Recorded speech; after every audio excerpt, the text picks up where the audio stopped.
Good morning and welcome to Trent Bridge Live, and welcome to day one of this LV Insurance County Championship Division 1 fixture between Nottinghamshire and Kent. And I'm delighted to say that after a short shower, play is due to get underway at 11 o'clock, and with it being day one, I get to welcome the captain, Stephen Mullaney, back into it. What are you laughing? You, never mind.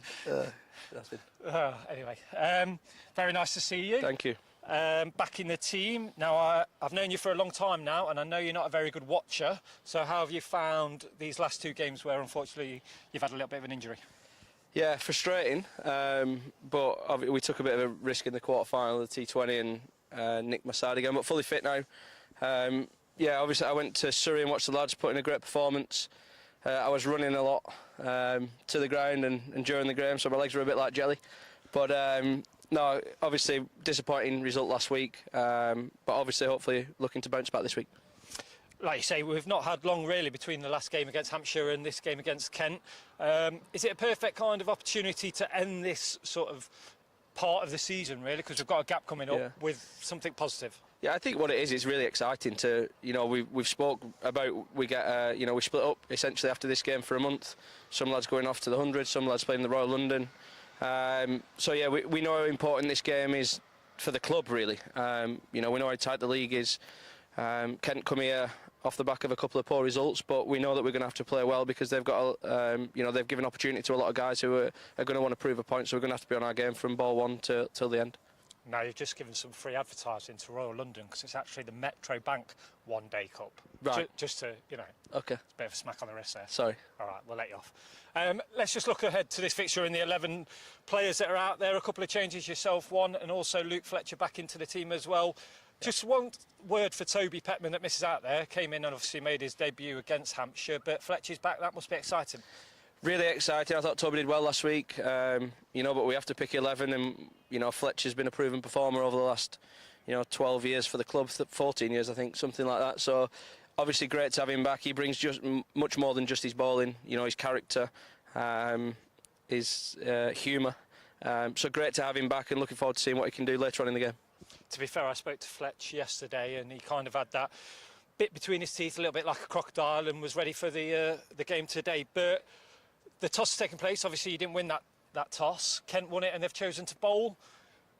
With that shower, was you a little bit nervous potentially? Not really. We were going to bowl. I'm never really bothered here because we've seen that. I think our record's probably better batting first. It's not saying that we're guaranteed to win or anything like that. But at the same time, when you win the toss and bowl, especially here, there's pressure on you to put the ball in the right areas, and hopefully we can put in an experienced attack under pressure. Just talking about the batting. If we look at batting bonus points this year, obviously it's not been our strongest sort of area. Is this an opportunity for Ben Slater, Haas, and obviously that order below them to come in and put a score on the board and put Kent under some pressure? Yeah, it is, but ultimately, there's a minimum of 19 points on offer if you win the game. That's obviously if you get your 3 bowling bonus points. So, we're not too worried about looking too far ahead. We know that we've got little targets of partnerships and how we look at that, and that will give us a good chance of getting 300 plus. But ultimately, we're just going to have to take it half an hour by half an hour and get stuck in this morning. Just one word for Will Young as well. But obviously, this is his final game in this 3-game period that he's signed for. What's he been like to have in the camp, and a bit of experience, I imagine? Yeah, great guy. Obviously brings international quality and experience. Obviously, I'm really excited. My first game actually in the 11 with him. But I think you don't get many, if any, bad New Zealand blokes. He brings the determination to want to get better, pass on his knowledge, and ultimately he got a great 140 and a 30 odd not out at Surrey, and he'll be looking to finish off with some big scores here. Just finally, a couple of players that sort of shone in that Hampshire. Tom Moore's got a nice 81. Joe Clark as well had a good partnership out there. How nice is it to see some of those players coming into a little bit of form and potentially could produce something here over the next couple of days? Yeah, I think those two in particular played well most of the season. I think Joe really clicked in that game against Warwickshire when he got that big double 100. Tom's been playing, as well. He's getting a game now where he knows his game a bit better. He knows he still needs and wants to improve.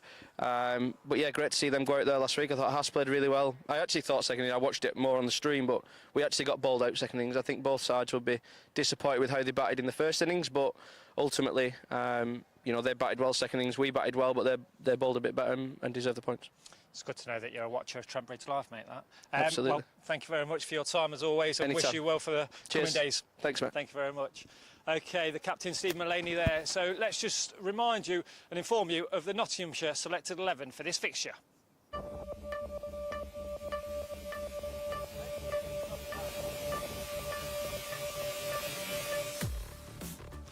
We just mentioned these two players there, Haseeb Hameed and Ben Slater, will be making their way out to the middle very, very shortly. Ben Slater is just 21 runs away from 7,000 career first-class runs.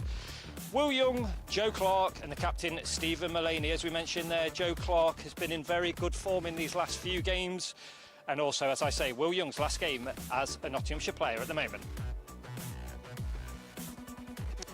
Tom Moores, Lyndon James and Calvin Harrison are in next. And as we just mentioned to the captain there, an impressive 81 against Hampshire for Tom Moores.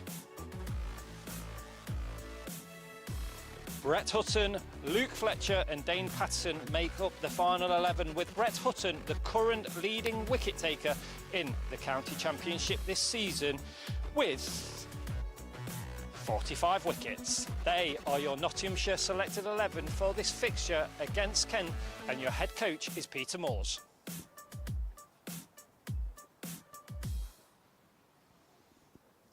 Okay, so that is the 11 that we'll take to the field over the next coming days.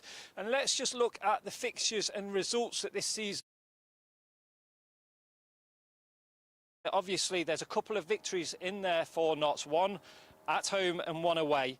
And you'll also notice that this game against Kent, we only have two more fixtures here at Trent Bridge, this one and then Middlesex, and we are really into the final stretch when we come back in September. But they are the results of the season so far. Okay, so let's just take a look at the league table in the Division 1 and we'll see how those results have affected Division 1 and how important this game is against Kent, as they are close by in the Division 1 table. As you will see, Nottinghamshire currently on 89 points, Kent on 76. Very close when it comes to batting and bowling bonus points, and we'll keep you updated how they arrive over the next couple of days. Obviously a maximum of 6 points available in the bonus section, with Notts looking to get as many batting bonus points over the next coming days as well. So it's a big fixture here in Division 1.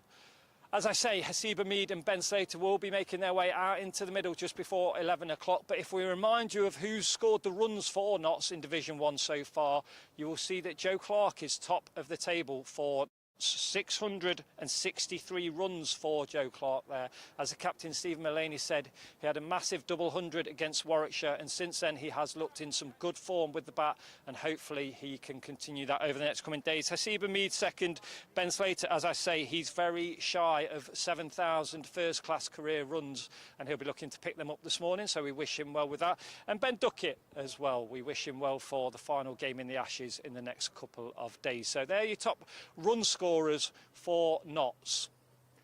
Now, play will get underway just before 11. As I said earlier, we had a quick shower, but Steve Burks and his team have managed to clean the pitch and wiped it and got all the dew out of the grass, and the umpires will be making their way to the middle very, very shortly. The bell is just about to sound, which means that we are 5 minutes away from the start of play. So we'll leave you with pictures of Trent Bridge. Your commentary team will take over, your BBC commentary team led by Dave Bracegirdle, of course. That's the bell. You'll see the players coming out into the middle very, very shortly. But I'll hand you over to live coverage of this Division 1 fixture between Nottinghamshire and Kent.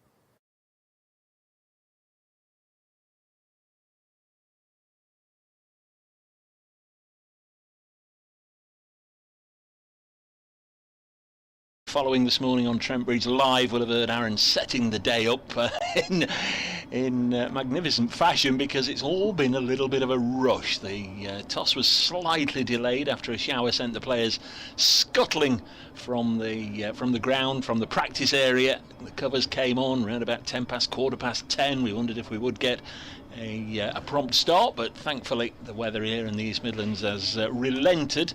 It doesn't look too bad for today. They do say again that word they like to use, the odd rogue shower crossing might just interrupt play a little later on, but hopefully we'll get most of the day's allocation in. The news from the middle is that Kent, the visitors, have won the toss and they've asked Notts to bat first. And the Notts team news, the principal team news: the skipper's back, Stephen Mullaney, missed the last couple of games with that side strain. Luke Fletcher's been out since May with his ankle injury which required surgery. He's in, so the two to miss out: Toby Petman and Matthew Montgomery. I'm Dave Bracegirdle from BBC Radio Nottingham, welcoming you to our coverage, whether you're following on the BBC Sport website and app, the audio commentary. There are pictures available also through the club's live stream. Trent Bridge Live is where you want to be looking, and you'll be able to get on there and follow the pictures.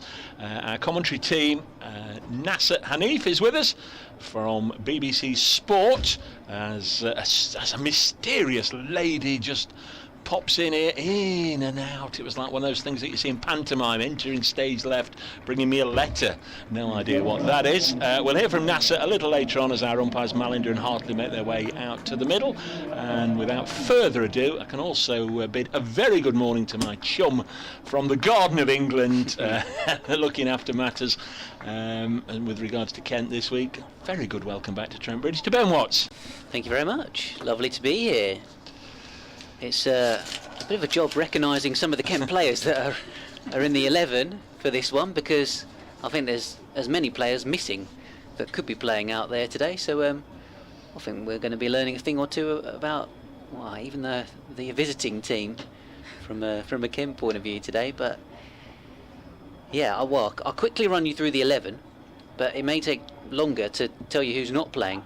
So the Kent 11 that are heading out onto the field to go bowl first in this game: Ben Compton, Toby Albert, Ben Geddes, Harry Finch, Jack Leading the captain, Alex Blake, Joey Everson, who home fans will know a little bit about, Matt Quinn, Jazz Singh, Arshdeep Singh and Arafat Bhuyan. So debuts for Loney's Ben Geddes from Surrey and Toby Albert from Hampshire, who were both just in for this game because of injuries to Jordan Cox and Joe Denley last week at Essex. Tawanda Mieye failed a fitness test this morning, the exciting opening bat. So Alex Blake plays. He's on a white ball only contract, but they've renegotiated that so he can play in this game, and it's his first game in the championship since 2019, and I think before that it was a good few years as well. Sam Billings is not available for selection at the moment. He's taking time away from the game. Zach Crawley's on international duty with England, obviously. Grant Stewart's on international duty with Italy. Forza Italia. And then, who have I missed? Daniel Bell-Drummond's got a hamstring injury. O'Riordan's injured. He failed a late fitness test to travel. Michael Hogan, bowler, and of course, Nathan Gilchrist are both not fully fit either. Darren Stevens. Darren Stevens made himself available via Fabian Twitter. Cowdrey. Darren Stevens made himself available via Twitter, but wasn't brought in from retirement to play. Fabian, who knows what he's up to? He's probably having a great time running a spin class in London or something. But yeah, so that's the Kent 11, everybody. Great to see you. We'll do that again in just a moment. Ben's away just to update listeners to BBC Radio Kent, and we'll be back with us in a mo. The players have made their way out to the middle. We are going to start on time. We haven't lost any overs or anything, obviously. That was a little bit under threat as the rain chucked it down. It was only for 2 or 3 minutes, but absolutely chucked it down. But the ground staff had preempted it.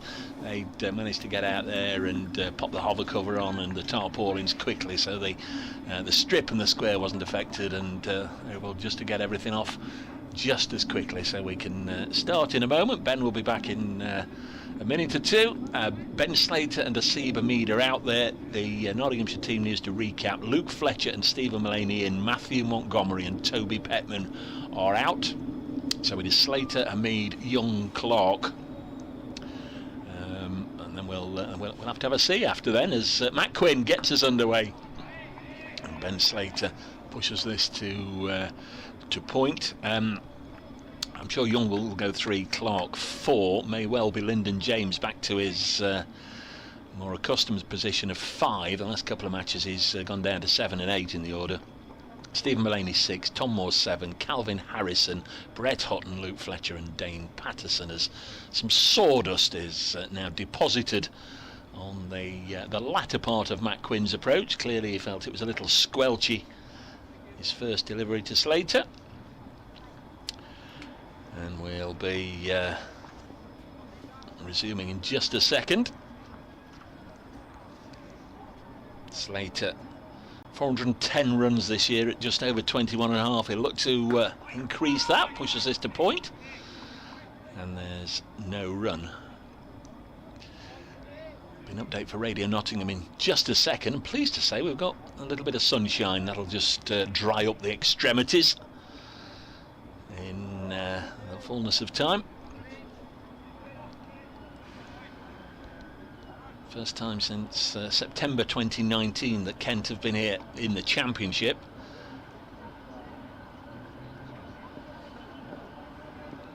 Did come last year, of course, and won the Royal London One-Day Cup as it was.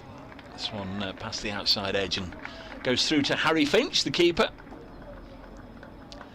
Attacking field, 3 slips, a gully, point, extra cover, and the regulation 3 on the leg side. Stephen Mullaney also said if they'd won the toss, not sort of opted to bowl first, but said he wasn't too bothered, just looking for a contribution in this first innings, where we've just actually started. It was raining here up until about 10:15, but the ground staff have worked wonders. We're underway. Notts are batting. They've lost the toss. Stephen Mullaney back in the side. Also Luke Fletcher, who's been out with injury since May. Notts are batting 0 for 0 in the first over. That latest delivery, the 4th one of the match, was just dabbed down on the leg side by Slater, and there's no run. His opening partner is Asiba Mead. Neither of them have scored a century this year, which is clearly of concern, I would imagine. Slater's top score is 70, Mead's is 97. Mead back in the ranks after being captain for the last 2 matches as Matt Quinn bowls, and this has worked onto the leg side. That's a decent stop at mid wicket, and there's no run. That fielder doing the work there is that Ben Geddes. Just going to have to do a little bit of identifying when Ben comes back. 2 players in on loan. Toby Albert from Hampshire and Ben Geddes from Surrey. Geddes actually skippered Surrey against Notts last year in the One-Day Cup at Welbeck. Next delivery is again dropped on the leg side, and there's no run. So maiden to begin with from Matt Quinn. Didn't inconvenience Ben Slater all that much. But it's 0 for 0 at the end of the first over. We'd love to hear from you if you want to get in touch at Brace Cricket on the old, I was going to say on the Twittery thing, called something completely different, is it? X. Don't know how long it's going to work for. Twitter's not what it used to be, is it, folks? But you can still get me at Brace Cricket. Ben is at Ben Watts Sport, and you'll hear from Nasser Hanif before too long, and his is at Nasser Hanif if you want to get in touch. Second over is going to be bowled by the Indian international, white ball international for his country, Arshdeep Singh. Left arm medium fast bowler. I believe this is his last game for Kent. Where's number 99? He's going to be bowling to the Nottinghamshire 99. Here he comes from the pavilion end. Left arm down the leg side. Would have been a big 1 day wide, and that was a good tumbling take by Harry Finch. Down the leg side, still no run. Truth, Hamid couldn't get anywhere near that. Our umpires for this one are Neil Malinder and Peter Hartley, 2 of the most experienced on the circuit. Our match referee, Steve Davis, the former Australian umpire. Here comes Arshdeep again. And a bowl to a Mead, and I think there's a bit of bat involved. It did go on to strike the pad. I'm sure that also would have gone down the leg side and probably pitched outside leg, but it did bring a little bit of a throaty roar from Arshdeep Singh. Not one that the umpire's interested in, as Ben materialises to my right. Hello, hello. It's a low scoring game so far, 8 dots. Had an interesting game here last week as well. I've forgotten about that one all. That was low scoring as well, wasn't it? We're not mentioning last week's game or any recent events really, as Arshdeep bowls, and Hamid clips this up to mid-on, and there's no run. I was just going through the runners and riders. Our umpires Peter Hartley, Neil Mallinder, match referee Steve Davis, Roger Marshall's doing the notching as always for Notts, and Mr. Hart's first name. Lorne Hart. Lorne Hart. Yeah. That's it. Lovely to welcome them all back to Trent Bridge again.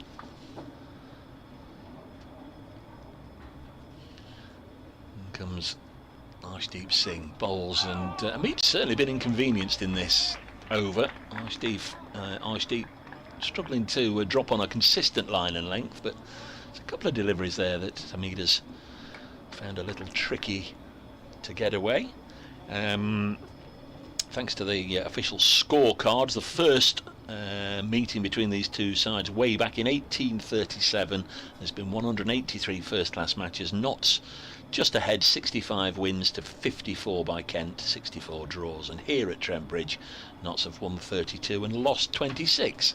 Next delivery through to the keeper. Bunch of draws in there as well, 34 draws. But as I was saying, Kent last came for a county championship match. It was one of the last to be played in front of spectators, September 2019, and Kent did the double that year, won at Tunbridge Wells and won here. That's not quite the last time Kent have been here, because of course he came for the cup final last year. I presume you were here, were you? Yeah, I was. Great day out. Joey's day, wasn't it? Joey Everson got the winning wicket to wrap it up. Didn't he get 90 odd first? May well have done. I think he did. I think he was man of the match as Hamid on strike, and again probably struck above the knee roll.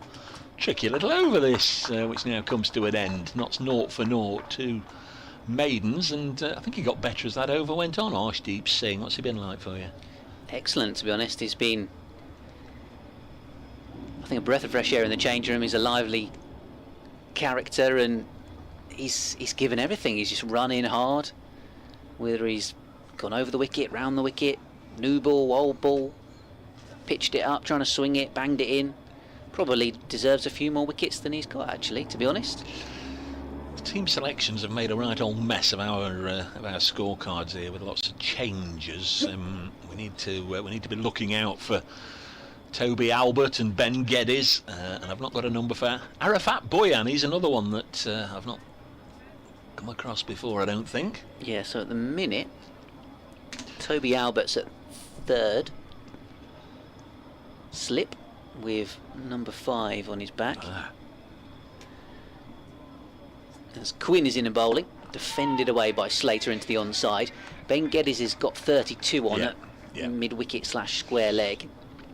Yeah, I got him in the last over. He made a decent stop, didn't he, actually? We've seen him before, as I say. He actually skippered Surrey last year in the one-day cup against Notts. Arafat's at point with the long sleeve jumper on. Yes, Kent, one of the 3 or 4 that have the woolly pulleys. Yeah, it means you can't see the numbers underneath the jerseys. So they've got a 4th slip at the moment. They did have a gully previously to Quinn. A little hint of swing. This one's pushed away out into points there. Yeah, that must be Blake at gully.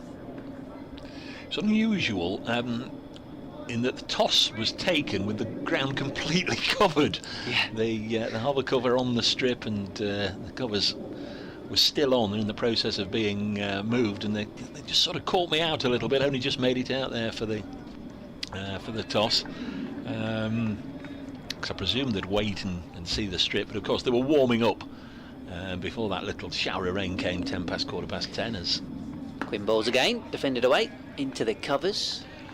And what have we got? couple more balls left in this over. Yeah, just looking through that card actually for the One Day Cup.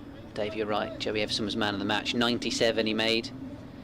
111 balls, 14 fours and a 6, and then he took 2 for 34, as I say, including that last wicket. But also got Ben Compton, who was in that team, didn't score, nicked off early doors. Sort of edgy start to a cup final, literally and figuratively. We play in Lancashire. Yes. Yeah. Quinn past the umpire and bowling to Slater. Again, a swing, but nicely played away into the onside, tucked through mid-wicket. Geddes the man doing the fielding. We'll keep it to a couple. Harry Finch has got the gloves on, who you might remember in that final, Kent got docked 5 penalty runs because Finch wasn't keeping that day and put a glove on. Yeah, I remember that now you said it. But today he actually is wearing the gloves, so he's allowed to handle the ball. So what happened? Who would have been keeping? Billings? It was Robinson.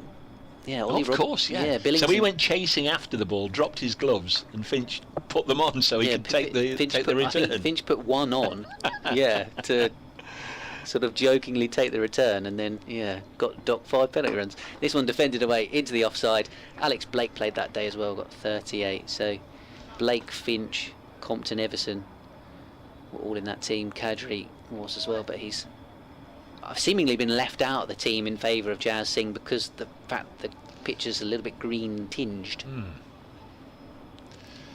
Always looks green tinged on the first day here. Doesn't necessarily mean it's going to hoop round corners. Jack leaning at slip, could bowl some spin if Kent need a spinner as the day goes on and the play goes on. Quinn bowls, again swinging this one into the left-hander, full pitch delivery, as this one is defended away into the onside. So end of the over, Nottinghamshire 2 without loss. I was trying to work out what the team was going to be last night, having obviously gone through that massive list of injury and absentees, and I wondered if there may well be a situation where there was no homegrown Kent players in the 11, because let's say Mayeye was fit, he probably would have played instead of Blake, and if Kent could have picked Kadri over Jazz Singh, and then if that was the case, I guess Mayeye would have been the closest thing to a homegrown player, even though he's born in Zimbabwe and schooled in Sussex.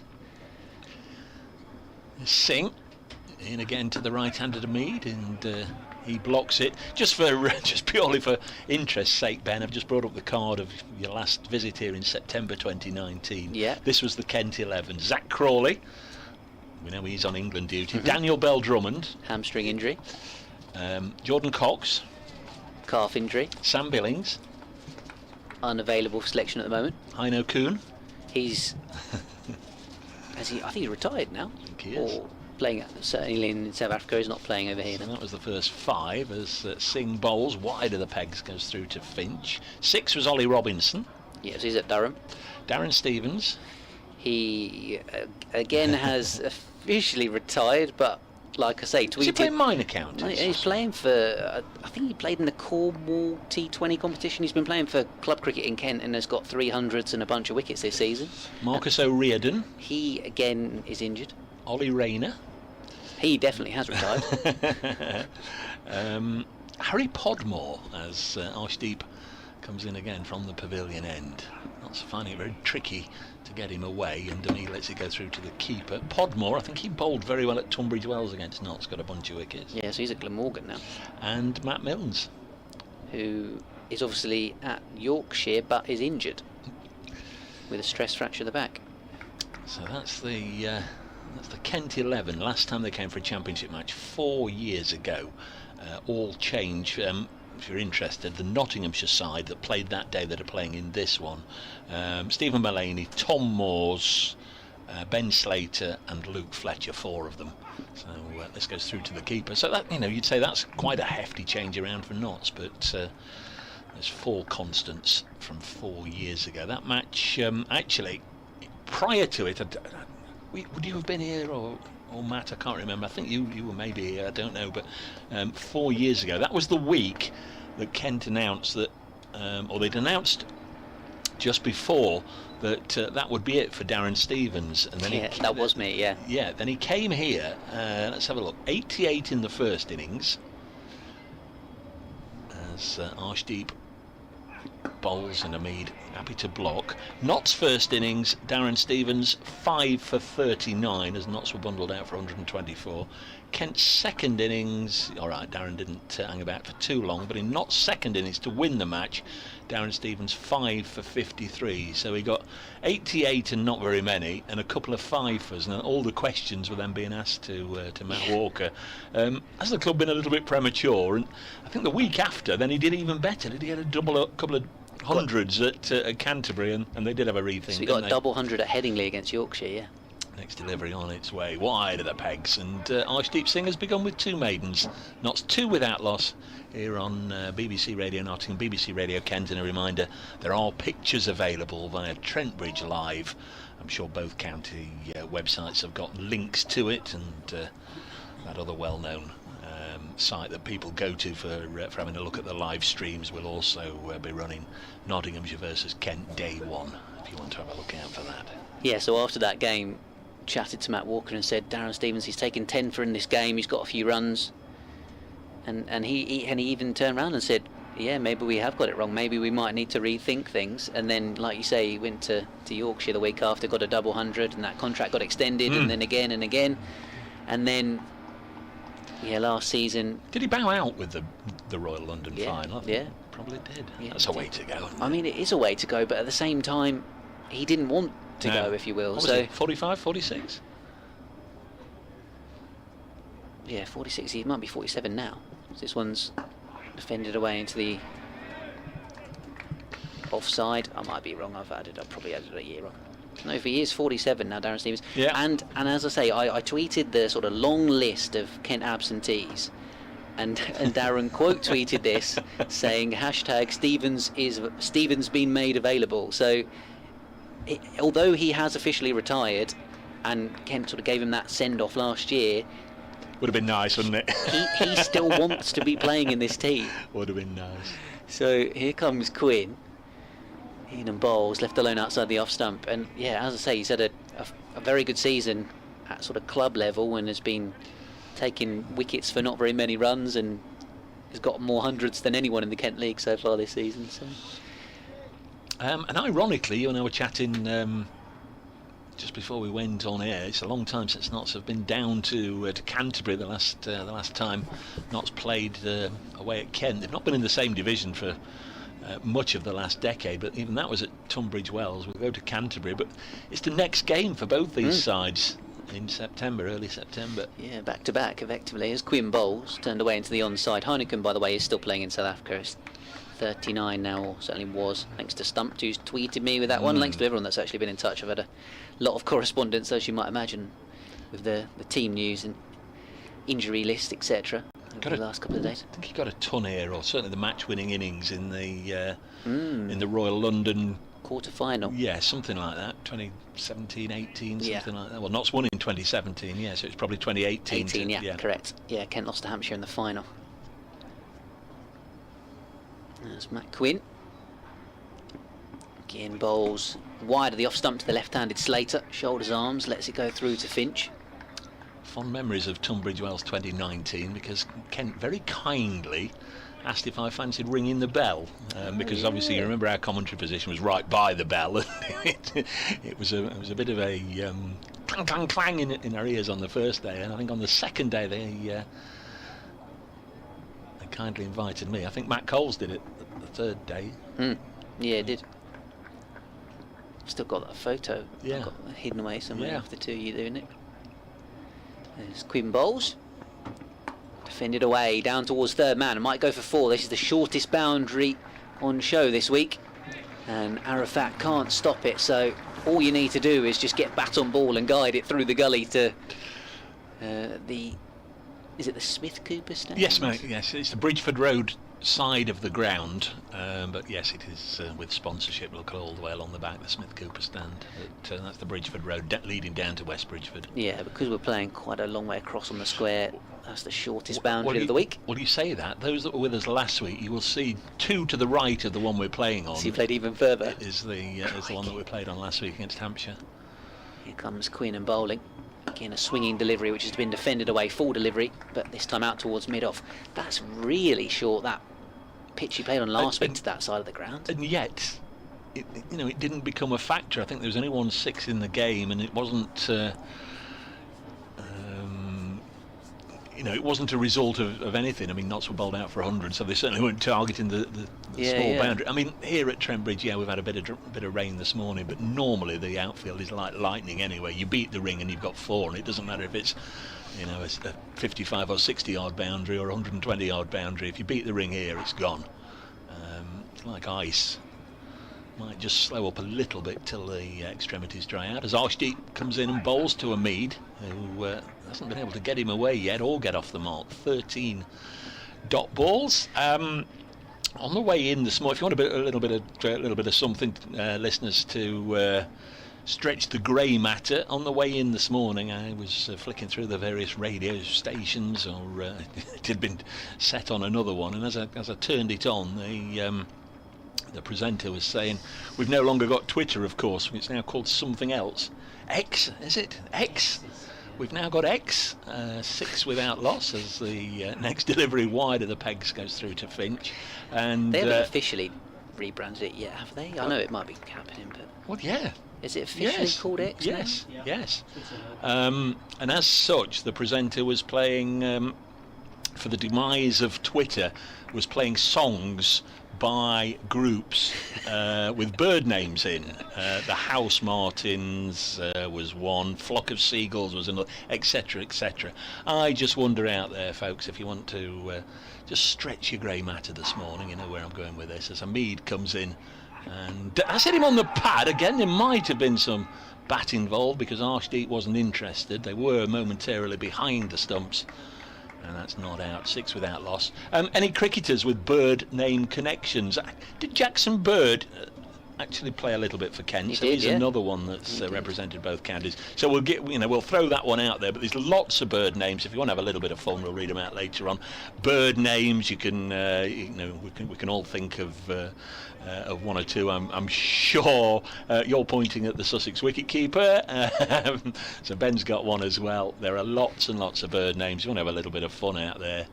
The most innovative doesn't win a prize, but gets our gratitude as the next one wide of the off stump goes through to the keeper. At Brace Cricket, at Ben Watts Sport, at Nasser Hanif.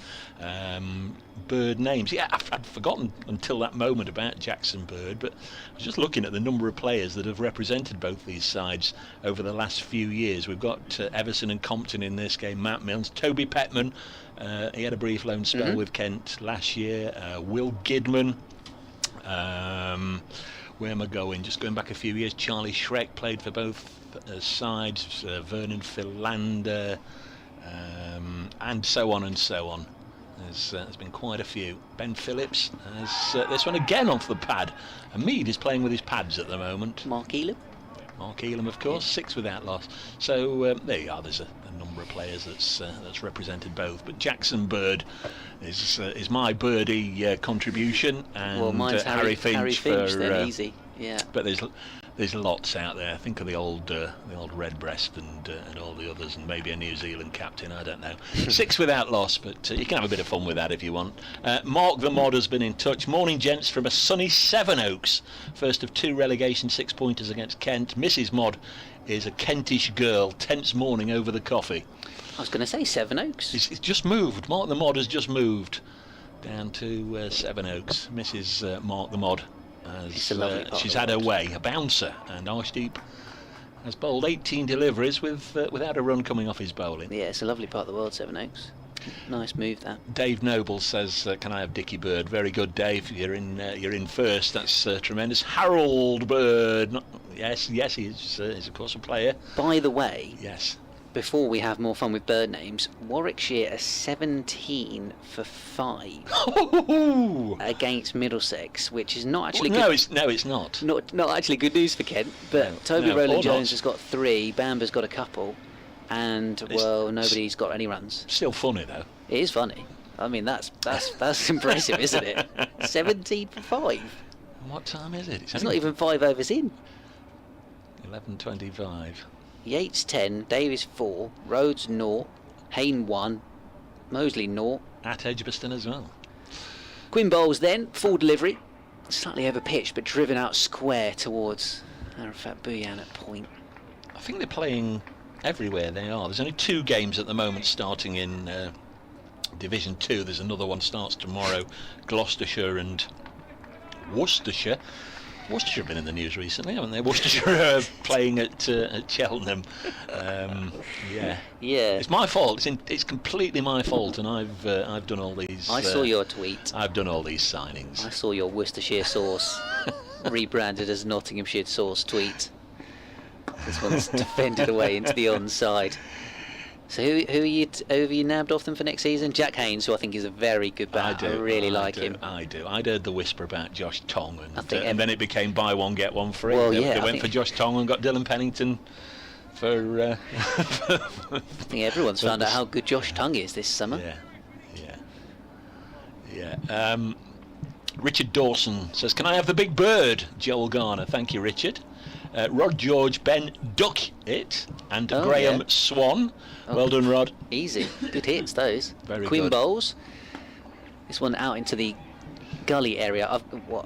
T says, sorry, Ben, I've just got right. one more here that's come in amongst all those others. Says, quite rightly, Glenn McGrath's nickname is Pigeon. Very good. Yeah. I think it was sort of the way he sort of waddled his feet. I'm not sure, but definitely. That's a very good one, T, Richard and Rod. Flying. Excuse the pun, we are flying with these bird puns already. I've got one on. We've got a sort of Kent media chat group, and there's a couple of chaps on there who love a pun. So I think there'll be a couple. I hope so. Coming in that direction in a moment as Quinn bowls, and it's left alone outside the off stump. This one's a bit of a stretch though. Ricardo Vasconcelos. Sorry. Keep taking the tablets, as they say. I've just had, Ben, it's not great radio or TV or whatever, but Nigel King says, I've got a photo of the great Darren Stevens after the One Day Cup final last year. He couldn't look any happier. I've just retweeted that at Brace Cricket. That's a great photo, Nigel. That is a fantastic really, photo. really good photo of Darren celebrating after the final last year. Yeah, that's a smasher. Thank you, Nigel. Here comes Quinn in and bowling. He's turned away into the onside. Geddes will do the fielding at square leg. They'll only run one. Yeah, I mean, somebody's trying to ban me from saying the name Darren Stevens, but I'm going to keep saying it anyway. After that final here last year, you'd have thought that, as you were saying, that's sort of the perfect way to go out. You know, he could have retired a few years ago and had 2 less trophies, but after that game here where Kent said, okay, maybe we got it wrong, and they gave him new contracts. Kent won the T20 Blast, and Stevens made his way back into that team because he was playing so well that summer, and having not been playing any T20 for a few years for Kent actually, and won that before the One Day Cup last year. There's this one, I think the first time that Quinn's bowled to Hamid this morning actually. He's defended away into the gully, and Nottinghamshire 7 without loss. You'd have thought he'd been he's sort of retiring from his Kent career, retiring from his professional career off the back of winning the One Day Cup, won the T20 Blast the year before. You'd have thought he'd have been happy with that, a sort of a perfect way to go out. But as per Darren Stevens and his competitive nature, he wanted to carry on, but hey. Thank you very much, Ben. Lovely to catch up with you again. More from Ben in a wee while, but Ben's going to have a little break for a few minutes, and NASA will join us for the first time this morning. We had 7 overs in the first half an hour. Yet to see a run from the bowling of Arshdeep Singh, who's about to begin his 4th over. Matt Quinn 4 overs, 1 maiden, none for 7. Arshdeep bowling from the pavilion end. Just looking at that Kent catching cordon, 4 slips there, nicely spaced out. Here's Arshdeep. Slater down at this end, I think for the first time, and this goes through to the keeper. Second time this season. We've been joined here in the commentary box at Trent Bridge by Nasser Hanif from BBC Sport. Welcome back, how are you? I'm very well, thank you. Good morning to you, Dave. Yeah, a very bizarre morning. Rain, and now we've got the sun, which is fantastic. Opens it up for a lovely day of cricket, I think. Nasser was telling me that he declared his availability for this round of matches, and he was actually given a choice. Do you want to do Notts v Kent or Yorkshire v Durham at Scarborough? I tip my hat to you, sir. As this one's hugely wide from Arshdeep, and it's not called. That could have been That was outside all the lines, nearly off the cut strip, but not called as a wide. 7 without loss. So Scarborough's loss is our gain. Thank you, Dave. And Arshdeep certainly getting some swing this morning. He bowls beautifully. He's got a great action. Yes, indeed. It's a little wayward to begin with, but then really found it to Hamid. Now he's bowling to the left-hander. This has pushed a backward point. Don't know if he had a little bit of fun. The demise of Twitter, so we'll send it off with 1 or 2 bird puns. And Suzanne Martin, surely we can have the Nighthawk and the Eagle in our bird team. That's very good, Suzanne Broad, with the Nighthawk tag and the Eagle, who we've had playing here, Shaheen Shah Afridi, through the recent blast. The Eagle and the Nighthawk, they're certainly in the team. Thank you, Suzanne. At Brace Cricket, at Nasser Hanif, at Ben Watts Sport, if you want to join in, just a little bit of fun. 7 without loss. Next ball is pushed to backward point, and there's no run. What games have you seen? Oh, hang on, we're going to do an update for Radio Nottingham. They just suddenly come loud in my ear, so we'd better attend to those duties first. It's a quiet start. 7 without loss.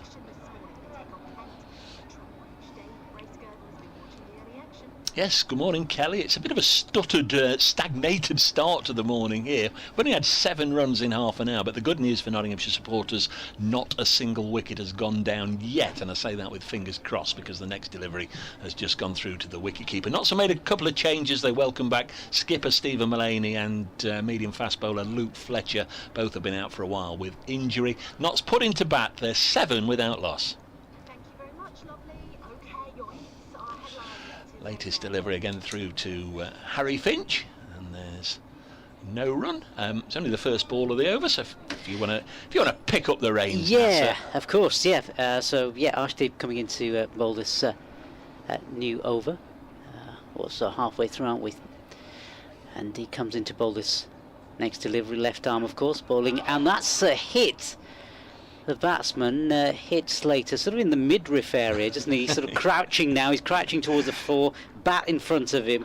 He looks in some sort of pain, but resting now, just moving away, rubbing the parts that are not to be named.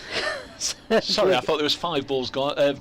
5 balls to go in the over. It's 5 balls gone. You can carry on in a minute. Yeah, I was just waiting for your description of where exactly he was struck there, but I think right now he's just gulping in a little bit of air. That's not the wind out of his sails. Yeah, I was just before Radio Nottingham joined us, just about to say, who have you seen lately? I know you do the rounds and whatever, but if you want to do the next over bowl by Matt Quinn here and tell us if you've seen anything of interest. Absolutely. We'll talk about this Quinn over, and in between I'll mention Yorkshire against Leicestershire, which I was lucky enough to watch last week in between the showers, as Quinn prepares himself and gets him ready for this next over. 4 overs ball so far for him as he bowls his first delivery, and it's just punched out in front of him towards his leg side by Hasib Hamid, and that takes him off the mark.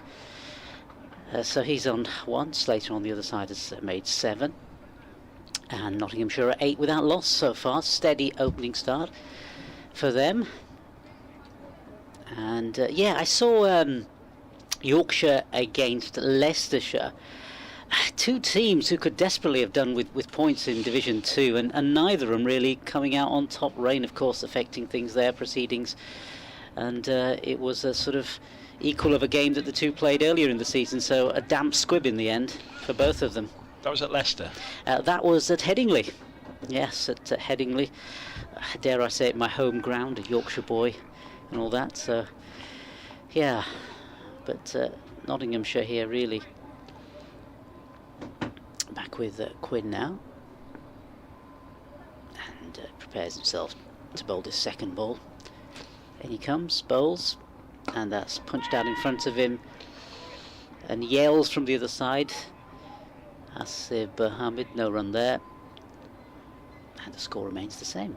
Ben just told you about Warwickshire's calamitous start, in which they'd found themselves 5 down. Well, I don't know what 1-up is from calamitous, but they're now 6 down. Warwickshire 20 for 6 against Middlesex.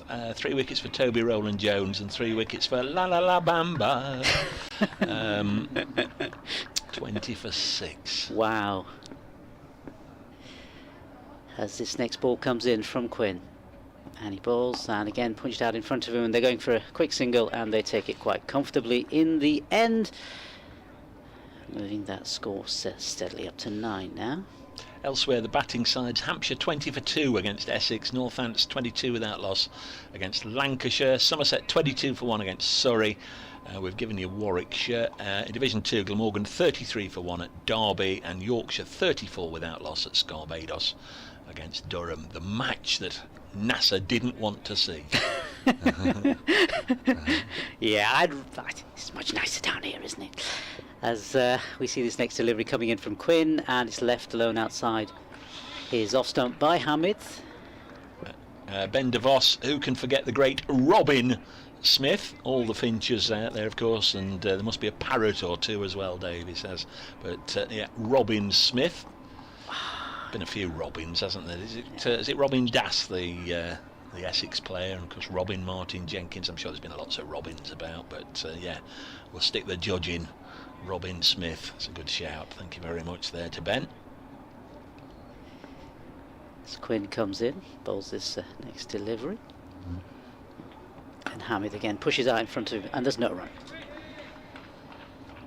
It's a pretty slow start. Not I always used to call them the entertainers. They used to get off to absolute flying starts and rattle along at 4s and 5s and over. It's been anything but this morning. Tricky conditions. Bowled out for 100 in the first innings here last week against Hampshire, so I'm sure the mentality has been, crikey, let's try and lay a platform here and not lose any wickets to the new ball. Quinn gets himself ready to bowl this final delivery, and he bowls, and that again pushed down in front of him by Hamid. There's no run. Steady start continues for Nottinghamshire here. Yeah. Ben's had a couple of contributions. It's 9 without loss from 9 overs. Is that from the Kent Cricket Press? Matt Larkinson, the leg spinner, and I like this one from Freddie Young playing in this game. Toby Albatross. Albatross. That's very, very good. Clever.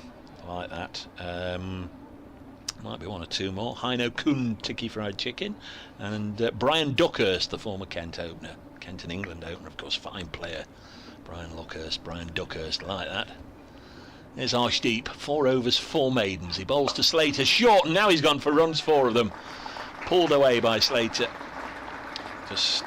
Actually only just trickles over the rope, so he clearly didn't get it as cleanly out of the middle as I thought he might, but it's 4 nonetheless, 13 without loss, and that's just sort of broken the shackles a little bit for Ben Slater and for Nottinghamshire, and certainly it's the first runs to come from the bowling of Arshdeep. Is there a cricketer called Titmus, or am I just making that up? Blue Tit. Yeah, Fred Titmus. Don't think too hard on these, Nessa. don't. I don't want you stressing all day thinking of bird names, but there's Arshdeep in and wide of the off stump and through to the keeper. Yeah, former Middlesex and England spinner Freddie Titmus. 13 without loss. Of course, I think last time you were here, we were sort of getting people who've got 2 cricketers' names, and you came out top there with Nasser Hanif. I mean, if anybody was born to be a cricket commentator, it's Nasser Hanif. Crikey, Hanif Mohammed, of course, with his 499, and well, Nasser Hussain with his poppadom fingers. He must have been named after Nasser Hussain, surely. Next delivery on its way now. No, defended on the leg side by Slater. Yeah, sadly I wasn't, unfortunately. Dad wasn't really a cricket fan, he was more of a wrestling fan. Was he? Yeah, he loved wrestling. He loved, you know, that wrestling that used to happen on a Saturday afternood. Oh, Big Daddy and all that. Kendo Nagasaki. Yeah, my dad loved that. Oh, He would loved that. I could wax lyrical about that with him for a wee while. Mick McManus and Les Kelly. Exactly. I think he used to go and see them live as well, because there used to be bouts all over the country back in the day. They did. It was hugely popular on a Saturday afternoon. There wasn't a lot to do in those days. This one's defended down to long leg by Slater. We'll get a single. 14 without loss. Not got an awful lot on this day for the 25th of July, but there's a story at Lord's, England-New Zealand Test match on this day, 1986. England got through 4 wicket keepers in one innings against New Zealand, and the Nottinghamshire connection there is that Richard Hadley, the bowler, struck Bruce French when he was batting, the England wicketkeeper, former Nott's teammate, of course. He struck him on the bonds, so when it became time for England to keep wicket, French, who'd already done it, this one is pushed into the offside by Mead, wanted a single, he's not going to get anything, it remains 14 without loss. He had to hand over the gloves. Bill Affey, who was playing in the match, initially took the gloves, and then Bob Taylor, former England wicket-keeper, was doing some hospitality. They got him out of the hospitality tent, threw a pair of whites on him and sent him out there to keep wicket, whilst they got Bobby Parks from Hampshire there. So in a bizarre sequence, England had 4 wicket-keepers in the same test match. That was it's pretty much all I've got for this day in history. 25th of July 1986, England had 4 wicket-keepers in their test match against New Zealand. Arshdeep Singh is going round the wicket now to a Mead, and this one jags away from the Bolton Bradman, as they whimsically call Asiba Mead, and goes through to Harry Finch. 14 without loss after 10 overs. Yeah, it's fascinating seeing a game being played at this sort of pace, I suppose, given everything else that we've been seeing over the last month or so, with the rights of Bazball and so on and so forth. That's certainly, and I watched Leicestershire, Yorkshire last week, and they were going at fair throttle at one point, but you can't always do it, and certainly with these conditions you've got to be careful. I think Paul Taylor's trying to pull my what's it here. It says Kent used to have a left arm seamer called Tim Wren. I'm not having that, Paul. I'm not having that at all. But Richard Dawson, Martin Crowe, of course there was Jeff Crowe as well, as Jazz Singh comes into the attack. Mason Crane of Hampshire, and Damien Martin. Very, very good, that Damien Martin, House Martins and all the rest of it. Richard's also gone with Sanath J. Asaria. Jay's a bird, isn't it? Yeah. Jay's a bird. Ben has been back.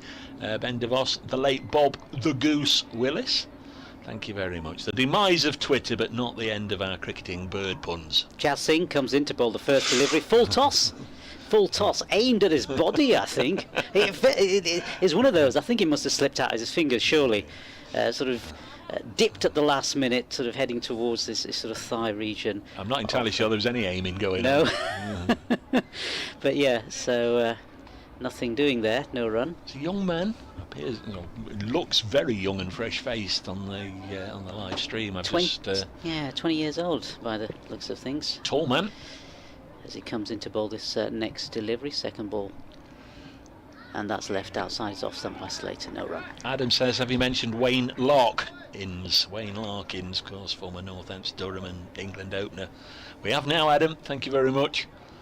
So don't stress yourselves out, folks, but do appreciate your contributions. Just lets us know we're going out loud and clear and you can hear us. But we've had a few, haven't we? We've had a few. I thought of the crows and the robins. Might have struggled with some of the others. Jazz Singh comes in to bowl this next ball, and that again is just played out in front of him by Slater. There's no run there.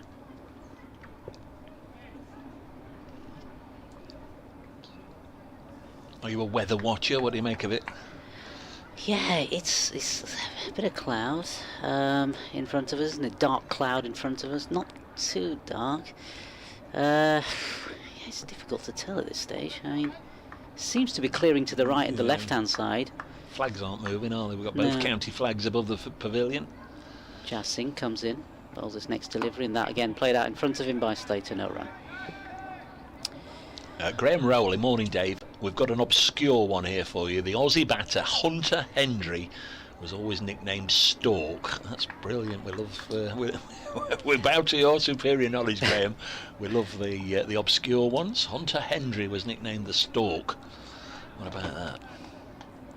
Are you familiar with the works of Hunter Hendry? I can't say I am. He's not on my bookshelf. Certainly not one that I'm familiar with. His back catalogue. As Jazz Singh comes in, bowls his next delivery, punched out in front of him by Slater, and they'll go for a couple of runs, taking the score up to 16 and Slater onto 15. Hamid on the other side has made one. Steady start here for Nottinghamshire. Yeah, clouds in front of us by the look of it, Dave, and to the right and the left, sort of clearish, you could say, in front, by the Smith Cooper stand. That's the south over the That the pavilion. Okay. Away to the left, the east. That's where the great kingdom of Newark is. As Jazz Singh comes in to complete his over and bowls, and that again is punched out in front of him towards the offside by Slater. Goes for 4 runs. Good boundary to him, and Nottinghamshire steadily increasing their total here.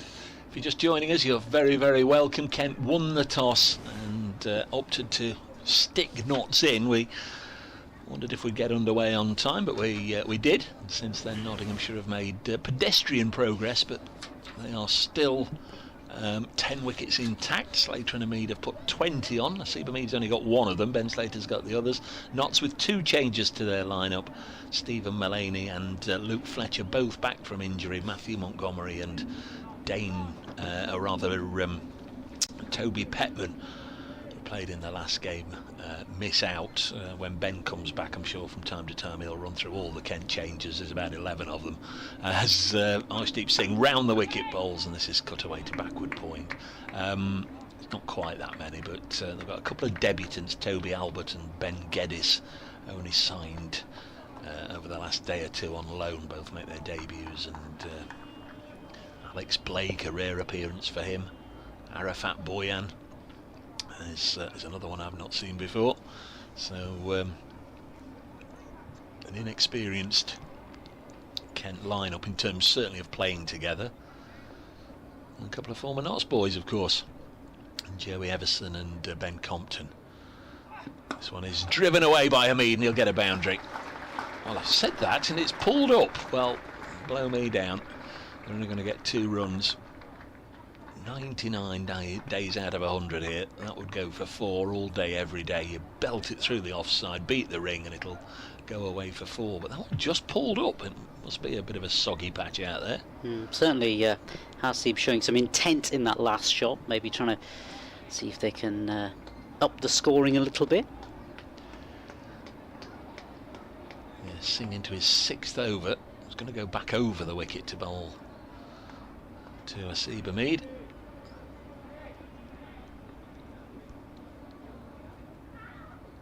Comes now, left arm medium fast, bowls, and Hamid will defend it. Lots of close catches, 3 slips, a gully, a short leg. Kent stuck knots in. They'll be desperate to make inroads this morning. Just try and get Notts 3 or 4 down by lunch, you'd imagine. They've got the overhead cloud cover. They've had a little bit of moisture around, bit of a green tinge to the strip. I think they'll be disappointed if they don't get at least 3 wickets in this morning session. Notts, conversely, desperate just to see out this tricky little passage. So Mead will deflect this. I think there was some bat involved down to long leg. They'll come back for 2 as Jazz Singh does the fielding. No, it's off the pad. So 2 leg byes, and extras are up and running. First 2 extras of the match. 24 without loss, Nottinghamshire here on BBC Radio Kent, BBC Radio Nottingham, and on the live stream through Trent Bridge Live. Colin says Sam King Fisher is a Notts second 11 player, played a little bit in the Royal London last year. Sam King Fisher. Thank you, Colin. As I say, don't stretch the old grey matter too far, fellas. And if you're just joining us, we were commemorating the demise of Twitter by saying hello to 1 or 2 bird names with cricket connections, or cricket connections with the bird names, as Hamid works this through mid-wicket for his latest couple of runs. Just wonder if there might be a bowling change at the pavilion, and Arshdeep Singh, who's been miserly, just starting to go for a few. His figures are still exceptional, none for 9. 1 ball left in his 6th over. A little bit of noise. I just wonder if there's a Party of, yes, away to our left. Oh, that's good to see. There's a school party in. I thought most of them had packed up by now, but they're all in the school uniform in the Fox Road stand. As Arshdeep Singh is in and bowls, and it's cut to backward point. There's no run, shy at the stumps, but Mead was back. I wonder if Aaron, who's on the gantry with the camera, can pick out that school party for those of you watching the live stream. See if we can just bring them up there. 26 without loss at the end of that over. Arshdeep Singh through 6 overs, none for 9. There they are. Look, they've pretty much got the stand to themselves, those of you watching the pictures. And they're blue tops. Local school, no doubt, invited by cricket in the community to come along and see a little bit of county championship cricket. Was that something that ever happened to you? Were you taken along as a school trip to watch a bit of cricket? No, I don't think I ever was. I don't think I ever saw a county game when I was younger. No, the one-day games and the other games maybe, but certainly not a county game. As Jas Singh comes to bowl this first ball of his new over, and that's played straight back by Slater, and there's no run. No, never really got a chance, and if truth be told, Yorkshire was a very different club when I was growing up in the 70s and 80s, dare I say it. Very different, and different times. Mentioned it before, our cricket master, crikey. I went to a comprehensive school in Nottinghamshire. We didn't have a cricket master. Jas Singh comes in, bowls his next delivery and just punched out, no run. In fact, it was the chemistry teacher, chemistry and physics. He liked his cricket, and he arranged a minibus for a few of the John Player League matches. So we'd come on a Sunday. I mean, that was really appreciated, and we loved it. But obviously, no time out of school. We'd come on a Sunday, and we'd find ourselves various parts of Trent Bridge and try and get a few autographs and watch a bit of cricket back in the day. Jas Singh comes in, bowls his next delivery, and that's gone right through him, and it looks as though it's heading towards the boundary, actually. Inside edge, I think. Inside edge. I don't think my hearing is as good as it used to be. I didn't hear this. Well, he's not signalled a bye, and it was just the deflection of the ball. I presume there was an inside edge. Yeah. So Slater gets a fortunate 4 to move on to 23 out of 30. The only Astro says good day, watching the live stream all the way from Australia. Cheers everybody. The only Astro's with us. Doesn't say whereabouts in Australia. Who's your team, the only Astro? Jas Singh comes in to bowl this next delivery, and that again is whacked straight out in front of him, squarish. And there's no run there. And Graham Rowley says, according to good old Wikipedia, Hunter Henry played 11 times for the Baggy Greens and died at the ripe old age of 93. Thank you, Graham. That's the stalk. Hunter Henry, former Australian international. 30 without loss. Jas Singh comes in and bowls this next delivery, and just played out in front of him by Slater, and there's no run. Nottinghamshire 30 without loss so far. Just wondering if we've got any step ladders on the ground, because if Jas Singh gets a 4 for or a 5 for, and Ben Watts has got to interview him, he might need a step ladder to climb to the very top to interview him, because he's a tall man. That's not a pop at Ben Watts being 4'11", but Jas Singh is a skyscraper. Yeah, does look tall. Comes in and pulls his next delivery to complete the over, and that again played out in front of him. There's no run. The Peter Crouch of Kent cricket, 30 without loss after 13 overs. It's been quiet this morning, and I guess that will suit Nottinghamshire, who Stephen Mullaney confirmed he'd have opted to have a bowl first had he won the toss, but he didn't. Jack Leaning, former Yorkshire player, of course, a man of York. His dad played professional football as a goalie, didn't he, Jack Leaning? York City. Did he go to Mansfield Town at one time? Might have done. Matt Quinn is changing ends. Bowled 5 overs, none for 9 from our end of the ground, and he's going to have a little bowl. There is this connection, isn't there, between a lot of footballers who end up playing cricket, or cricketers who end up playing football. And they'd all rather play golf, you know. They'd all rather play. You come to April, and all amateur cricketers want to play cricket. All professional cricketers want to play golf because the good weather comes around. They all like the golf, don't they? 30 without loss. Matt Quinn is going to bowl from the pavilion end to Hamid, who's on 5, and this is pushed back to the bowler. Funnily enough, I've only been to a couple of the. I watched the Open on. Whatever day it was, Sunday in the pouring rain. I've only been to a couple of Opens, but one of those was in Kent back in 2004, 5 would it have been, the one at what do they call it, Sandwich or Royal St George's, when was it Ben Curtis won? I was there for that one. Stayed in Canterbury and travelled, and I think I saw Gareth Bale the other day actually at the Open. Yeah, doing some practice shots. Quinn bowls Hamid, can't get this away, drills it to mid-on, and there's no run. It seems to be the story of the morning so far, doesn't it, in terms of Hamid? He's had a couple of these sort of attempts to get to boundary balls and shots. It's not really quite worked out for him so far, I think. Morning to producer Kirsty, who tells me that Warwickshire are now 36 for 7. She's got a foot in both camps, producer Kirsty, because she also looks after the cameras at Edgbaston as well, so just keeping half an eye on that one. 36 for 7, Warwickshire against Middlesex. Next one is through Hamid and into the gloves of the wicket keeper. What else?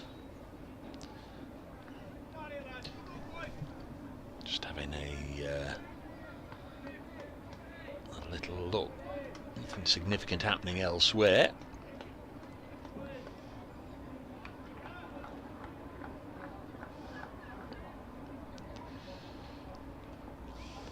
Without loss in the 14th over.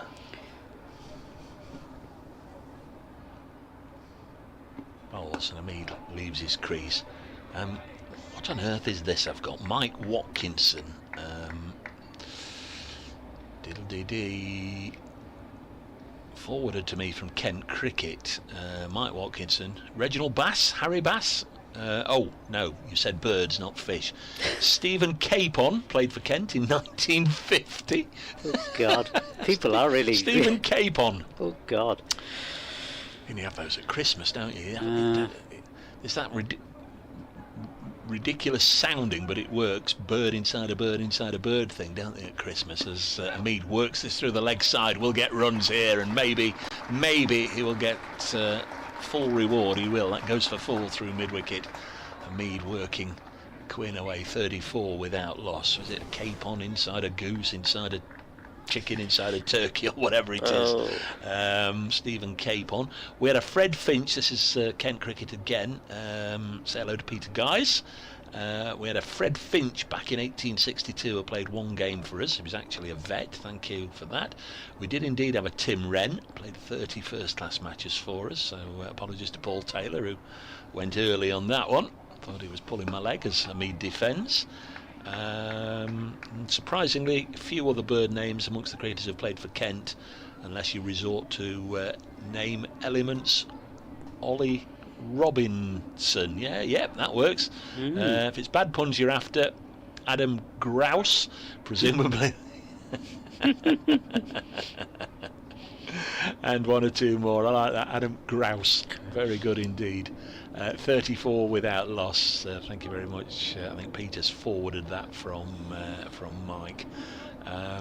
Jazz Singh is going to continue. We're knocking on the door of midday. So NASA will start. It may well be that we get Radio Nottingham yelling at us in a moment or two, in which case I'll have a natter, and then Ben Watts will be back when he's done his update for BBC Radio Kent. 34 without loss after 14. Yeah, Jazz Singh coming in to bowl this first delivery.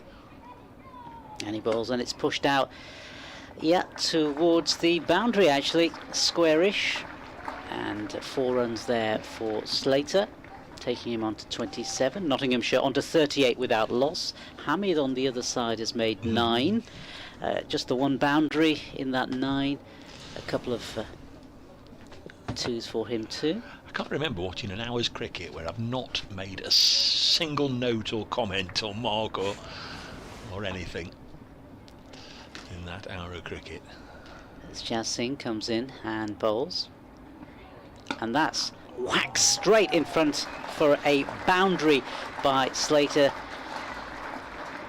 4 runs to him, pulled in front of him to the boundary towards the, now I don't know what that end is called. That's the, well, it's the Fox Road stand, that the one Fox over Road there, stand. where the, yeah, where the kids are, where yeah. the school group that we were talking about earlier, where they've all gathered. The pavilion is actually sat on Hound Road. Remember Right. this, Hound Road. And the one to our left is Fox Road, and you can remember that the hounds follow the fox. Ah. And is there a pub round here called the Hound and Fox or something now? There's the Larwood and Vos over in that corner. In that corner between the Hound Road and the Fox Road. As Jazz Singh comes in to bowl and bowls and pushed out in front of him by Slater. No run. Other pubs are available. 42 without loss.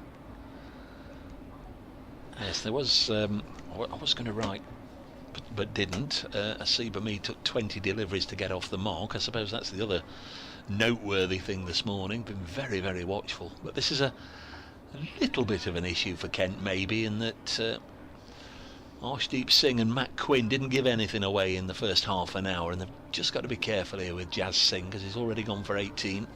Yeah, it comes in and bowls, and that's attempted square cut by Slater, and it didn't go anywhere, just bounced into the ground and up, and there's no run there.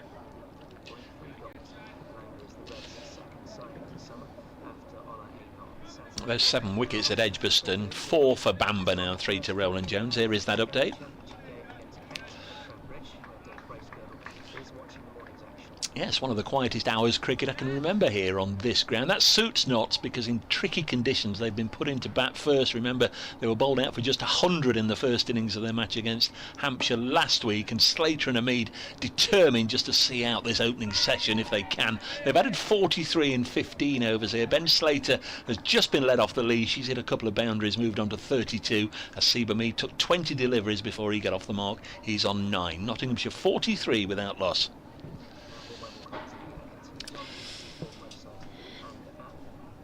Yeah, that last Jazz Singh delivery there, just going for a single. Yeah, so Nottinghamshire 43 without loss. Slater on 32, Hamid on 9. There's 1 ball left in the over. And Nasser will be joined by Ben Watts. So Jazz Singh comes in and he bowls. That's getting pushed out in front of him by Hasib Hamid. He remains on 9. Slater on the other side is on 32. Nottinghamshire 43 without loss. A steady-ish start for them. Kent not really penetrating, not taking the wickets that they hoped they would have at this stage in this first hour or so of cricket, having won the toss and put Nottinghamshire in. Reasonable crowd in, actually. As always, the stand we can't see to its fullest is the one we're in, the Radcliffe Road stand, but just trying to peer to our right, not many empty seats there. They're the spectators that just like to have a little bit of elevation and look down on the play from behind the arm. It's fairly tightly packed in there as Matt Quinn begins his 7th over. Ben Slater runs this down into the gully. And there's no run. 43 without loss. Slater on 32. Hamid has 9. And the first hour safely negotiated. Will Young, the New Zealand international, listed to come in at 3. This is the final match of the 3 that he's been contracted for. Started off with a century on debut a couple of weeks ago at the Oval against Surrey. Not quite as plentiful on his Trent Bridge debut last week. There's Slater gets another one through the offside for 4. Just starting to blossom, a little bit of confidence no doubt from getting 1 or 2 out of the middle now for Ben Slater, and he's played a nice punch square of the wicket on the offside, and that's up to 47 without loss. Hit that one hard, didn't he? Certainly of the 2 batsmen this morning, he's looking to be the more positive and certainly has scored the more boundaries. Yeah, and Hasib Hamid on the other side not looking as comfortable as Ben Slater. Ball returned to Matt Quinn, who stands beside a pile of unused sawdust at the far end, and then comes bounding in and bowls, and this is guided again down into the gully, and there's no run. Lunch at 1 o'clock. Got the original timings, or the normal timings. Say that for Nottinghamshire supporters, because last week it was chaotic. We lost a lot of overs on the first day, so we were playing catch up and had all sorts of peculiar timings, finishing virtually every day at about 7:30 in the evening. But it didn't mean that we were done and dusted in 3 days rather than taking it into a 4th day. 47 without loss. This one wide of the pegs and through to the keeper. It's interesting because we were scheduled for about 7:30 finish at Headingley as well last week in the game between Yorkshire and Leicestershire, but because the spinners were brought on, it finished a lot earlier, so that's one way of getting around it, I suppose.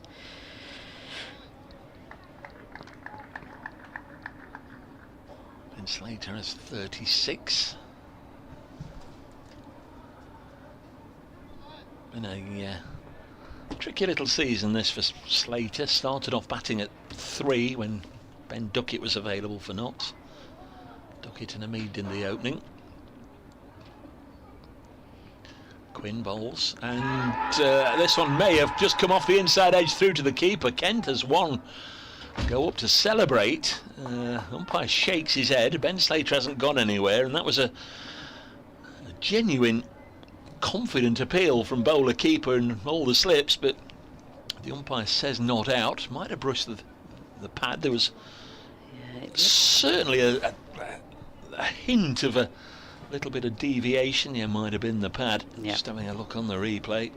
If it was good umpiring, if it was the bat, not such good umpiring, but it's 47 without loss. Nasser will continue the over, and then he'll be joined by the great man, Mr. Watts.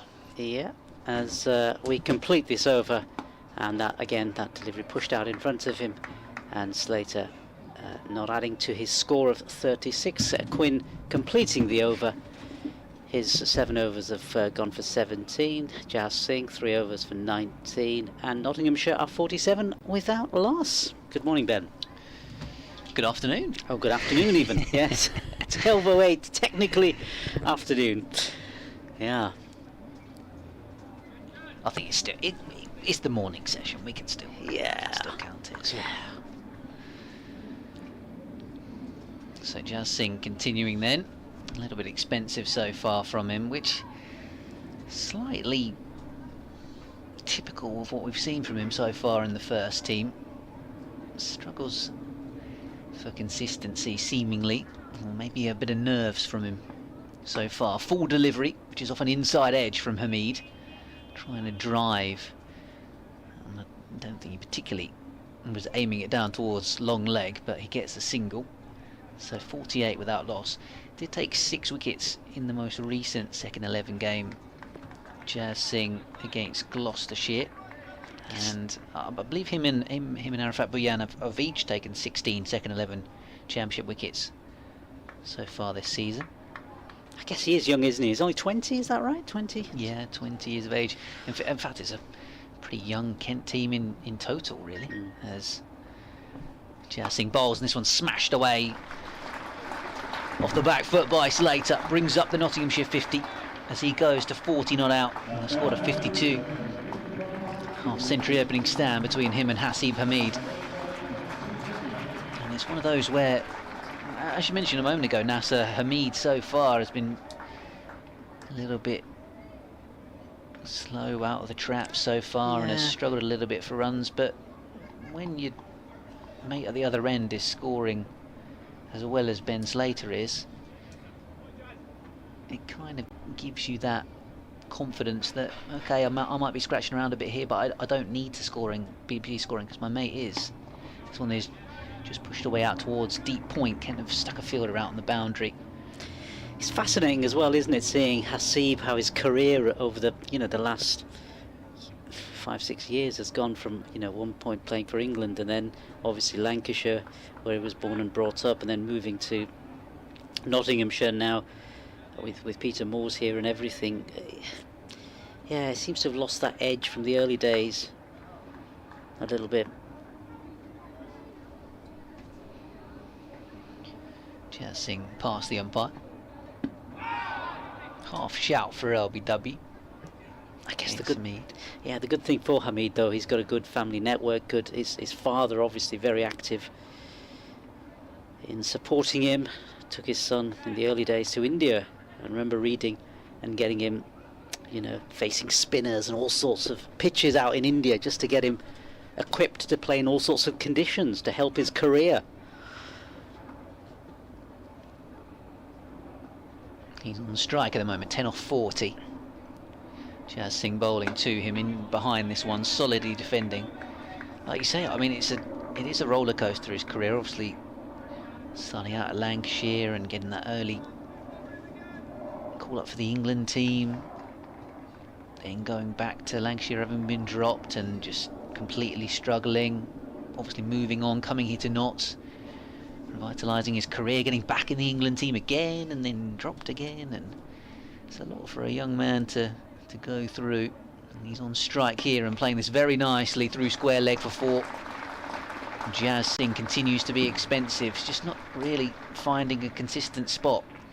I wonder if Kent might have to change the bowling here and get Arafat Bhuyan into the attack. Jack leaning, jogging up the other end. Wasn't sure if he was going to have a brief chat with Jazz Singh, but no apparent sign there. So yeah, he's got the sort of raw attributes, seemingly, Jazz Singh, as Dave Bracecutter was saying. He's very tall, but also reasonably well built 20-year-old bowler, and clearly has made some strides this season with the wickets he's been taking in the second 11, but still really raw, as you can see from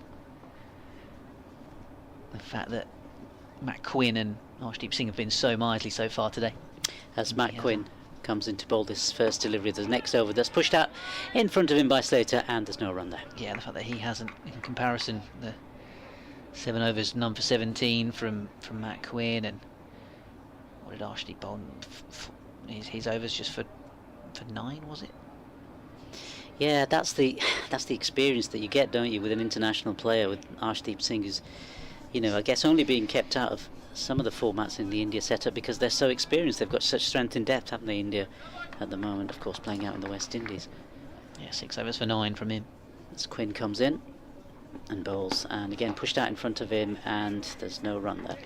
Yeah, hopefully this is he'll feel been good for his development. Arshdeep to come over here to England and play some red ball cricket, like you say, with what feels like guys like Shami have been in that test team for years. Sami and Shami, sorry, and Mohammad Siraj as well, who's come onto the scene in recent years. He's played really effectively. I mean, yeah, obviously Ishant Sharma's not too far gone from that team.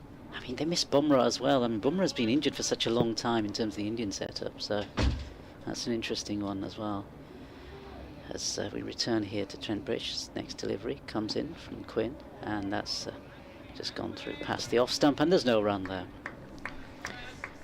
I'm slightly surprised maybe that Jazz Singh got the nod ahead of Arafat Bhuyan, with Arafat being in recent squads for Kent and sort of probably 12th man or just missing out on selection. He had a fantastic debut, the Bangladesh-born seamer at the Oval, and got Jamie Smith and Ben Foakes and Ollie Pope out. Wow. Obviously one of those who's part of the, or was part of the South Asia Cricket Academy in Birmingham in the winter. As Quinn comes in and bowls, and that's again a play and a miss. He appeared to play at that, Slater, but just went outside his bat through to the wicketkeeper, and there's no run. I feel like Ben Slater's either sort of blocked it or left it, or been beaten on his outside edge or hit it for 4 so far today. It's been some very good bowling for Kent. Feels like they've actually been a little bit unfortunate not to take any wickets, particularly Arshdeep and Quinn. Some of the clouds have seemed to have disappeared as well, the darker clouds from earlier on, unless it's my eyes. As Quinn comes in and bowls his next delivery, and it's left outside the off stump, no run. Yeah, it does seem brighter. I think it might be one of those days where we have a couple of showers, possibly. Yeah. Just looking at the forecast. Elsewhere, Warwickshire 43 for 8. against Middlesex. Ethan Bamber's got 5 now, to go with 3 from Roland Jones up top. And, well, Warwickshire in danger of losing that game in the first session of the match, really. The way things playing out there, and obviously bad news for Kent, because Middlesex are just below them in the table. As Quinn comes in to complete his over and balls, and that's played out towards the offside and heading towards the boundary, and it's going to reach the boundary. 4 runs to Slater, taking him on to 45, and Hamid on the other hand has made 14, and Nottinghamshire 61 without loss. Yeah, they're the only ones, Nottinghamshire, not to lose a wicket in Division 1 so far today. Hampshire 56 for 2 against Essex at Southampton. Northamptonshire at Old Trafford, I'm assuming, against Lancashire. Yeah, indeed. 44 for 2, sorry. Somerset at Taunton against Surrey are 56 for 3. And then that obviously leaves Warwickshire 43 for 8. Just a couple of Division 2 games, and Yorkshire are without loss. 68 without loss against Durham. Glamorgan are 70 for 1 at Derby. And then that applause you just heard in the background, a very generous one indeed, for former Nottinghamshire man Joey Everson, who's about to come into the attack. Reflecting on what you were saying earlier, Ken, I mean, looking at the table, they are in trouble, aren't they? Definitively in trouble. Yeah, They're sort of, there's only Middlesex and Northamptonshire below them. Here comes Joey Everson then, in a bowling. That's a full toss and clipped away powerfully by Hamid for 4. And just as Jazz Singh started with a full toss, Joey Everson does likewise. A young bowling attack for Kent. And well, maybe some early nerves. But yeah, in terms of the table, Middlesex got a game in hand over Kent as well. I think it was, 11 points behind going into this round of matches. And then, albeit if, well, people will tell you that Middlesex have got a trickier end to the season in terms of fixtures, having to play a lot of the top sides. This one's driven hard again by Hamid, this time out towards Quinn at mid-off. And Kent have obviously got 2 games against Nottinghamshire, who are just directly above them in the table, but then they've got to go to Somerset, penultimate game of the season, home against Lancashire to finish. You know, they're tricky games certainly for Kent, and then Middlesex with a game in hand over them as well. So here comes Joey Everson. Again, it's full when Hamid is on the front foot driving this one towards a tumbling Jazz Singh this time. So Hamid, having blocked it for 40 odd balls for 14, is all of a sudden trying to smash Joey Everson out the ground. Maybe he's thinking this is his opportunity to try to up the ante, you know, from earlier on when Nottinghamshire are really crawling along. Run rate now just over 3. Everson trying to pitch it up and get some swing, but not seemingly any yet. There's a big shout for LBW and given. Hamid turns and looks at the umpire, and then will turn towards the pavilion in a frustrated manner. And Kent finally get their breakthrough in the 19th over of this game, and it's Joey Everson on his return to Trent Bridge who gets it. A full delivery, maybe just a hint of swing. And Hamid, who had been batting outside of his crease, or getting certainly right forward to Joey Everson, perhaps slightly disappointed with that in mind, whether or not he felt it was going over the top. It wasn't a convincing shot, wasn't it, as we see it again? And he does take a step down the pitch, but it does hit him in line, so yeah, he looked really deflated as well, because he has struggled this morning. Just the 3-4s. And on his way then for 18, brings Will Young to the crease. The New Zealand international, at number 3 for Nottinghamshire. So I think it's the last game for him and the last game for Arshdeep Singh, you were saying earlier as well, isn't it? Yeah, last game for Arshdeep. It's a very bizarre period as well, isn't it? Because we have the month then with the 100 and everything, and then you've got no county cricket, and then county cricket returns in September again. So it's strange period, certainly in terms of the county cricket calendar. Yeah, it certainly is. I guess it has to be done to accommodate the 100. No other reason to think about apart from that. Something has to give in the calendar, and unfortunately, it has to be county cricket, which has to be played in September.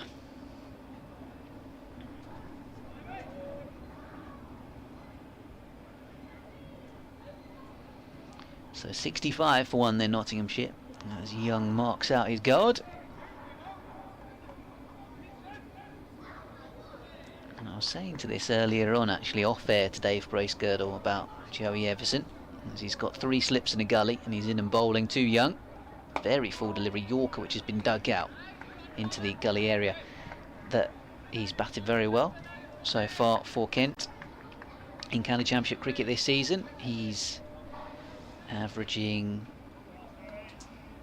what is he averaging? Let me just double check this. Yeah, I mean, from that first delivery that he bowled, you thought, okay, full toss, you know, maybe Here he comes again. Last ball of the over and driven away, and again full, and Young cashing in. It was a bit of width as well, and that goes to the boundary. So yeah, a slightly expensive over from Joey Everson. Yeah, just with the bat this season, he's batted really well, averaging just under 35, but 4 half centuries. So some really nice contributions. Almost got 100 against Warwickshire, but was out for 99. And then with the ball, yeah, he has been slightly expensive at times, I would say, and his average reflects that. But he has also picked up 14 wickets, 14, 15 wickets as well. So he has this knack of taking wickets, even if he generally can be a little bit expensive. And I think that's down to the fact, as we see a replay on the live stream of that wicket, the fact that he really does try and pitch the ball up and look to bring the stumps into play, and so therefore he was expensive in that over with a couple of boundaries coming off it, but he also got the wicket of Hasib Hamid. Yeah, perhaps that's what he was trying to do with that first delivery, but just didn't get the length quite right, and ended up being a full toss. But when he did get it right, he got that important wicket, as we see Quinn coming in to bowl this first delivery, new over, and that's just played out in front of him. There's no run from Slater.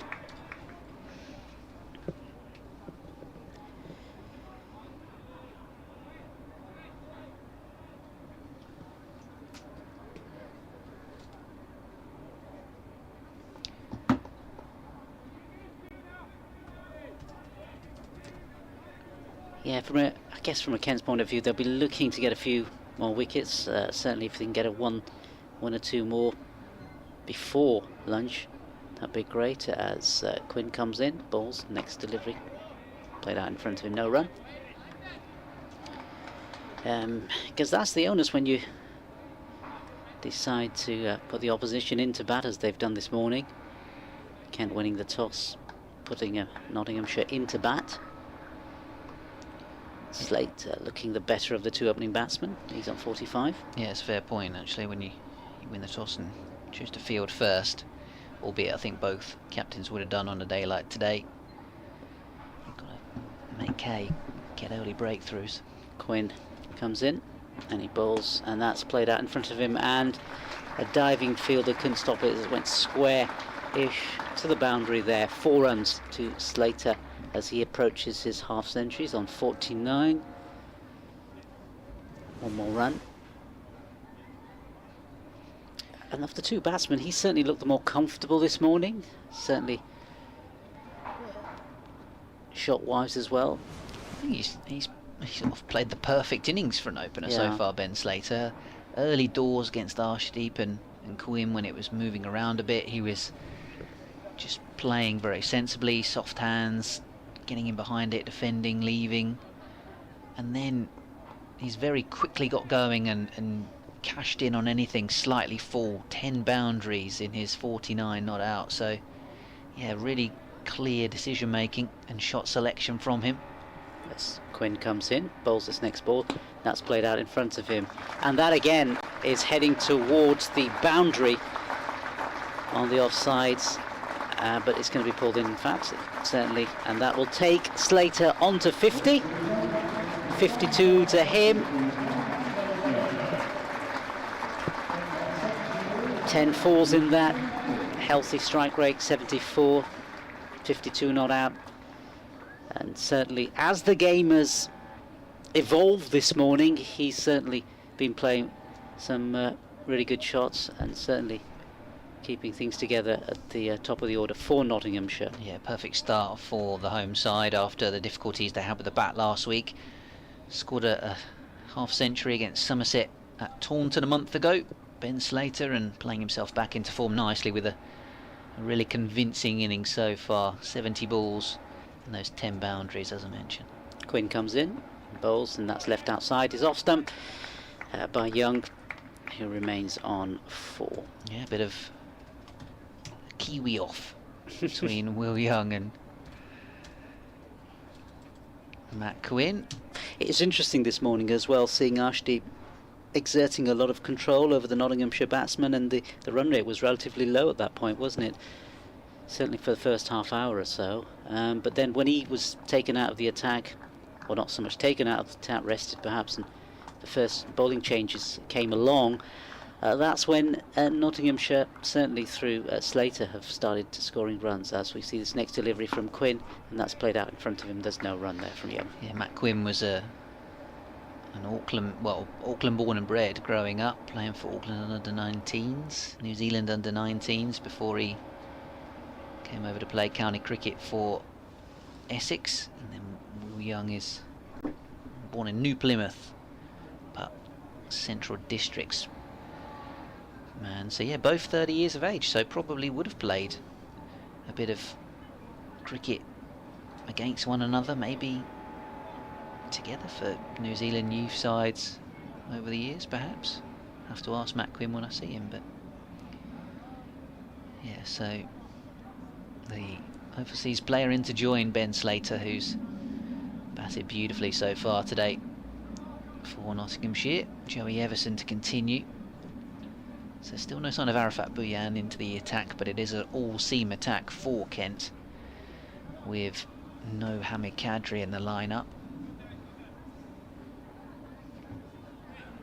So Jack Leaning does have plenty of options to go with the ball. Again, it's very full from Joey Everson, and it's almost a wide Yorker, which Slater has just steered down towards that very short third man boundary.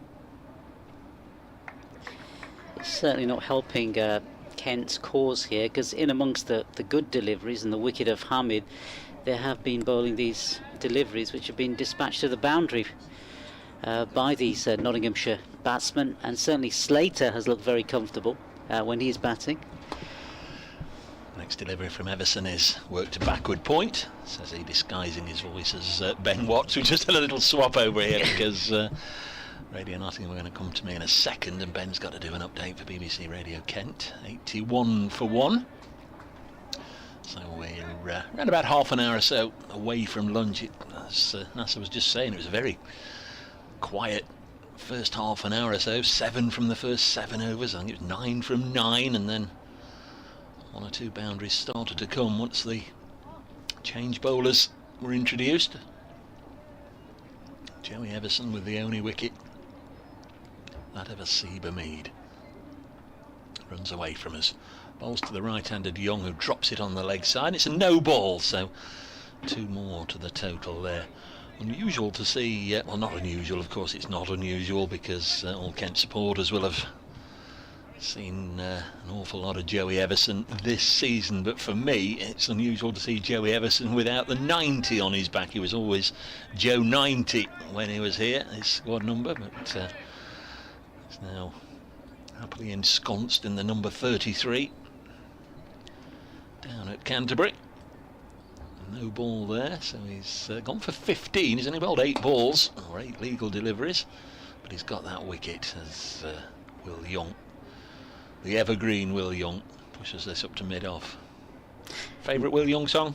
Will Young song? I don't know many of Will Young's songs. I'm trying to think of a Will Young song there. You've got me on the spot now. I tell you what, we've got you as well. Our attentive listeners are saying you couldn't have been watching Yorkshire versus Leicestershire last week.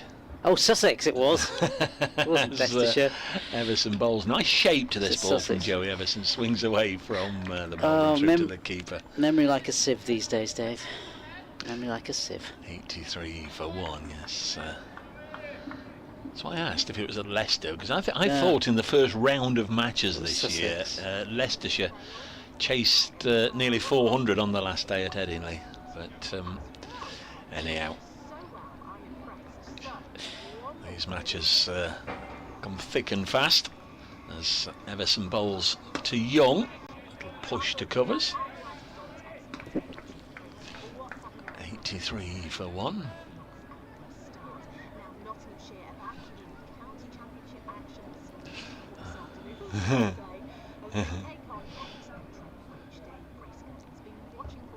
Yes, I nearly blurted out the answer to that. Unusually for me, I spotted that intro. 83 for 1. Will Young is on the strike on 4, and that's because Notts have just lost their first wicket, that of Asiba Mead. Joey Everson, former Notts player, of course, into the attack, and wouldn't you know it, straight away parted that opening stand worth 65, getting a Mead out for 18. Half an hour to go to lunch. Nottinghamshire 83 for 1.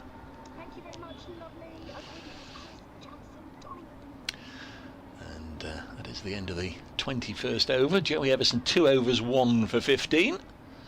Producer Kirsty has donned a rather fetching Nottinghamshire red baseball cap this morning for her stint on the gantry in front of us. It's a shame we can't get a close-up of producer Kirsty in her new bonnet. Arafat Boyan is going to come into the attack. And this will be the first time I've seen Arafat bowling. First time I've seen him playing, so very interested, as I'm sure Nasser is, to see how he will go. Yes, he's a Bangladeshi-born player. Plays for Kent, and be interesting to see how he shapes up. Run rate just under 4 for a short period of time. Just went over 4, which would have been. Well, considering it was 1 for the first 40 minutes of the day, they have accelerated since seeing an Everson and then McQuinn's second spell as well, of course. But the change bowlers, Jas Singh in particular, and Joey Everson's 2 overs have been quite expensive, have helped Notts improve that run rate. So it's Arafat Boyan who's going to come on and bowl as he comes in and delivers its first ball, and that's just over the off stump, and there's no run there.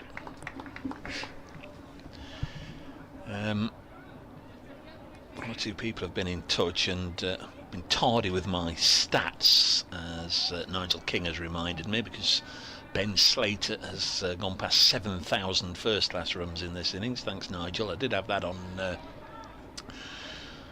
list of prospective milestones, but forgot to mention it. As Arafat comes in to bowl his next delivery, and that's just played out in front of him. Well, actually, it's just trickled down the leg side, really. So Slater taking on to 58, Nottinghamshire 84 for 1. Jas Singh fielding. Ian Carrott's been in touch.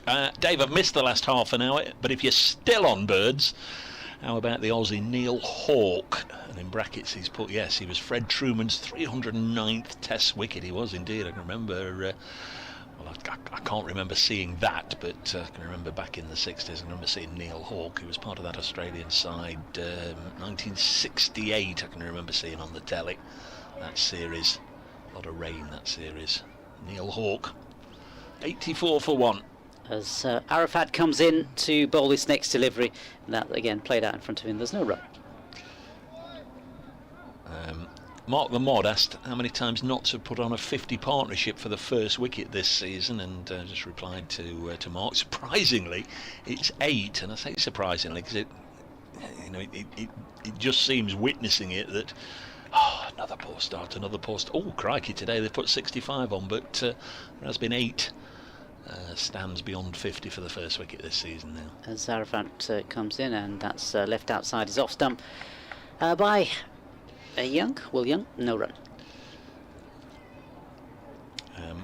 Warwickshire, folks, I know we've neglected all the other scores, and that's because there's not a great deal going on, but we will find a little bit of humour, I'm sure, in telling you that Warwickshire are 55 for 9 against Middlesex at Edgbaston. 5 for 20 for Ethan Bamber, 3 for 27 for Roland Jones. As Arafat comes in, and this again just played out in front of him, trickles onto the ground, and there's no further runs. Ryan Higgins with the other wicket. There's one delivery left in this over, then we'll bring Ben Watts back in. NASA can jump to the front of the queue for a little bit of lunch. I think so. Yeah, Arafat Boyna, I think it is. Born in Dhaka, 1996, as he comes in to complete his over. And that's hit square, and it's going to be dispatched to the boundary by Neil Young, taking him on to 8. Nottinghamshire 84 for 1. Will Young. We've got one singer in Will Young, not Neil Young. Crosby, Stills and Nash aren't playing in this one. 88 for 1 from 22 overs. Even I can work that out. More from NASA a little later on. No, certainly after lunch now, because we're getting there. Thanks for your contributions over the last hour, and we'll bring Ben back. 88 for 1. That's a lovely shot, that, from whichever of the Young family it was who stroked it away. Square of the wicket on the offside, just spoiling our Fat Boyan's opening over somewhat. That boundary from the last ball. Here is Joe 90, and he'll be joined by Ben Watts. Couple of slips, Gully. A little bit of swing. Driven away into the covers. He's bowled really full so far today, Joey Everson. I saw the wicket. I was outside. I saw it. I had a good view of it. I saw it. I just wondered what it looked like on the replay. If you had a chance to look at a replay, or what your initial thoughts were. Leg stumpish. Oh, you'll give him that sort of look, as if to say, just thought he might have been a little unlucky initially. I wouldn't disagree. I think if he'd had the option, he would have reviewed it. He certainly took a big stride. I think that was the biggest thing for me. So Everson bowls, defended away by Slater. Sort of a trigger movement down the pitch, and it hit him in line, but would it have hit leg stump? Maybe. Maybe. Thanks for passing on. I know, even whilst you've not been on commentary, you've passed on one or two birds' names. Thanks to everybody that's taken the trouble to get in touch. We won't prolong that any longer, but a little bit of fun this morning. We had all those bird names. Absolutely. Just nice to know you're out there and you're listening. Loads of interaction on that, which was great. Another swinging delivery from Joey Everson, which is past the stumps. Just a couple slightly more serious emails that are not bird puns. Well, I've said that, and then the top line of Kevin's email is, "Hi Ben, think you could have even got a game today. Didn't bring my spikes, maybe I should have done." He says, "Do you think Sam Billings will be at Kent next season? Surely he should have been involved today, although I hope he's okay." I think a few Kent fans have sort of said, we don't know the circumstances around Sam at the moment, and taking a bit of time away from the game. So this one's down towards backward point for a single, but then I think other Kent supporters will say, and I think maybe this other email, no, in fact it was, other Kent supporters have said to me, how is the club captain not playing this week? Surely with the situation going on and the injuries, he should have come back early. I've actually seen him send a tweet this morning to say that he's going to be playing a second 11 game on Friday as he sort of returns to cricket. Joey Everson in and bowling, left alone outside the off stump. I mean, there's a chance that Sam Billings might not play red ball cricket for the rest of the season, but I think the hope is perhaps that he'll play the 100 for the Oval Invincibles, and then might sort of get himself back in a little bit of form and confidence and rhythm again to be in contention for selection for the final 3 games of the season. We'll have to wait and see on that one, of course. But obviously struggling in red ball cricket this season, not even averaging 10 in the championship, as this one's turned away up towards mid-on by Young. Gets a single, Jazz Singh doing the fielding. So we had that email from Kevin. Mike saying a bit concerned about the Kent injury crisis. If we lose a few more players, might actually not have any senior players out there, but good luck to the lone players. Hope 1 or 2 have a great game. Not confident we can stay up, but hey, come on Kent. That's Mike in Soho Square. And Helen was getting in touch earlier on saying, wishing the Kent guys good luck, hoping Kent can win the game. Well, Notts have made a good start here. with 90 for 1 on the board. And then an email from John as well, which I'll get to in a moment, who's, well, I signed it off, frustrated. Oh. Frustrated. Oh, John. Don't be frustrated. Start of a new over, and this is pulled away by Will Young, who's opened up with a couple of boundaries. He's going to get a couple more here, just helping it down to long leg. Moves on to 11. 92 for 1 Nottinghamshire in the 24th over. Knots were put into bat after Jack Leaning won the toss. Yeah, John's saying obviously no joy for Kent in the first hour. Kent needs to be careful as Middlesex are climbing up. Could take our spot in the table. Just shows how poor things are for us at the moment. Saying that Kent seems to be a bit fearful in red ball cricket. Is there a psychological issue? I mean, possibly. Next ball is eased into the offside. There's no run. 92 for 1. We know this is match 11, isn't it, for both sides, and then they meet again match 12 at the start of September. Who do Kent finish with? Finish with Somerset away in the penultimate game, and then home against Lancashire. Ooh. A couple of tricky games, really. Notts finish. Notts are 7th, Kent 8th going into this round of matches. Notts finish with Lancashire at Old Trafford, and then Middlesex here. Next ball is defended by the Kiwi. Finish with Middlesex. So Kent might need you guys to do them a favour against Middlesex on that final game. Well, yeah, I mean, or you might be saying the same to Middlesex. Well, quite. Just going back to John's email, I mean, I think there's I wouldn't be surprised if there is this is top level sport. There's definitely an element of, psychology about it, and there's an element also of the fact that some of these players have played a lot of cricket so far this season, and there's a sort of mental drain on you as well. Boyan from the pavilion end, bowls edged along the ground, and it will squirt between second and third slip for a single. It was partially stopped there by skipper Leaning.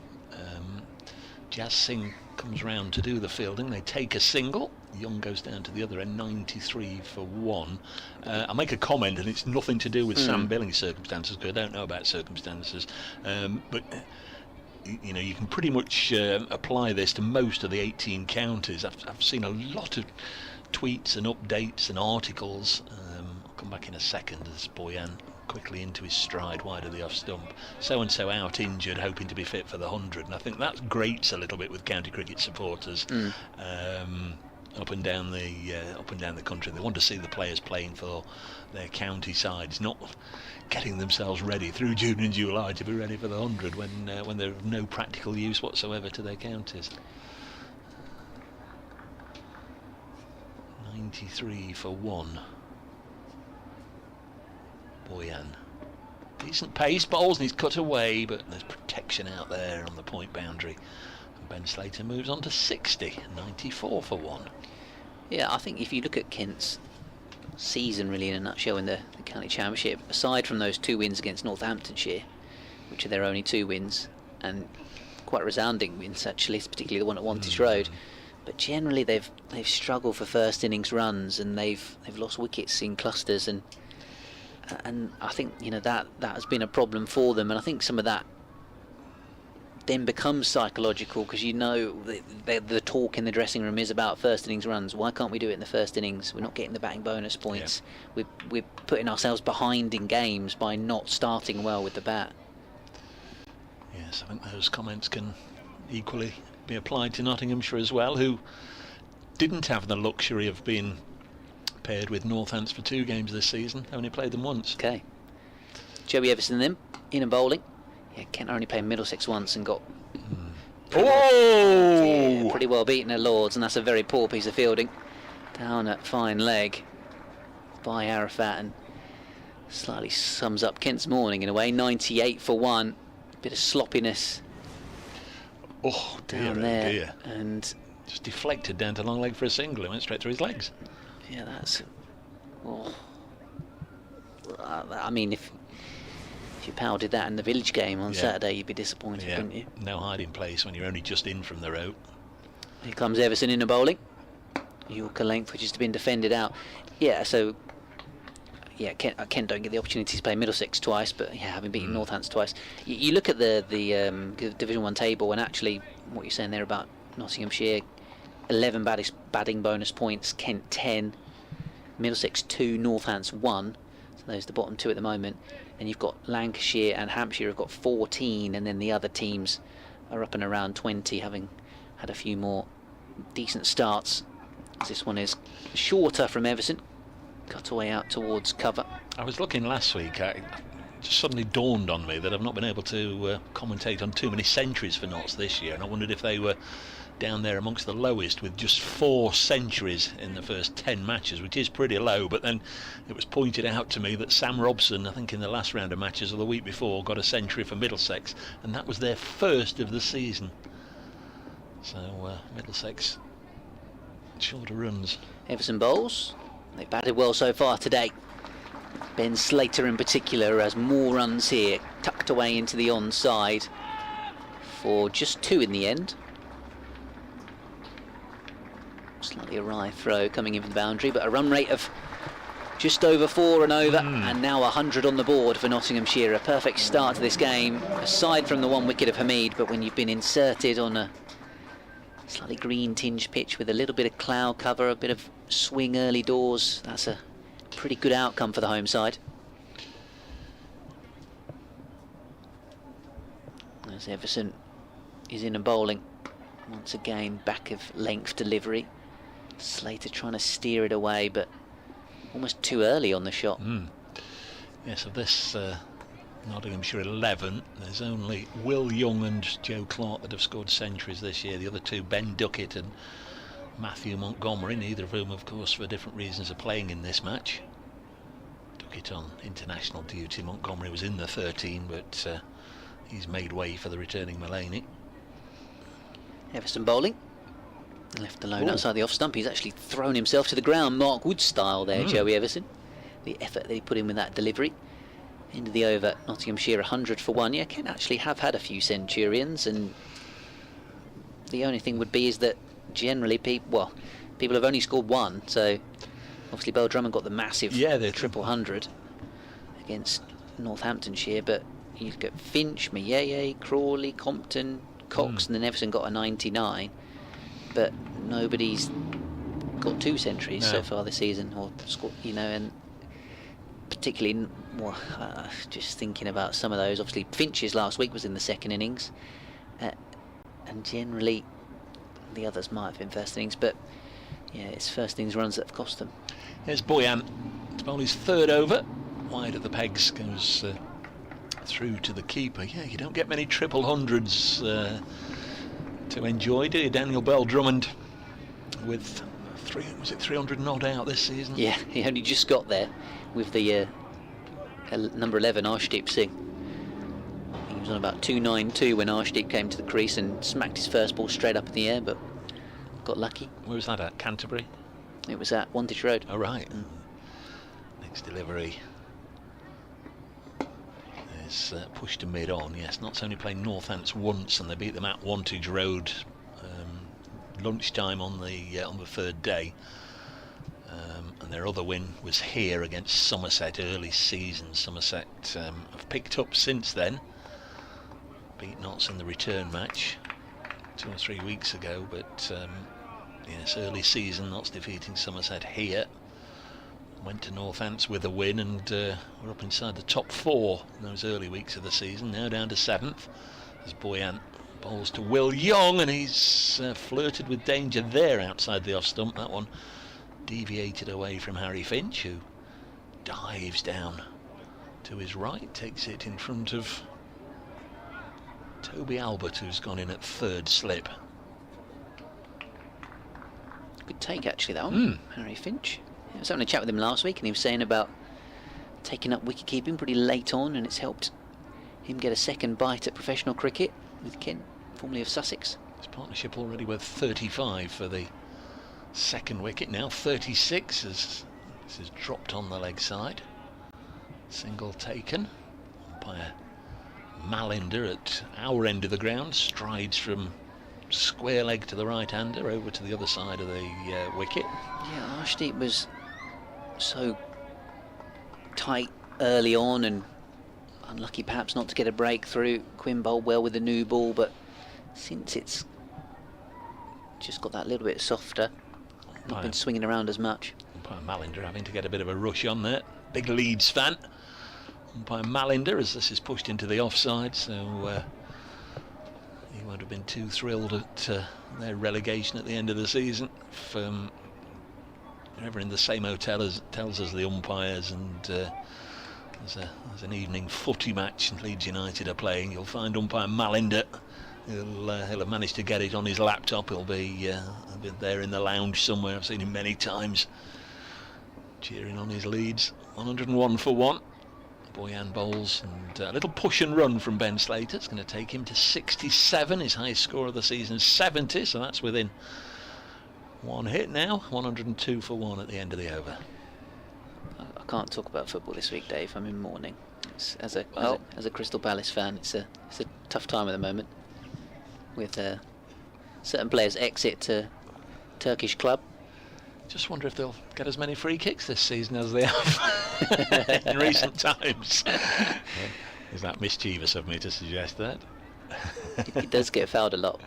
You're right. I thought you were a Gills man anyway. Well, whenever I see you in November and December and January, and we're wrapped up to the hilt at some football ground at the other end of the country. Don't worry, I'll be back covering Gills this season. Everson bowls. I'm sorry, this is your It's end. all right. Yeah, defended away into the offside. Yeah, it should be an interesting season for them. Recruited well so far this summer. Still trying to get a couple of forwards in.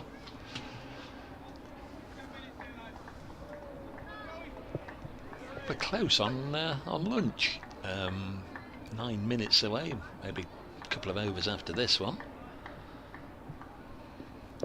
Everson into the left-handed Slater. 67 runs for him so far this morning, and this will be his 68th.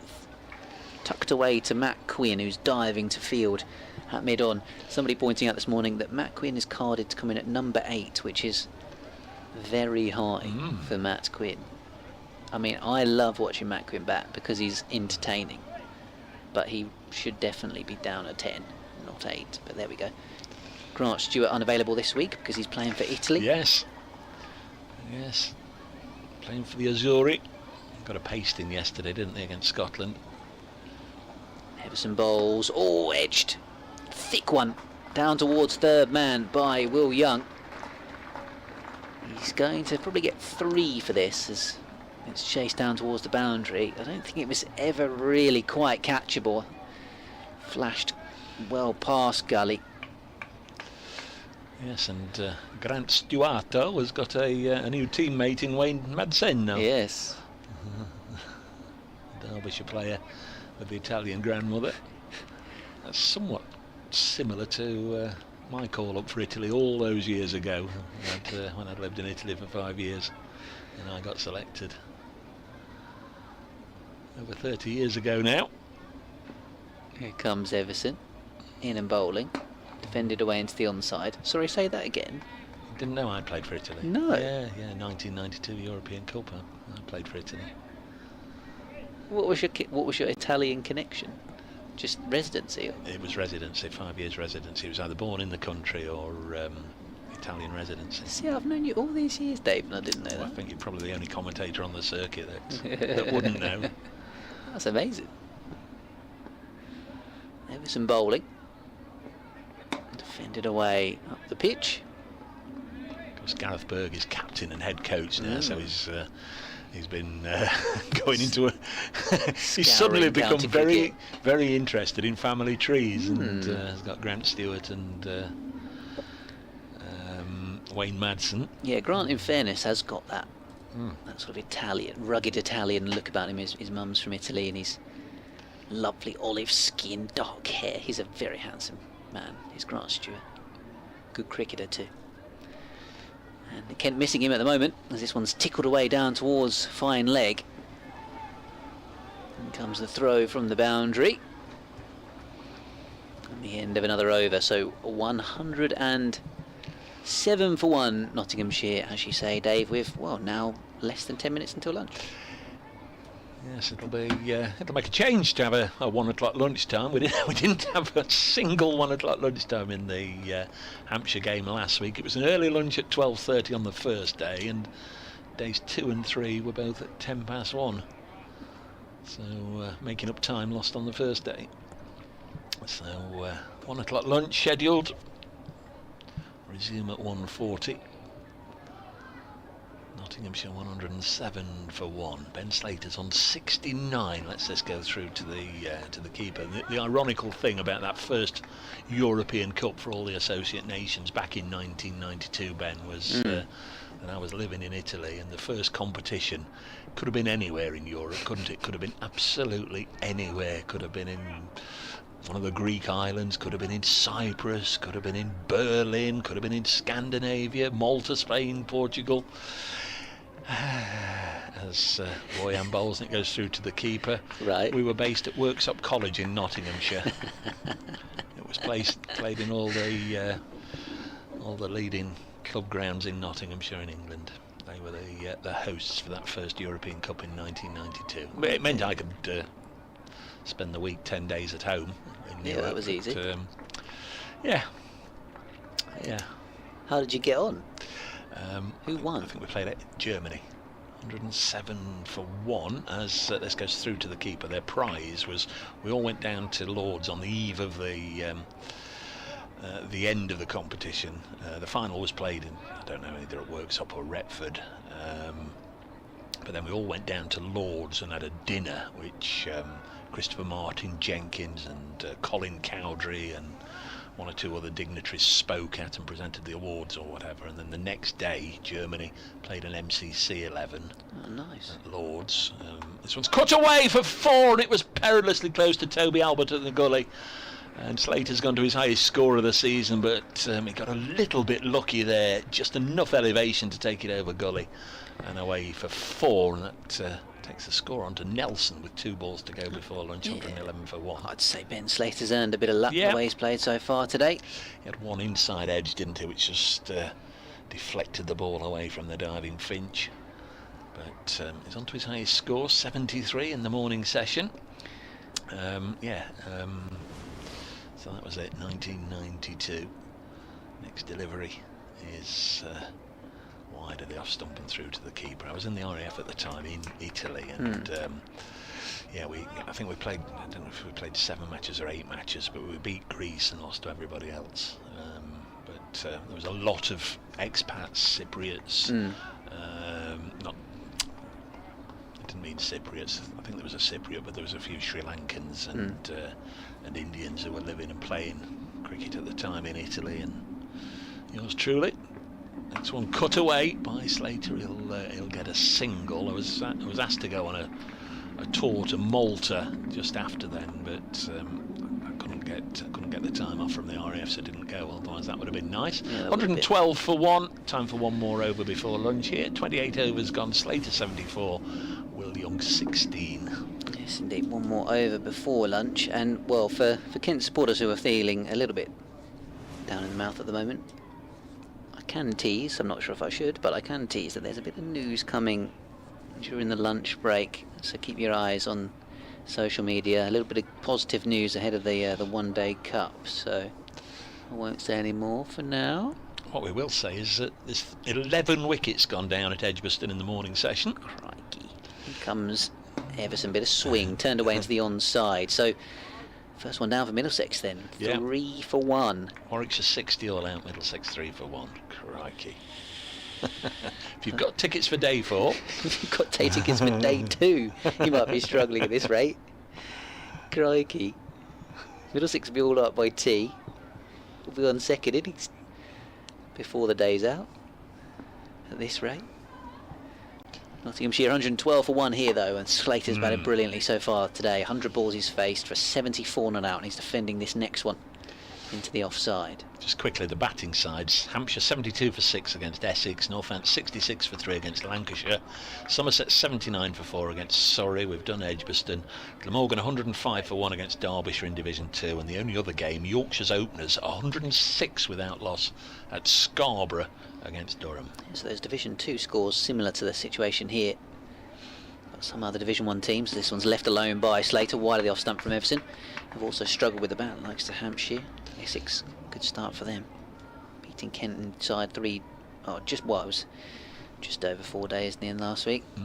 Looks very much like Durham are going to be promoted back to Division 1. It was a bit of an acrimonious drop out of the top flight all those years ago, wasn't it? But yeah, they're by far and away the best team in Division 2 at the moment. Kent trying to stay in this division, of course. Bit of swing here for Everson, defended away into the offside. Looks like it's going to be 2 of 3, Middlesex, Northamptonshire and Kent to go down, unless Nottinghamshire get sucked into it at all. If they lost both games to Kent, they'd be looking over their shoulder, or maybe a draw and a defeat. But I think Northants will go. It's a shame to say, because a lot of good people there, a lot of good friends there, but they've been the poorest side over the first 10 games. Here comes Everson. Edged wide of second slip and away down towards third man for 4, and that's a little bit unfortunate for Joey Everson. If there'd been a third or fourth slip in, it would have gone at a catchable height, and Jack leaning at second slip. He's got his hands on his head as a 50 partnership comes up.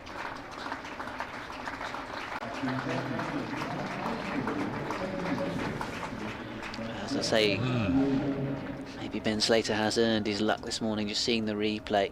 In fact, it goes quite wide. Even if there was a third slip in, it would have gone wide of him. It would have had to be sort of a fourth slip gully catcher to get involved with that, as this one's defended away up towards mid-off, and despite Everson taking 1 wicket, that's all that Kent have got to show for their work in the morning session, having inserted Nottinghamshire, and Ben Slater, the man of the morning session, with 78 not out and Notts 116 for 1 at the lunch interval. Yes, they've added 51 for this second wicket so far. Many thanks to Ben Watts, to Nasser Hanif, and to everybody that's taken the trouble to get in touch or listen to us this morning. Thanks very much for a little bit of fun with the bird names. We're doing an update for Radio Nottingham in just a moment. The players are about to leave the field here with Nottinghamshire 116 for 1 after 29 overs. We'll all be back to escort you through the afternoon session from around about 20 to 2. We hope you'll be able to join us then.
Hello everybody, welcome back to Trent Bridge in ample time for the start of the afternoon session between Nottinghamshire and Kent in this LV Insurance County Championship Division 1 game. Nottinghamshire with probably the better of the morning. We always break these matches down into individual sessions, and 116 for one having been put in. I think Notts would have snapped your hand off at 10:30 or just afterwards when the toss took place. With Ben Slater 78 not out, nicely set, and Will Young with him on 16. They've got a chance this afternoon just to go on and really put a substantial first innings score on the board, which is something like or something that a lot of counties this year have just not been able to do with great regularity. I'm Dave Bracegirdle from BBC Radio Nottingham. Nasser Hanif from BBC Sport will be joining us a little later on as a part of our commentary team, and just to help me get you through this little opening session of the afternoon, facing strike for the first ball, it'll be Ben Watts. Thank you very much, Dave. Yeah, Kent, a little bit unfortunate perhaps to only get the one breakthrough in that first session of the day. I thought they bowled well with the new ball, with Arshdeep Singh and Matt Quinn, who's going to be Arafat Bhuyan to carry on after the lunch interval from the Batman scoreboard end of the ground. He's in and driven away by Young for 4 runs to get going. A bit of width on offer. A short boundary. That helps your lunch go down, doesn't it? First ball, a wideish half volley, which he slapped away for 4. Don't know how much lunch this pair will have had. But nice way to get going upon the resumption. Yeah, a little bit too much width from Arafat. 3 slips for him. Kent skipper Jack leaning second of them. This time it's gone to a pretty similar spot, but they've sent point out to the rope, so only 1 will be taken.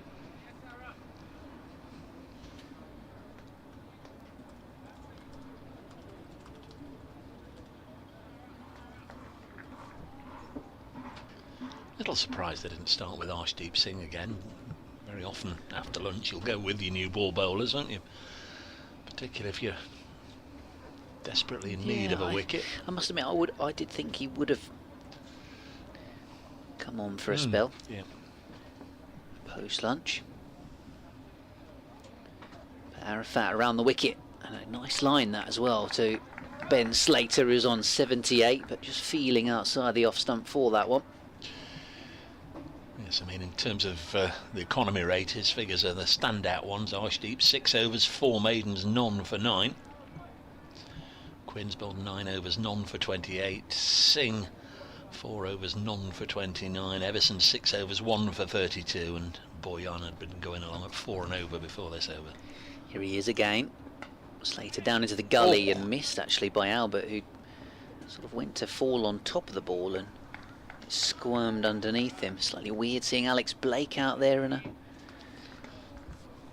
all-white Kent kit. I'm assuming that's probably his old cap that he probably had semi-retired. Put it in on the mantelpiece, or maybe in a glass case, and has had to smash the glass to get the cap out again, almost like a superhero going back to his old job as this one's left alone outside the off stump. So will he have been playing cricket since the blast? Yeah, so he's been playing plenty of club cricket. So his team Hayes play in the top division of the Kent Prem. So he plays red ball stuff for them, but obviously it's only 50 overs a side. And then he's been, well, he didn't really play much for Kent in the T20 blast, actually, in truth. Only the last couple of games when there were injuries that he came in. As Arafat's around the wicket, defended away as the onside. He does play, or tend to play some red ball stuff with the second 11 group, which previously he sort of liked to kind of keep his eye in. Otherwise you find yourself as a white ball only contracted player a little bit on the periphery of the squad, and you don't hit enough balls and don't get enough time out in the middle to feel like you're in nick. So yeah, he does sometimes play with the twos anyway when he can. So Yeah, he's sort of been in and around the group at least, and brings that bit of experience, which I'm sure will help Jack Leaning. So we are going to see Arshdeep then, but just a change of ends for him. Yeah, so we weren't too wide of the mark. Captain Watson, Captain Bracegirdling suggesting that would have probably gone with the international. The start of this afternoon session. Going to be bowling from the Radcliffe Road end then. His first 6 overs from the pavilion in this morning, mainly at a Seabermead, and mainly he bowled dot balls. What can he do to Will Young here, who's on 21, and this one goes across the right-hander and through into the gloves of wicket-keeper Harry Finch. The one man to be dismissed, a Seabermead given out LBW in Joey Everson's first over, 4th ball that Everson bowled. Trapped him LBW. It was one of those, it didn't look absolutely stone dead in real life, but umpire weighed it up in his mind and raised the finger. There's Arshdeep.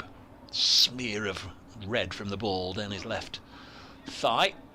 Again wide of the pegs, and Will Young leaves it alone. Will Young, 30 years of age, was, as he said, pretty much sat at home in New Zealand. Feet on the couch, slippers on, cup of coffee, phone call. You fancy going to England for a wee while, played 3 county championship matches for Notts. Said he had a New Zealand boot camp, a training camp to attend if he hadn't gone. Next ball is through to the keeper, and so it didn't take him too long to weigh up his options. 123 for 1 as this one again nestles in the gloves of Finch. Yeah, I mean, it does sound preferable, although I'm sure the scenery would have been lovely at the New Zealand boot camp. He had They'd probably just get them running up mountains and stuff, I guess. a number of cousins and family friends at the Oval to see him register his century on debut for Notts, just the 13th to score a century on his first-class debut for Nottinghamshire. Arshdeep bowls, a long way down the leg side. That's really good from Harry Finch, who'd been given a couple of gentle ones just outside the off stump that nestled in the gloves just to get him going after lunch, Finch. But this time he had to go a long way down the leg side. Yeah, good footwork, good take from him. Yeah. Little erratic from the bowler, wasn't it? Yeah, it was slightly. I think he was sort of firing it in towards leg stump, and then it just swung a bit further.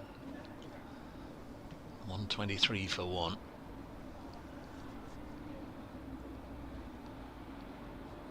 Sets off again. Bowls and worked onto the leg side.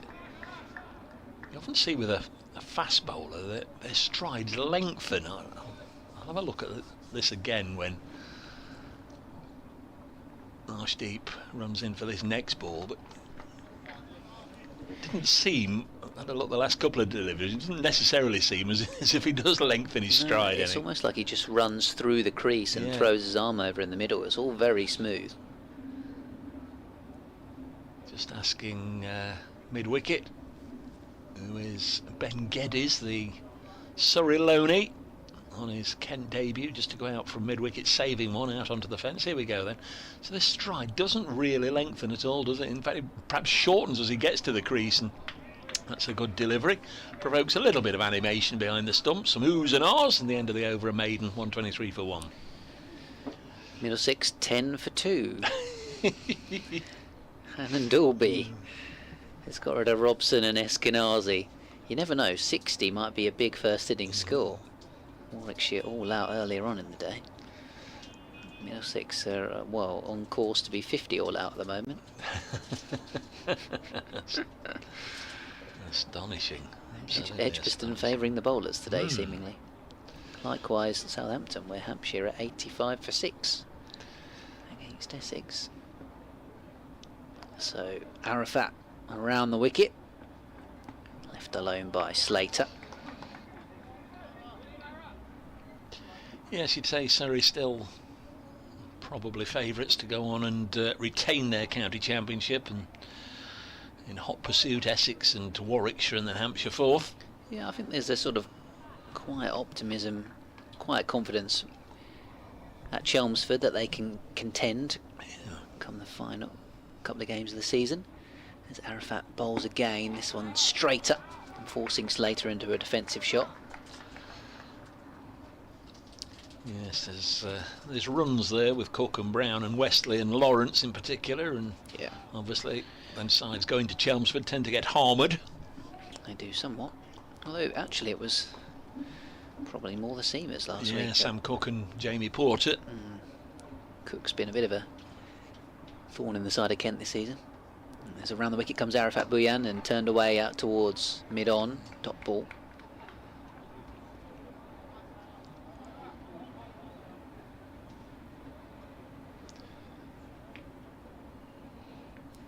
Overall, Kent played okay actually last week, but then even on an off day he takes wickets. A little disappointed that Moyet is not playing in this game. I've heard a lot of good things about him. Yeah, absolutely. Here comes Arafat around the wicket. Slater defends into the offside. I mean, that's just another big blow for Kent, who already had lost Denley and Cox to injury last week, and then wondered if Bell Drummer might be fit after a hamstring injury, but the fact they were bringing in 2 lone batters clearly said otherwise. And then, yeah, you thought maybe Alex Blake wouldn't be required, but as I saw him this morning, was feeding catches to other players and thought, hang on a minute, that doesn't particularly look like he's getting ready to play. So at that point, he'd obviously failed a fitness test, as this one's pushed out towards mid-off. So yeah, no involvement for him today, having had a fine season. Did I dream it, or as we went off air at 1 o'clock, you said you might have some news for Kent supporters after lunch? I did. You didn't know. The news is that Matt Parkinson's going to be joining Kent early. He's going to be joining for the One Day Cup on loan from Lancashire. He's signed for Kent for next season, but he's going to come and play in that One Day competition. As this one is a dot ball from Arafat Slater, end of the over, 123 for 1. So yeah, good news for Kent fans that are going to get to see their new signing for next summer a little bit earlier than planned. And not necessarily good news for Notts, because Notts go to Canterbury in the Royal London. No, it's not the Royal London, the Metro Bank One Day Cup. We'll just about get used to the new sponsors when it'll be time to change them again. Yeah, a little bit of sort of Joey Everson vibes. The fact that he won a trophy with Kent before he was even a fully paid up Kent player last season. Obviously, he was on loan for the One Day Cup. Yeah. 123 for 1. And a quiet couple of overs, couple of maidens. Arshdeep bowls a bouncer. We've not seen too much of that today. And by Malinder. Thought he'd given a no ball originally, but just having a conversation with probably himself there, just tossing a coin from hand to hand, and did result in his right arm sort of being raised above the elbow. Thought for a second he was going to give a no ball, but good sharp bouncer from Arshdeep. This is also quite nice. If you're a young supporter of Kent, they're offering an opportunity to watch the games in the One Day Cup this season. 123 for 1. That's a really good delivery. That's one of the best balls he's bowled. It was 6 inches outside the off stump originally, and then it shaped back in beautifully and just missed the top of the off bail on its way through to Finch. Yeah, that was a beauty. Yeah, nice initiative from Kent actually, offering under 15s the chance to become a junior journo for the One Day Cup for the day. So you get a chance to sit in the press box, interview a Kent player, do some presenting, ring the match bell, write your own match report, etc. So yeah, it's quite a nice little offering. Are you applying? No, I'm a bit old these days. It's Arshdeep bowls again and nicely defended out onto the leg side. Might even get to come say hello in the commentary box at some point. Well, that would be nice. That would be very, very nice indeed. Yeah. No, fully support all initiatives like that. That's very good. Get the youngsters involved. The youngsters that were here this morning, they've either moved or they've seen enough and they've gone back to school. There was a school party here dressed in their blue school uniform, presumably. Had their photographs taken on the outfield during lunch, I saw, but it's gone quiet and I can't see them, so presumably they're on the bus back to school. Arshdeep bowls a beauty and he's caught the outside edge, and Young goes A catch at the wicket, really nice delivery from Arshdeep Singh, and Will Young did really nothing wrong there. He's feathered it through to Finch, and a second breakthrough. Young out, caught Finch, bowled Singh for 21 at the crease for almost an hour, faced 36 balls, hit 3 fours, and it's 123 for 2. It's an absolute crackerjack delivery from Arshdeep Singh. Just waiting if we might see a replay on the live stream. Here it comes. Just seemed to get a bit of extra lift, actually. Bit of extra seam and bounce for Arshdeep. Perhaps just hitting that seam hard and getting the extra bit of rise to catch the outside edge of Young's bat. So an international for Kent gets the overseas, likewise for Nottinghamshire. And after a disappointing opening session to the day, just the way Kent will have wanted to start this afternoon, Arshdeep's miserly start, going for just 9 runs in that 6-over spell. He hasn't gone for a run so far in this one either, and he's got the breakthrough too. Yeah, it's a lovely delivery, wasn't it? Got the opportunity to see the replay there. Thank you, those of you watching the live stream will have seen it. He didn't do an awful lot wrong. An extra little bit of bounce there. Just brushed the outside edge, and it was a good catching height for the keeper, Harry Finch. New man is Joe Clark. One enormous innings this season on the last day of the match. I think it was against Warwickshire, where he got a double 100. 229 not out against Warwickshire for Joe Clark, his only century score over the last couple of years, but well worth the wait. Notts leading run scorer, 663 at an average of 41.5. He's come to the middle, 123 for 2, as Arshdeep Singh bowls to him, and he's away first ball with at least a couple here, steering it to backward point. It might just have enough juice on it to go all the way for 4. It does. So Clark's away, 127 for 2. He's one of these that does like to get up and at him early on, and he's done exactly that. 127 for 2.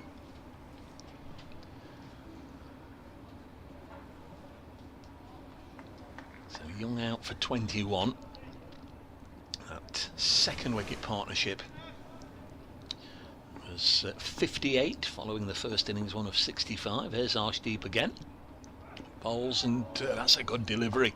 Very similar to the wicket taking ball, but this time Clark didn't get anything on it. That's a good over from Arshdeep Singh, whose figures are now 8 overs, 5 maidens, 1 for 13. And Notts a 127 for 2. As we inch towards 2 o'clock, here with myself, Dave Bracegirdle, Ben Watts and Nasser Hanif at Trent Bridge. Clouds are high. Not a lot of blue sky up there, but as long as it stays dry, we won't mind. That's 127 for 2. Yeah, important breakthrough for Kent, and like you say, that second ball to Clark, very similar to one that got Young out. Did well not to nick it, to be honest, the new batter. Slater there on 80, facing up to Arafat Bhuyan here and turning him away off his hip into the onside, but out towards the fielder at mid-on, so no run.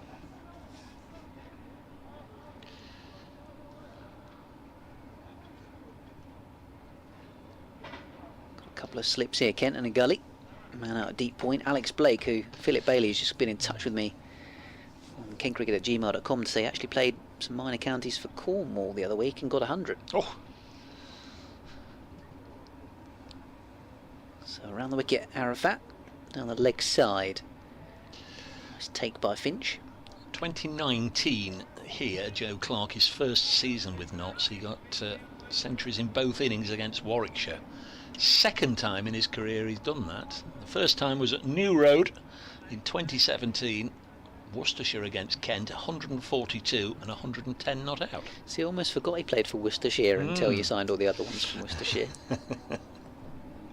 Here comes Arafat Bhuyan around the wicket, nice and wide on the crease. Oh, that one is a big shout for LBW. I wonder if it was just going too far down leg side because of the angle that he bowled it from.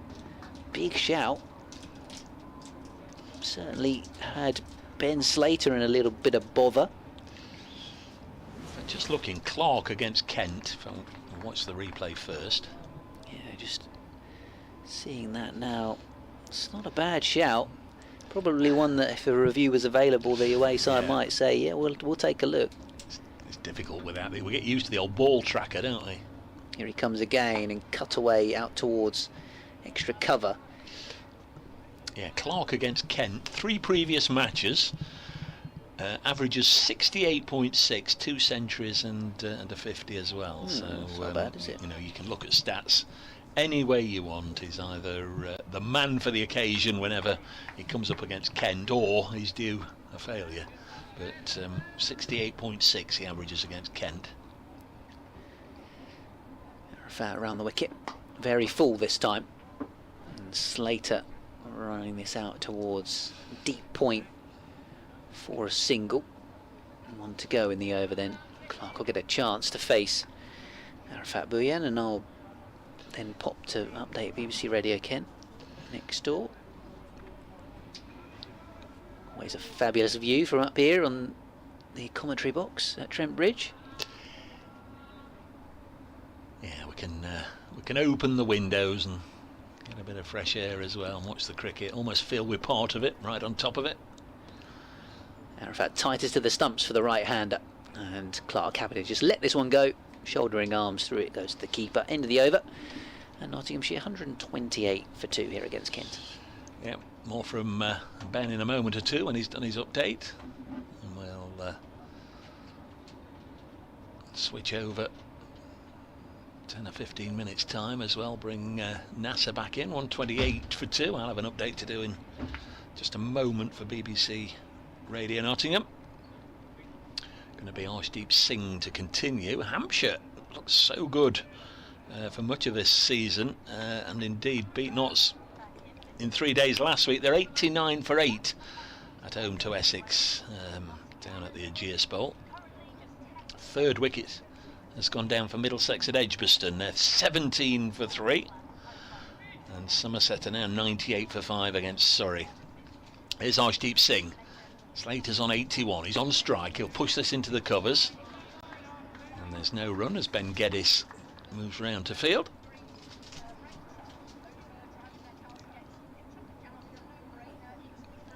This is the 35th over of the innings. The wicket's going down in the 19th over and the 33rd.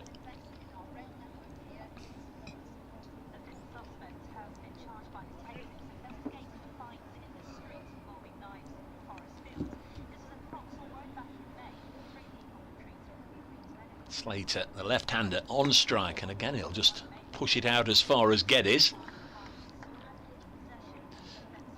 1 or 2 slight moments of concern in this innings, Ben Slater. There was one during the morning session where he inside edged it past the stumps and the keeper for 4. There's another one just before the break where an edge flew over the slip cord and away again for another boundary.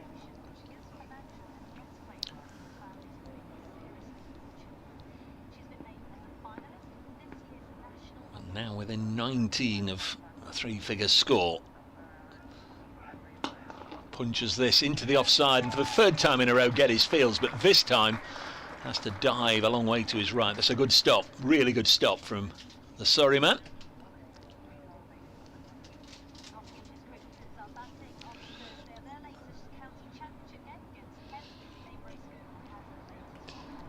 Where Nottinghamshire were put into bat, and now 128 for 2. Ben Slater, the opener's still there. Highest score of the season for Ben. He's on 81 not out, but he has just lost the New Zealand international Will Young out for 21. Got a good delivery from Arshdeep Singh, which he edged behind. Nottinghamshire 128 for 2.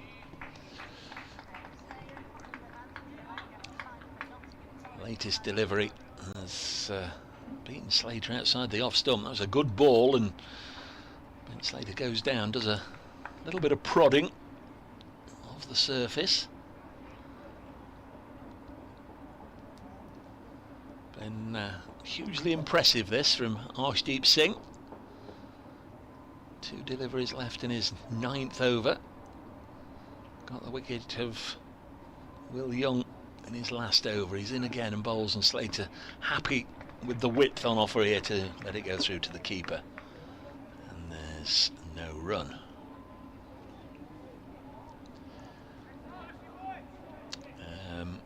Very good from T. It says Clark against Kent equals Superman. Very, very good. Graham says, looking at the 1992 European Cricket Cup, I see the Italian middle order batsman is Pietro Brace-Kirtle. Would that be you? Very good, Graham. Next delivery on its way, and again sufficiently wide to bring another dot, and another miserly over from Arshdeep Singh comes to a conclusion. 128 for 2. Mike Brown, isn't it refreshing, he says, to see proper cricket, defend the good ball, dispatch the bad ball and ignore the ball you can leave alone.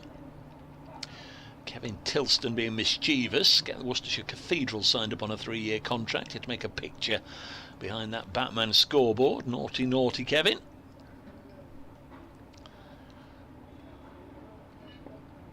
At Brace Cricket, at Ben Watts Sport, if you want to get in touch, as this is the start of a new over with Bhuyan, Arafat Bhuyan bowling to Joe Clark, pushes this to mid-off.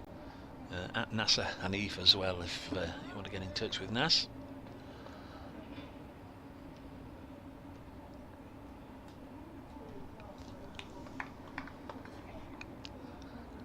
Hopefully we'll be fine and dry throughout this afternoon session.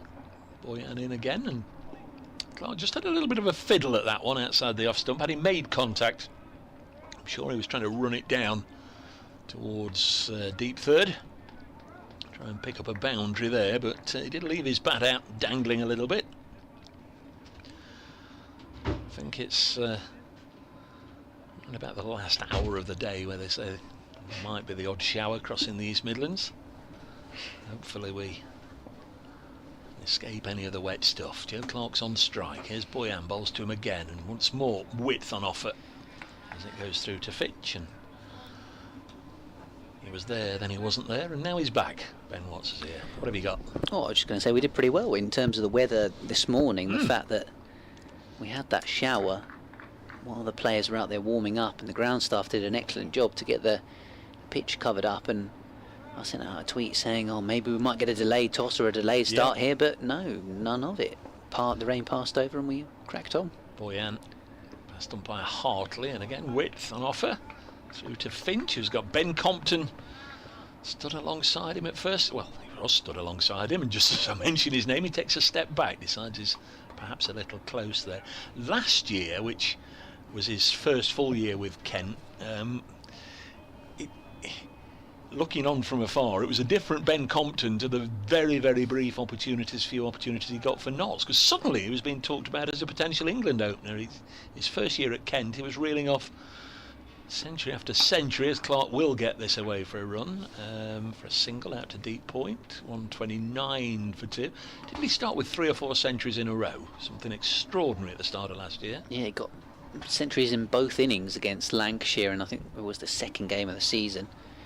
And yeah, he just had a marvellous summer, really, because he looked absolutely solid as a rock opening the batting, and he just batted for hours and hours and was the glue in the Kent line-up. Ended up scoring almost 12,000 runs in the Championship, averaging 50s, 650s and 400s.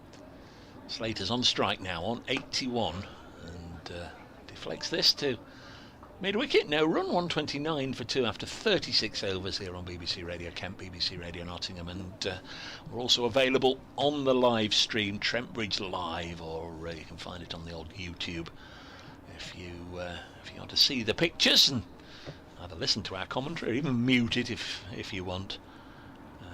It's 129 for 2. Faced almost 3,000 balls last season in the red ball stuff, and he had a fine time in the One Day Cup as well. Yeah.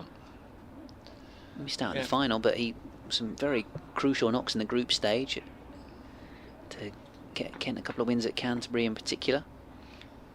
Hasn't quite found the same form so far this season.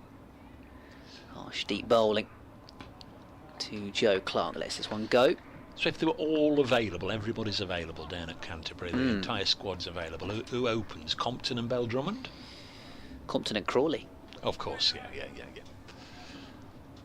Yeah, so somebody did actually send me a Kent 11 who were unavailable for whatever reason for this game. And it's a pretty good one. When you got Zach Crawley, Tawanda Mayeye, Bell Drummond, Denley, Cox and Billings as your top 6. Yeah. As Arshdeep Singh is in and bowling once more. 3 slips in the gully waiting, but Clark pushes this into the gap at cover. Comes through for a single. O'Riordan, and then Stuart Hogan, Gilchrist and Wes Agar, of course, as well, who would have been around for this game, the Australian quick, but ended up going back home early due to a back injury. Added a bit of extra pace to the Kent team and wickets in the championship, and bowled well when he was used in the T20 as well. So from the 13 that was announced yesterday, it's Moyet and Kadri have missed out on this. Yeah, surprisingly, in a way that we would have expected Kadri to play, and Moyet would have been opening the batting. This one smashed away out towards deep point by Slater, but straight to the fielder in the deep. So he'll only get 1. So if the situation arises, as it invariably does, that sides are behind on the over rate, where's your let's rush through a few overs coming from? Jack Leaning? Yeah, it would be indeed. But I remember in particular it was the win at Edgbaston last year. Jack Leaning ended up bowling a few overs in a hurry and was literally sort of running round because Kent were 5 over the over rate, and then on the cards was a points deduction, and then they managed to get it back to evens somehow. Arshdeep Singh bowls, full delivery, which is driven for 4. Best shot since the resumption. Joe Clark moves to 10. And the Nottinghamshire lineup 135 for 2. Very nicely played indeed. Just slightly over-striving, over-pitching there. Arshdeep Singh. And as a result, another boundary goes on the Nottinghamshire score. Arshdeep so far 12 wickets. Best of 3 for 58, but it feels like he's arguably bowled better than that. Unlucky not to have a big haul in particular to his name. And he's in again. Oh, that's a beauty. How's that? Managed to miss everything. To the right-handed Clark. It's not far away from the top of the pads and an inside edge and top of off. Just the sort of area from Arshdeep Singh as Nasser Hanif is back alongside me. What more could you do with that apart from take a wicket? Yeah, good afternoon, Ben. Incredible bowling this afternoon from Arshdeep. Yeah, the switch to the Radcliffe Road end has worked well for him so far. Goes very full here and it's clipped away up towards mid-on, having operated from the pavilion end to start the day. I just went out on the balcony just to have a little closer look at him, and he generates just that. It's just a brilliant action. He seems to generate that bit of movement as well, and it's got a nice action, the movement off the pitch, and just a bit of swing and seam. It's perfect. I was reading a bit about him as well, and some speculation that he could be left out of the sort of India setup coming up to the World Cup as well, which should be a shame, really. Yeah, I mean, his exponent, more of a white ball exponent previously for his country. As Arafat into the attack and driven away out towards deep point where Blake is situated. Obviously a big star in the IPL in recent seasons as well.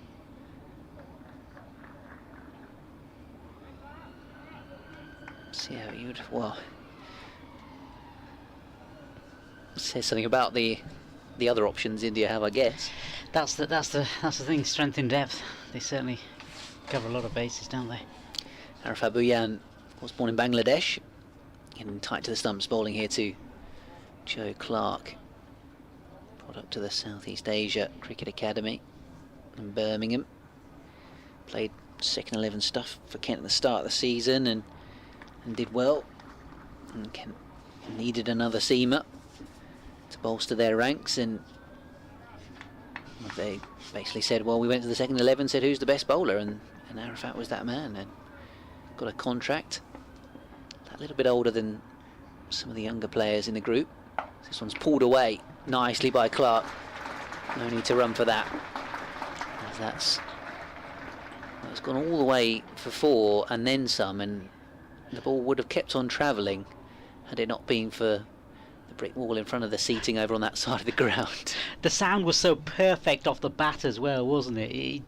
It just sounded so clean, so crisp. That goes back to what Dave was telling us earlier on, that whether the boundary is 50 yards or 100 yards here at Trent Bridge, hit it well enough like that, it doesn't matter. So 140 for 2 now. Nottinghamshire. Clark quickly on to 14 from 15 balls. Arafat bowls a fuller delivery, which is blocked out up towards mid-on. It seems as though here what Kent are almost doing is like you've got Arshdeep Singh is bowling very, very well, and then having to rotate some of the other bowlers around him almost, because they don't seem to have another bowler of the same quality, unfortunately, in this game, do they? No, they don't.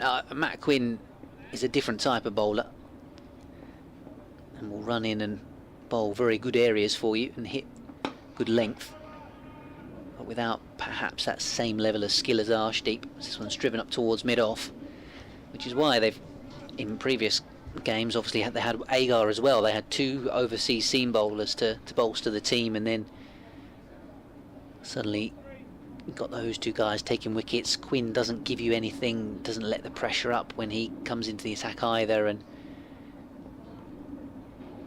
then you've got a good group, but it's a young bowling, or certainly an inexperienced bowling attack that they've got with Bhuyan, as this one's pushed away towards cover. Jazz Singh, Joey Everson alongside Arshdeep Singh, who himself is pretty young as well. So yeah, we're talking about him as the attack leader and the one with the international experience, but he too is young. I guess from a captain's point of view as well, I guess he'll want to use Arshdeep in small bursts as well, won't he, rather than sort of having to exhaust him completely and put so much pressure. But it looks as though there's a bowling change underway. Oh no, there isn't. Yeah, I think Arshdeep's going to do this one, although I did see Jazz Singh warming up a minute ago. Yeah, that's what I thought at first, but no, it's Arshdeep, so I'll have the pleasure of watching Arshdeep as he comes in. He's rubbing the ball on his thigh as he comes into bowl his first delivery. To Slater, who pushes towards the leg side. There's no run there. Yeah, you're right. Yeah, he generally has been used in shorter bursts by Kent, and they certainly have been wary not to over bowl him. But at the same time, he's really running hard for Kent. You know, there's no lack of effort from him. He's keen to prove a point, and while other bowlers have sort of fallen by the wayside around him, he's been available for all the games, and as keen as anything to have an impact on the game. Comes in and bowls again, and again pushed out in front of him by Slater. Shouts of no, and nothing added, nothing done. Yeah, big shout of weight there from Slater. Just having a little look elsewhere. The scores: Middlesex 31 for 4 Edgbaston in reply to Warwickshire's 60 all out. That game is absolutely motoring along. The common feature seems to be around the county games this certainly this morning and into the afternoon. There's lots of wickets everywhere else apart from here, by the sounds of things. Certainly in Division 1. Yeah. In Division 2 not so. Yorkshire 113 without loss, and Glamorgan 141 for 1 against Derbyshire. But yes, Somerset 122 for 5. As Arshdeep comes in again and bowls and push towards the leg side, trickling down towards the sort of fine leg and single taken. Northants doing okay at Old Trafford, 105 for 3, but Emilio Gay's gone to a half century there. And then the other one was the Hampshire Essex game, and Hampshire 106 for 8 in that game, thanks to the combined efforts of, well, 1 for Walter, 1 for Harmer, 1 for Cook, and 5 for Jamie Porter, in fact, now. So in comes Arshdeep again. And bowls, and just left alone outside his off stump by Clark. And Nottinghamshire 141 for 2. Joe Clark on 14. Slater still there on 84. Ben Slater, the opening bat. Great innings from him so far.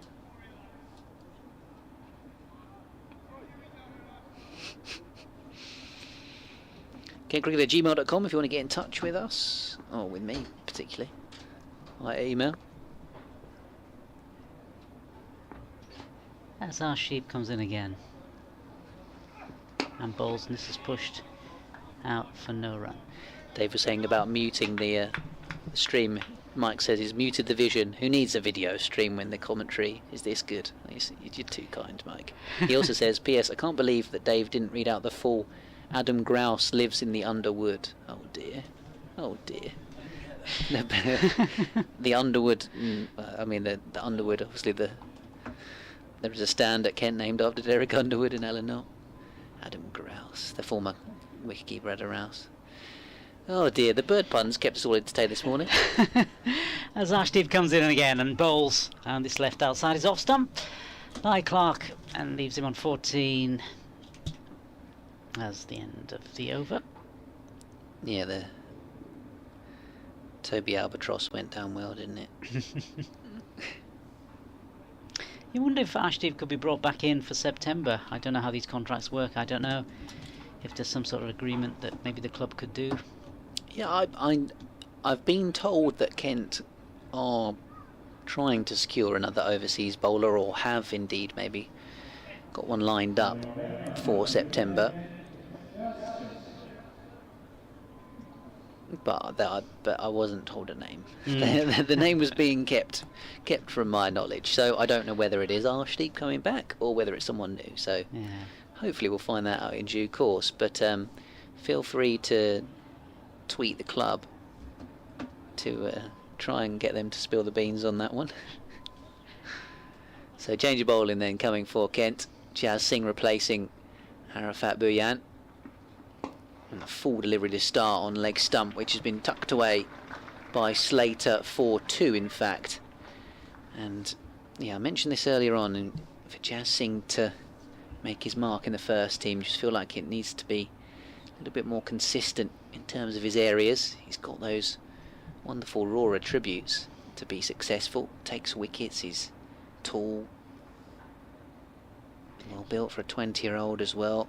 But just so far, well, from what I've seen of him previously, and that's been evidenced today as well, just hasn't, you know, if you had a map of where he was pitching the ball, and this one full and driven out towards steep point, you're obviously trying to sort of cluster those deliveries together and build pressure. It's just been a little bit, you know, there'd be dots all over the full length, good length, a little bit short, wide, full. It's not been consistently on the money, but great for him to have Arshdeep Singh there mid-off chatting to him and talking tactics with him right now. Yeah, he's definitely tall, 6'5" apparently. So it certainly brings it from a good height. He's trying to get Joe Clark out at the moment. The Nottinghamshire batter's on 14 and pulling this one away hard in the air out towards the boundary on the leg side, and maybe all the way for 6 actually. I think 4 being signals, so maybe just bounced. But it was deliberately hit skyward. It was banged in by Singh. See, there's an element of naivety there as well. You know, if you want to bowl that, stick a man back. Yeah. You know, he's got long leg, but you know, stick a couple of men back and give it a try. But Clark played it well. Instead, he's got, you know. In fact, there you go. It has been changed to 6. I did think it was. So Clark hitting that short ball for 6 gets York the next ball, which is dug out towards mid wicket. 150 up for Nottinghamshire as a result of Clark moving to 20. So yeah, you got so far in this over, we've had he's sort of gone full short full, Jazz Singh.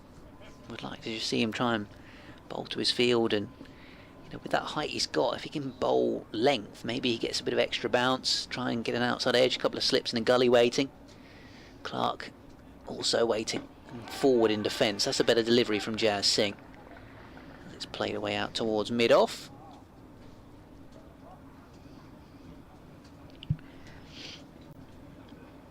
Yeah, I wonder who gave the umpires the call there, whether it was another look on the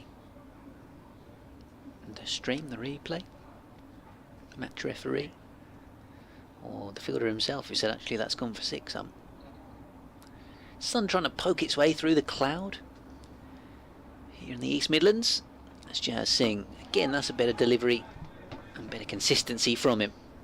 Defended away by Joe Clark. 150 for 2, Nottinghamshire here against Kent, live on BBC Nottingham, BBC Radio Kent, BBC Sport website and app.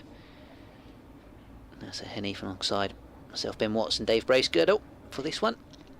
Yeah, Jazz Singh there finishing the over well. Last couple of deliveries, but the damage had been done by then. 6 being hit by Joe Clark earlier in the over, and one of the problems he's faced pretty much in his spells today has been the inconsistency, and that's caused a lot of his problems, not being able to bowl on that line and length.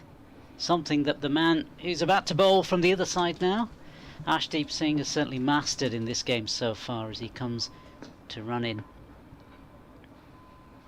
and bowls. And again, this is pulled by Slater, but straight to the fielder, and there's no run. Slater on 87, 13 short of what will be a fantastic century for him.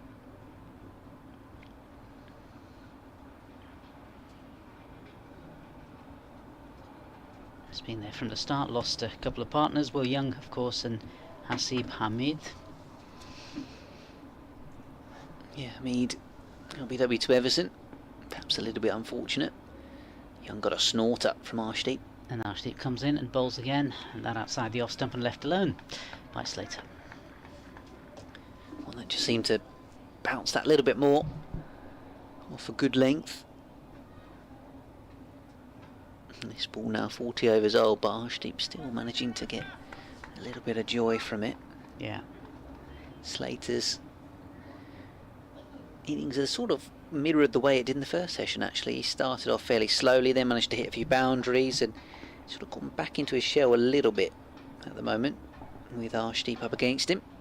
But he comes in again, does Arshdeep, and bowls, and that's pushed towards the leg side, and a couple of runs there for Slater. Yeah, nicely played, but credit to Ben Slater, because you've got to adjust for the quality of bowling up against you, and I guess for him he's closing in on a possible century as well, so keeping the risks down, playing within himself a little bit, but it's intelligent cricket.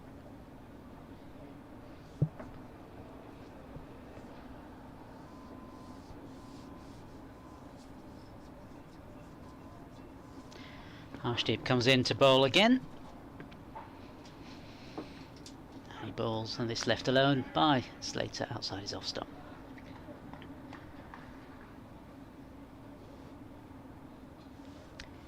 Yeah, Slater looking as though he's going to play the anchor role for now, perhaps, and let the others bat around him. I mean, you've got the attacking Joe Clark on the other side. Certainly, shot he played in the last over suggests, he's certainly going to go for his shots if and when the ball is there. Yeah, Malay, the captain, back in the side as well for this one. Lots of bowling options for Notts as well. And Arshdeep comes in to bowl, and he bowls, and again played into the leg side by Slater for a single, taking him on to 90. Yeah, did well, played it nice and late. I'm going to make way for Dave. Update on the way.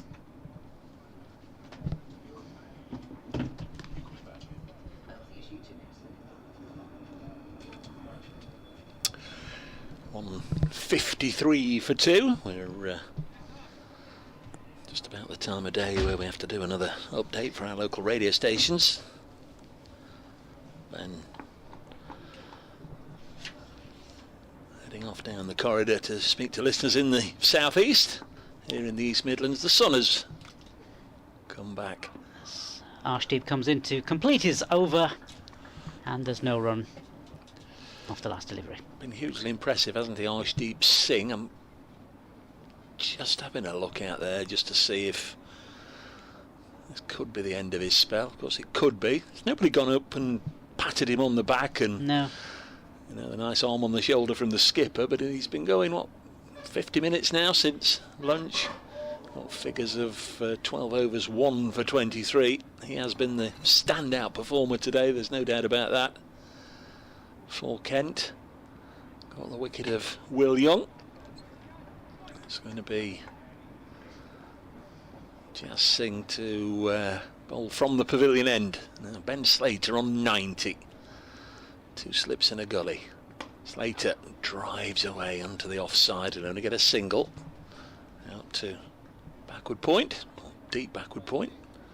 154 for 2. Really idyllic conditions at the moment for batting.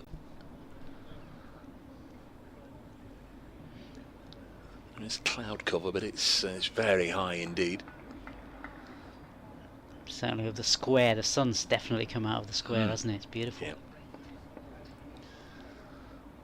Jas Singh bowls down the leg side. Clark did well, really, to make sure he got all of his body and, more importantly, bat and gloves well inside the line. Harry Finch, the keeper, takes the ball, helps it on its way, and then immediately notices that his right bootlace had come undone, so off come the gloves and the inners, and sets about retying the knot. And all the while Jas Singh has walked back to his mark and turns, and keeper and everybody's ready to go again. Next delivery on its way now. Cut away. There will be just a single to deep backward point. 155 for 2.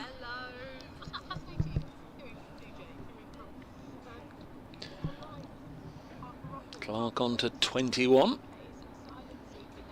His partnership already worth 32.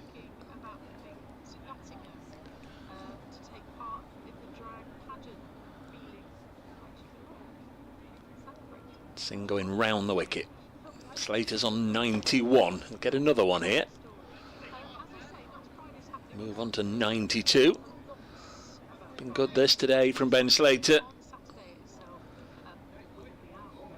It's his 6th match against Kent. Previous 5, he has a top score of 34. It's amazing how you can have these little turns in form for no apparent reason.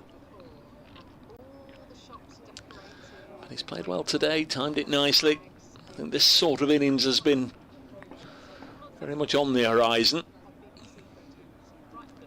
Next ball down the leg side. Might be a leg by. 157 for 2.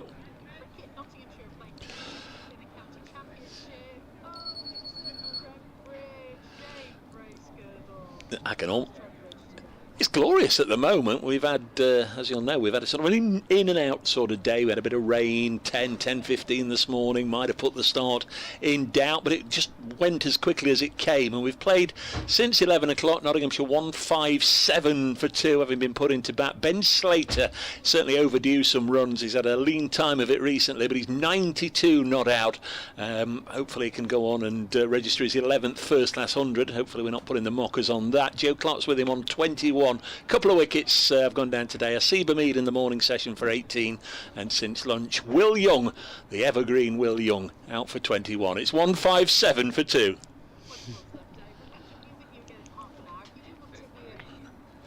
That's the end of the over. 157 for 2.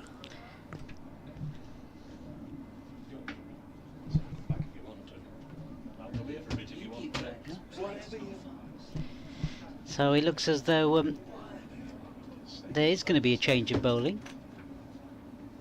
Certainly looks that way. Arshdeep Singh done for now. Best to use him in small bursts, I think. It's Matt Quinn, I think, that the bowler's going to take over at this this side of the ground. Yeah, bowed out without so much as a fanfare, didn't he, Archdeep Singh? As I said, I kept an eye on him at the end of the last over, and literally nobody came over and sort of said, well bowled, mate, and I would have done, because that was a good spell. It was, and you called it, Dave. He definitely was. That was his last overs. Yeah, Matt Quinn now prepares himself and gets himself ready. Marker in place. And he's good to go. Comes in, bowls his first ball. In he goes. And it's pushed out in front of him by Clark, and there's no run. Paul Taylor says, can you please stop the evergreen jokes? It's a good job I'm not doing this over, Paul, or we might have had the mighty Quinn in there as well. Who was that, Manfred Mann? I don't know. Manfred. Come on, Nass, you've got to engage with me here. Manfred Mann. You know Manfred Mann? I've heard of Manfred Mann. Yeah, I've heard of Manfred Mann, but I don't know any more than that. I'm sorry. In comes Matt Quinn again to bowl the second ball, and an appeal from the bowler from Matt Quinn, and nothing doing by the looks of things. Yeah. So you're not helping me, Sir Davies on the road again. Yeah.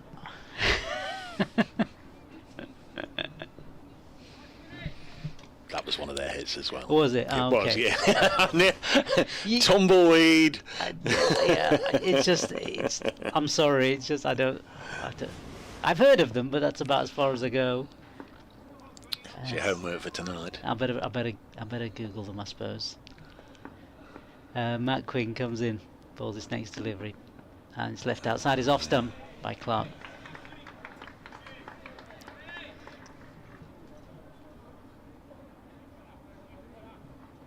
Not yet at the halfway stage of the day's allocation.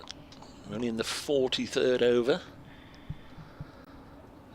Crikey, Notts will be pleased with where they are. That's not to say they're immune from a sudden collapse, the sort of collapse that has seen Hampshire dismissed for 120 against Essex. I think Jamie Porter's done most of the damage there. As in comes Quinn again and bowls, and that's just played out in front of him towards the leg side. No run there from Clark. Hampshire all out against Essex for 120. Jamie Porter 5 for 37 and Simon Harmer 3 for 26. So Essex in clover there. The other Division 1 scores quickly. Northampton 134 for 3 at Old Trafford against Lancashire. Somerset 138 for 6 against Surrey. And Middlesex now 42 for 4, having bowled Warwickshire out for 60. As Quinn comes in and bowls. And this outside is off stump, no run. That Somerset score 138 for 6. Tom Kohler Cadmore's holding the innings together for 59. The young star, young kangaroo, only made 5 today. I think he's the top scorer in Division 1, isn't he? James Root. Raining at Scarborough, where Yorkshire 113 without loss. See, told you he made the right decision to come here rather than Scarborough. As Quinn comes in to complete his over, first over back, and again played out in front of him, no run. Rod George, evergreen jokes? Ha ha, said the clown. I know there's a musical link in there, Rod, but I'm giving you the same expression that NASA gave me. Ha ha, said the clown. Was that Manfred Mann? Must have been. And Steve Crawley, you've got Nass in a right do what diddy do there. Thank you, Steve. That is brilliant. That is brilliant. Both of you. Thanks, Rod. Thanks, Steve. Was ha said the clown. Manfred Mann must have been. Really good. 157 for 2. Here on BBC Radio Nottingham, BBC Radio Kent. Ben Watts here on behalf of the visiting side as Jas Singh from the far end bowls and chopped away by Slater.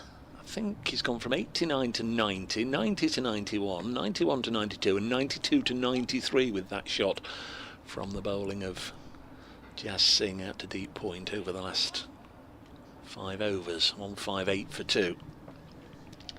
Yeah, Jas Singh certainly the most generous, if you can put it that way, of the Kent bowlers this morning. 7 runs off most of his overs, an average of. Yeah, 6 overs On for 41, now 42. Bat and pad together from Joe Clark here. The ball has just gone back straight along the carpet, past the bowler who was busy appealing. Not out. Just Singh wears number 19, the same number as Nottinghamshire's Luke Fletcher, and Fletcher back in the side for this match. He's been out since the trip to Northampton in early May with that ankle injury. It required surgery just to get rid of the, I think as he described it, the floating bits of bone. So Fletcher back in the Championship side for the first time in a while. This one is on the pads of Joe Clark. He's helped it down to the long leg. There'll only be a single there as this is fizzed in from deep by Alex Blake. Grazing on that Fox Road stand. 159 for 2. Stephen Mullaney back to skipper knots. Matthew Montgomery missing, and Toby Petman, who played in the last game, his Nottinghamshire debut, first class debut last week. He also is one of the players omitted from the 13 that was named yesterday. Singh round the wicket to Slater, lets it go through to the keeper, and there's no run. So expecting Lyndon James to come in next at 5, Stephen Mullaney 6, and Tom Moores, Calvin Harrison, Brett Hutton, Luke Fletcher and Dane Patterson. And if Kent get to see Luke Fletcher and Dane Patterson batting today, they'll be highly delighted, because approaching halfway in the day, they've just got the wickets of Mead and Young to their name. Slater on 93. Again, he leaves it alone. Very much looking forward to the trips to Canterbury. Go in August for the One Day Cup, and then in September for the County Championship game. Knots haven't been down there very much at all in recent years. The last trip was 2019, but that was to Tunbridge Wells. 5-9 for 2. Next delivery is driven into the offside, no run. Fielded by Toby Albert, I think that is. End of the over. 159 for 2. Better one from Singh. Just a couple of singles. He's 7 overs, none for 43 now. Nottinghamshire 159 for 2. They lost the wicket of Asiba Mead with 65 on the board, and the wicket of Will Young with 1, 2, 3 on the board. Canterbury and Kent, it reminds me, is there a ground down there with a tree in it? The lime tree. Is that the lime tree? Well, it always used to be. I don't know if there's the the stump remaining or not. Ben saying that it's outside the boundary edge now. Remember back in the day when we used to watch the John Player League as a kid on a Sunday afternoon, and here we are at Canterbury, home of the famous lime tree. As Matt Quinn comes in to bowl first delivery of a new over, and there's no run. There used to be a tree here just outside the ground, back of where the Smith Cooper stand is, the old Parr stand, Parr's tree. George Parr used to whack the ball over there back in the day, Parr's tree. But yeah, Canterbury, the home of the famous lime tree. Lime tree. The Garden of England. Of course. Go to Canterbury and get your fruit and veg, eh?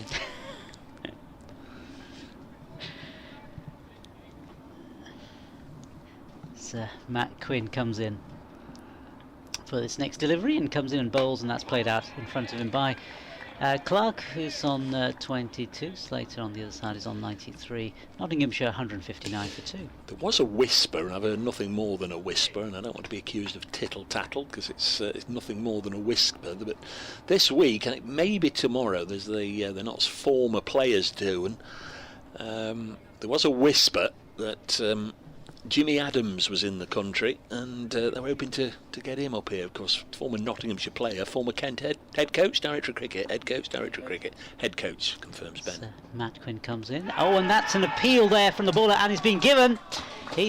Clark has got to go out for 22. And yeah, big breakthrough for Kent. Nottinghamshire 159 for 3 as we look to the replays again. An appeal there.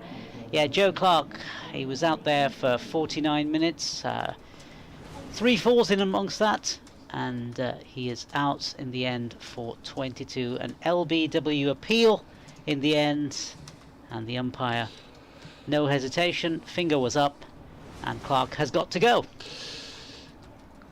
First bowling bonus point to Kent. They lead 1-0 in bonus points. Joe Clark hit fairly high on the knee roll. The umpire had a good look. Second one that I don't think the Nottinghamshire dressing room or supporters would be wholly convinced was absolutely stone dead, but it is stone dead because it'll say in the scorebook and on all the various websites and whatever that you're going to see the latest score on. It will say Joe Clark LBW to Matt Quinn. So whatever they thought of the decision, it's out. It's only a moment since the words came tumbling from my mouth that I expect Lyndon James to come in at 5, his old position, but wrong again. It's going to be the Notts skipper Stephen Mullaney returning to the side. Not entirely sure that Stephen Mullaney will play a full part in this match in terms of being the all-rounder, as in I don't know if he's going to be able to bowl, but Notts have got plenty of seam options with Hutton and Fletcher and of course Dane Patterson and Lyndon James, so it may be, of course they've got Calvin Harrison, the leg spinner as well, so it may be that they won't need the fifth seamer in Stephen Mullaney. He'll be playing just as a batsman here, but he comes in at number 5, 36 years of age, Stephen Mullaney, having an indifferent season with the bat, top score of only 48. Another one who is perhaps overdue a high score. And Mullaney will face this delivery from Quinn, and he plays it out towards the gully area, and there's no run. It is Notts' debut way back in 2010, 174th match for Notts, 180th of his career. Had a little spell at the start of his career with Lancashire, a handful of matches for them. Approaching 9,500 runs for Notts, approaching 10,000 runs in all first-class cricket. 18 centuries and 49 half-centuries for Stephen Mullaney, as well as 140 wickets. In comes Quinn again, and that's left outside his off-stump by Mullaney. Yes, lost the toss this morning to his opposite number, Jack Leaning. They'd tell me, yeah, we'd have had a bowl as well. I guess maybe from a Nottinghamshire perspective as well, it's good to have the regular captain back. Well, it's always good to have your strongest 11, your preferred 11, but you throw into the mix there health and injury status. Yeah. You don't want him to do any further damage. Quinn comes in to complete the over. It's pushed out towards the leg side, and there's no run from Mullaney. It's been a side strain, so I'm not a medical man, so I can't really offer too much on your comment, but it's been a side strain, so I just get the feeling, especially with him coming in at 5 rather than 6 or 7, that he's going to be playing as a specialist batter, and they'll feel they've got enough bowling options without him, so it may well be that, yeah, just had a little look at the live stream there, and on replay it looks a much closer shout, and I can see it was given rather than with the naked eye. With the naked eye I thought it might have been a little high, but on the live stream it looked a pretty good shout there. Joe Clark has been dismissed, 159 for 3. A couple of wickets since lunch for Kent. Here's Jazz Singh round the wicket bowls, and this one allowed to go through to Harry Finch. Just 2 close catches now. Leaning, the skipper is at first slip, and then there's the gap to gully. Really are probing that square of the wicket on the offside area for Ben Slater, hoping he'll hit one in the air.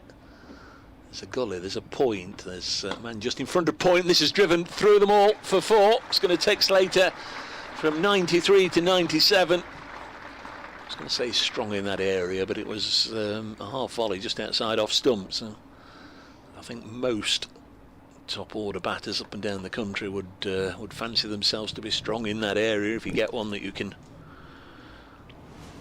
drive away for 4. Yeah, runs continue to come off the bowling of Jazz Singh. We thought he might have brought a bit of control in the last over, but no. Another boundary ball, and that won't do his confidence any good. Next one worked onto the leg side, and there's no addition to the total. So Ben Slater, 97 not out. Funnily enough, his opening partner, Asib Hamid, his highest score this season, 97.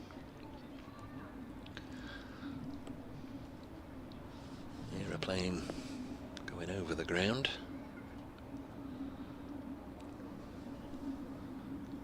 Three balls left in this over. Anything on leg, and there's an opportunity for Slater. Mid-wicket or square of the wicket on the leg side. This is driven straight now, then down the ground. They should be able to run three here. As Slater runs hard for one, comes back for two, and he's going to turn and he's going to call Stephen Mullaney. And Ben Slater takes his right hand off the bat and punches the air with joy. His first 100 of the season. Off comes the helmet. The bat is raised aloft to the dressing room. All his teammates are on the balcony, and Ben Slater goes to 100 from 150 balls with 15 fours, the 11th of his first-class career, and that is a terrific moment for the Chesterfield-born batter. 100 not out. Terrific knock from him.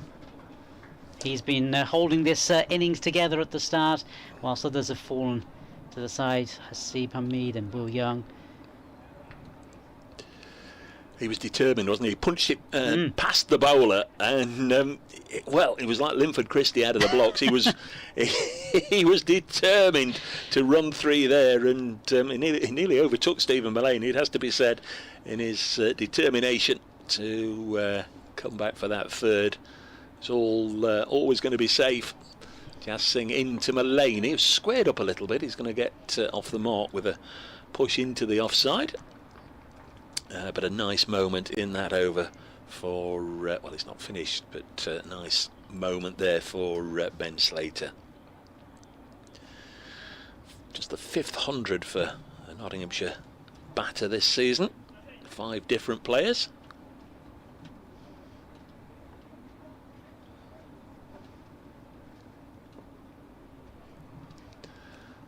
Singh into Slater, and again that off-stump drive, square of the wicket this time, doesn't bring him a run.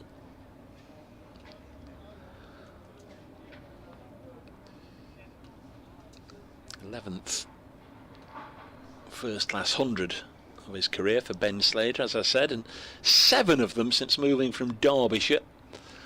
Just seeing his stats on the board. That was his second 3, by the way. 15 fours, 2 threes, 6 twos and 22 ones. Add them all up. 100 not out from 151 balls faced. It's his first 100 since registering a double 100 last year at Chesterley Street against Durham. So does have a penchant for big innings.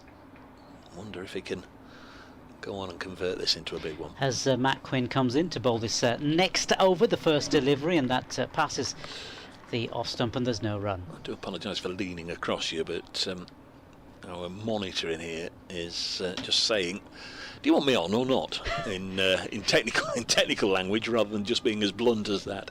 Well, it was saying your monitor's on and it's not been looked at for a while or whatever.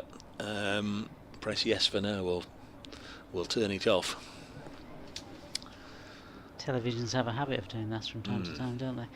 As Matt Quinn comes in to bowl this next delivery, and he bowls, and it's played out in front of him by Mullaney, and there's no run. There are the occasions at home when myself and my good lady will be watching television from either sides of the room, or purporting to watch the television, and on ours it comes up, your set will be switched off in 5 minutes if you press whatever, press go if you want to continue watching. And we're clearly both on our phones when the television will just suddenly switch off. As Matt Quinn comes in and bowls, and it's outside the off stump, no run. Well, I thought you were watching this. Well, I thought you were watching this. I am. Well, you can't have been, didn't you see? I don't think it came up that time. It happens a lot, doesn't it? It happens with technology, it happens with computers all the time as well, doesn't it? Yeah. It's always my fault. Everything's my fault. Hold my hands up. It generally is my fault, to be fair, if there's technology involved. Hopeless. Yes. Hopeless. Batteries or plugs, forget it. I'll just get my daughter to do it for me. Yeah, no idea. As Matt Quinn comes in and bowls the next delivery, and it's played out in front of him by Mullany, and there's no run. By Malinder again, waving his arms around, and it is a little distracting if you're the commentator and you catch him doing it, because you think, oh, that's a no ball. Oh, it's not a no ball. He's just pointing at aeroplanes or waving to somebody. It's sort of conversation with Arshdeep Singh by the looks of things. It's a tough old day as an umpire stood out there. As Quinn comes in and bowls, as played out in front of him, they'll go for a single, and that will take Mullany on to 2. I escaped on Saturday. My local club, for whatever reason, the usual umpire couldn't do it, and I was asked if there's any chance I would stand on Saturday afternoon. I said, would love to, absolutely love to, but it's day 4 of Nottinghamshire versus Hampshire at Trent Bridge. Otherwise, I would love to. Friday evening, the game was finished in 3 days. You know, you said, yeah, all right, but you know it's going to rain tomorrow. Yeah, but if it doesn't rain, it's a 12 o'clock meet. There's the mighty Quinn, Matt Quinn, bowling to Ben Slater, who's on 100 and pushes this up to mid-off. But fortunately, or not fortunately, whatever, it was chucking it down in the morning and the match was called off at 10 o'clock. You got away with one. I did say, isn't the umpire supposed to go and make that decision? But no, so I went and watched a bit of footy instead. 168 for 3 at the end of that over.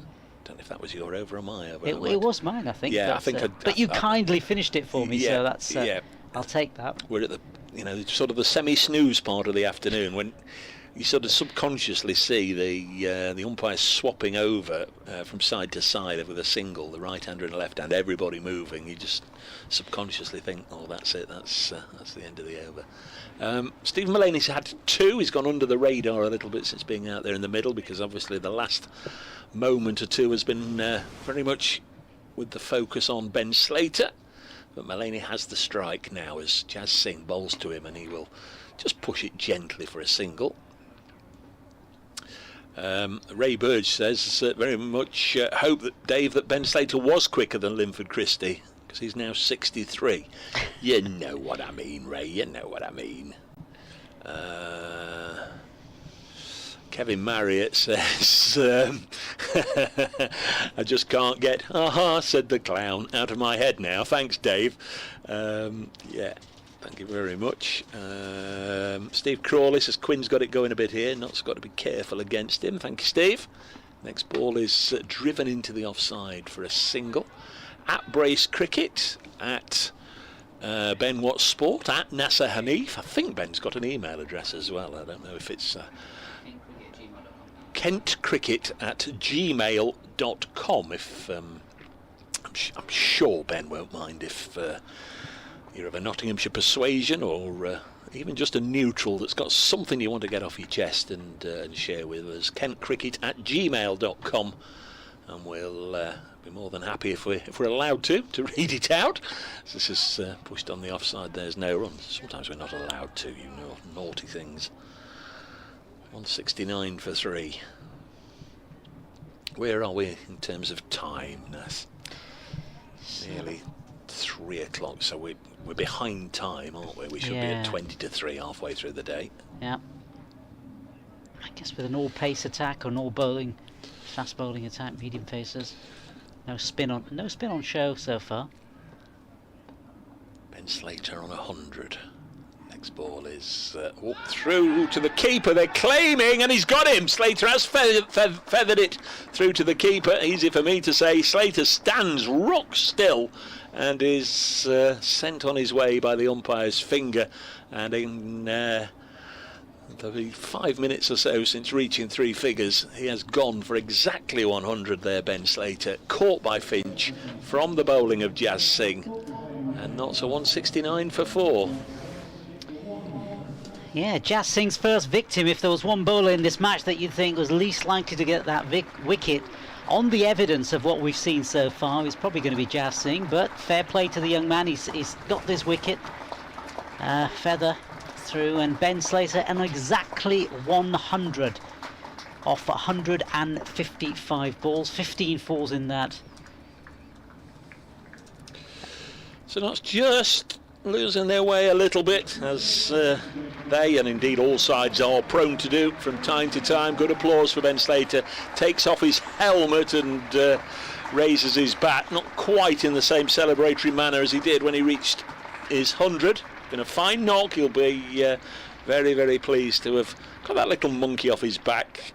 More than a year since he scored a first-class 100 for Nottinghamshire, but he'll be a little disappointed he didn't go on and convert it into a big one. Still no Lyndon James. He's clearly going to play a major role with the ball in this game, and Tom Moores, the wicket-keeper, is coming in at 6. So 169 for 4. Yes, the wickets are being shared around. Joey Everson with the first, Arshdeep Singh with the second, Matt Quinn with the third, and Jazz Singh with the latest wicket. 169 for 4.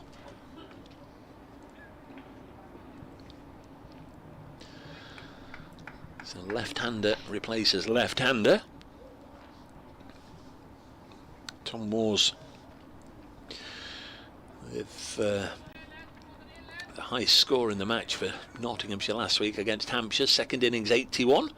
About to face his first ball now, and he's away with 4. It was run away between second slip and gully. Looked mainly as if it was a deliberate act rather than involuntary one. Kept it down, found the gap, gets 4 runs as the floodlights come on here at Trent Bridge, which is a little disappointing, but it's better than the alternative if we didn't have them. 173 for 4. Moore's away with a boundary.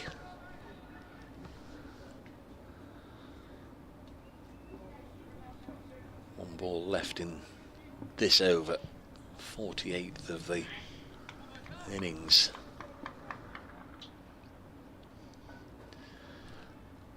Jazz Singh bowls. Oh, he tried to do it again. This time it's stopped in the gully. There'll be applause, I'm sure, for Jazz Singh. 9 overs.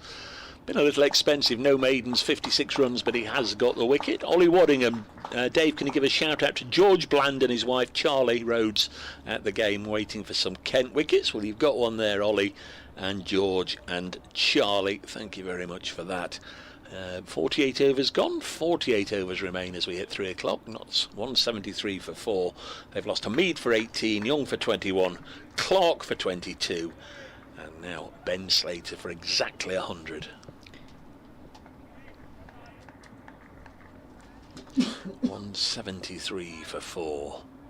It's going to be Matt Quinn to continue. Yep, and he comes in and bowls this first delivery of a new over, and is pushed out in front of him by Mullaney, and no run.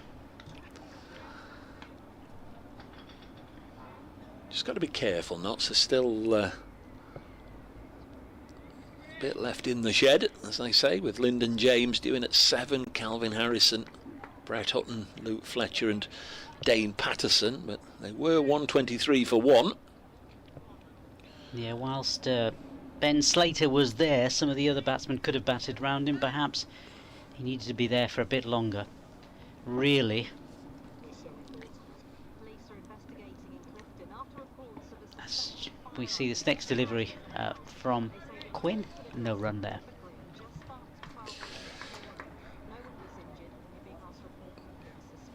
Three o'clock, time for an update for the radio listeners once again.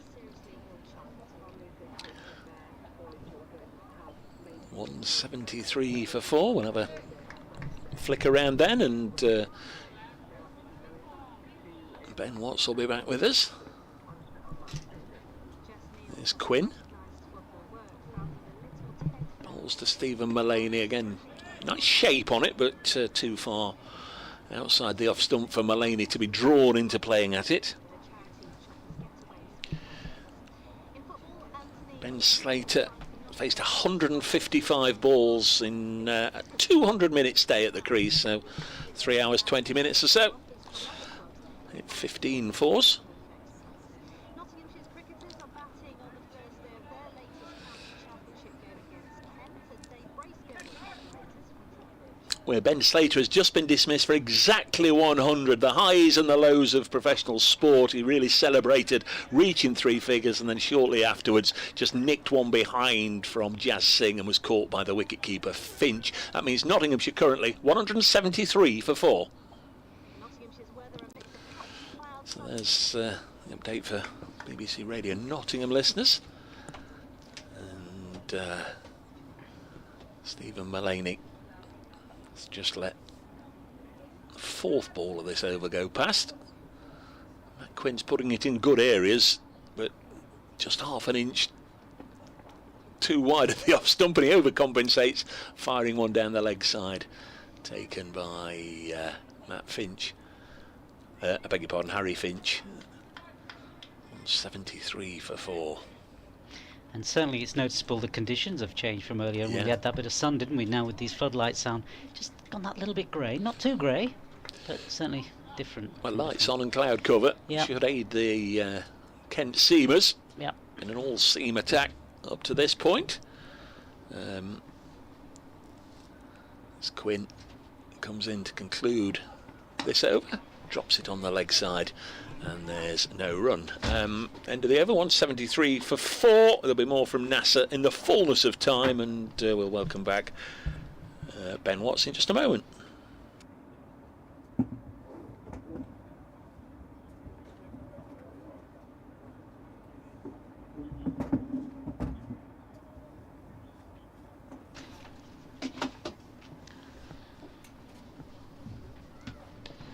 Got one of those death clouds approaching from the right. I don't know what the technical term is. The meteorologists amongst you would have some sort of technical term on it, but it's filthy black up there, Ben. I don't know if you've seen it approaching us from over your right shoulder.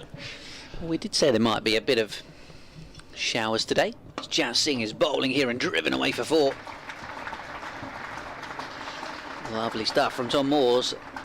Jazz Singh still struggling for that consistency, but the ball he got Ben Slater with was a good one. Looked like it was a decent length and nipped away, and I guess as much as anything sometimes that does make a bowler dangerous when they are struggling for consistency. You as a batter just can't quite predict what's going to come out the hand next. Yeah, I think as a batter, you look at his figures up on the board, 9.1 overs, no maidens. He's bowling here wide of the off stump. Finch with the take, he's giving them something every over, isn't he? Well, and he's going at over 6 and over. Yeah. So he's bowling enough bad balls out there to be hit. But the one to get Slater was a big one and an important breakthrough. And it is particularly dark at the moment. Floodlights are on.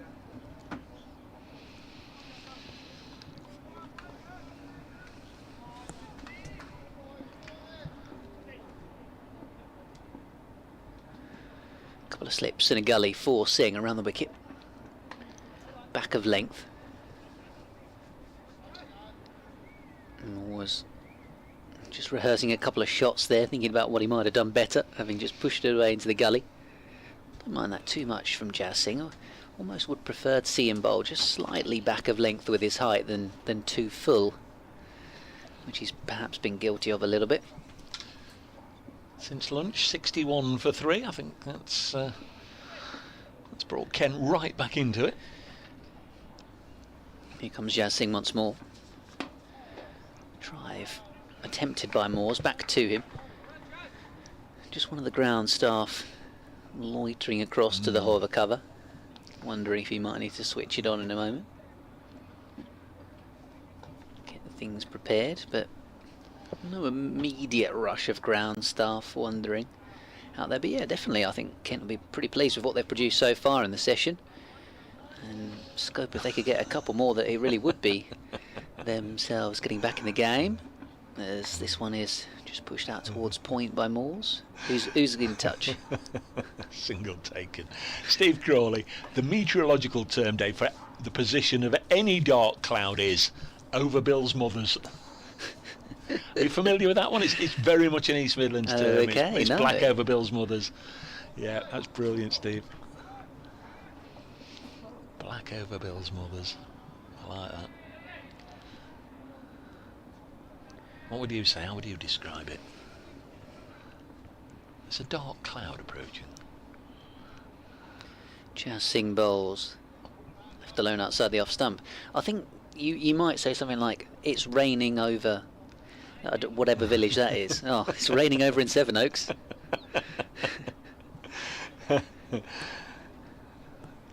Sevenoaks a village? Town, yeah.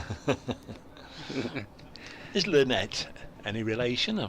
Yeah, what, she's my mum? liking. She's liking some of my best work Oh yeah, today. it is my mother, yes. She's, well, originally from Birmingham, so nearer here than Kent. Only just. Only just. Only just. Good afternoon, Lynette. He's behaving himself. 50 overs gone, 178 for 4. Current run rate about 3.5. Tom Moores likes to get on with things. He's 9 not out. Just while you were doing your updates, then he scored 81 last week against Hampshire. He was on a mission there. Started in a similar vein as he pushes this back to the mighty Quinn. And there's no run. So we've had seam and seam from Kent so far. 4 right arm medium fast bowlers and the left armour arch deep. Can you see Ben Geddes looking up at that big cloud, just thinking, is that going to dump on us in a minute? Or... Well, they're both yesterday. I mean, it was only yesterday, obviously, I saw the squad, or has it been announced for a few days? No, yesterday. There's Quinn in and bowls and worked onto the leg side. Might be a couple here for Moores. He's run the first one quickly. Does come back for 2. Tom Moores on to 11. The first thing I knew of it was I got sent pictures of them training with the group. And I've just thought, have I missed an email here? Who are these two? And then realised I had missed an email, but I was packing to come down here, and then it got announced when I was on the road. So there's your chance to audition for Ali Pally next January. What's the score, Ben? Go on, what's the score? Give it your best darts referee. Go on. 180 for 4. There's Quinn to Moores. Little gentle push into the offside, and there's no run. 180 for 4. Do you like the old darts? Reading now. I've caught him mid-read here. Somebody replied, or somebody written at kentcricket@gmail.com. That's getting his attention. Yeah, it's about a second 11 championship game that happened last week, which I don't think has been updated in my records. Next delivery on its way from Quinn, and Moores can't get this away. There's no run. Because I said the last game was against Gloucestershire the other week. Roger correcting me to say they played Middlesex last week. Jazz Singh got 5 for 109. They had a couple of trialists, I think, playing in that game as well. Quite a young batting group. So thanks for that correction, because another 5-wicket haul that Jazz has taken in the 2s this season. Moores has 11. Quinn in to bowl, and that was a little bit waspish outside the off stump from Tom Moores. Seemed like he wanted to smash the pants off that one, and it just shaped back into him, so he dragged it onto the leg side. Yeah, I've sort of noticed it's that time of year, isn't it, in football, the pre-season friendlies, where you look at the team sheet and it's trialist, Brown, trialist and Jones, or whoever the team may be. As they say, trialist is the best player in the world at this time of year. Will we sign the trialist? 180 for 4. Last ball of the 51st over. Next delivery is steered away into the gap on the offside by Moores for a single. He will keep strike. He's on 12. Stephen Mullaney has 3. They've added 12 for the 5th wicket here on BBC Radio Nottingham. BBC Radio Kent. Nasser Hanif is with us. Second time this season is come to Trent Bridge to join us as part of the commentary team.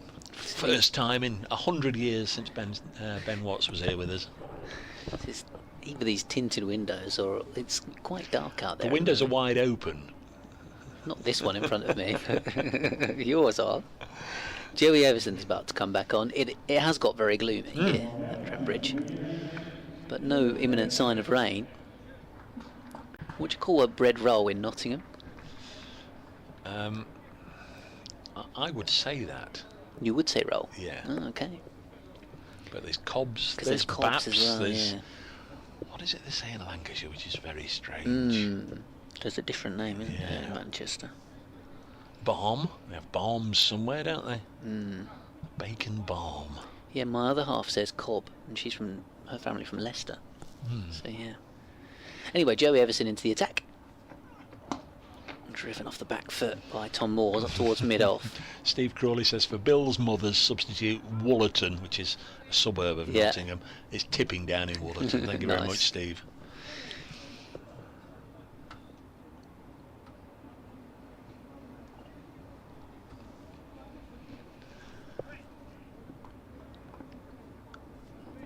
Looking at the flags at the far end, there's not a breath of wind at the moment.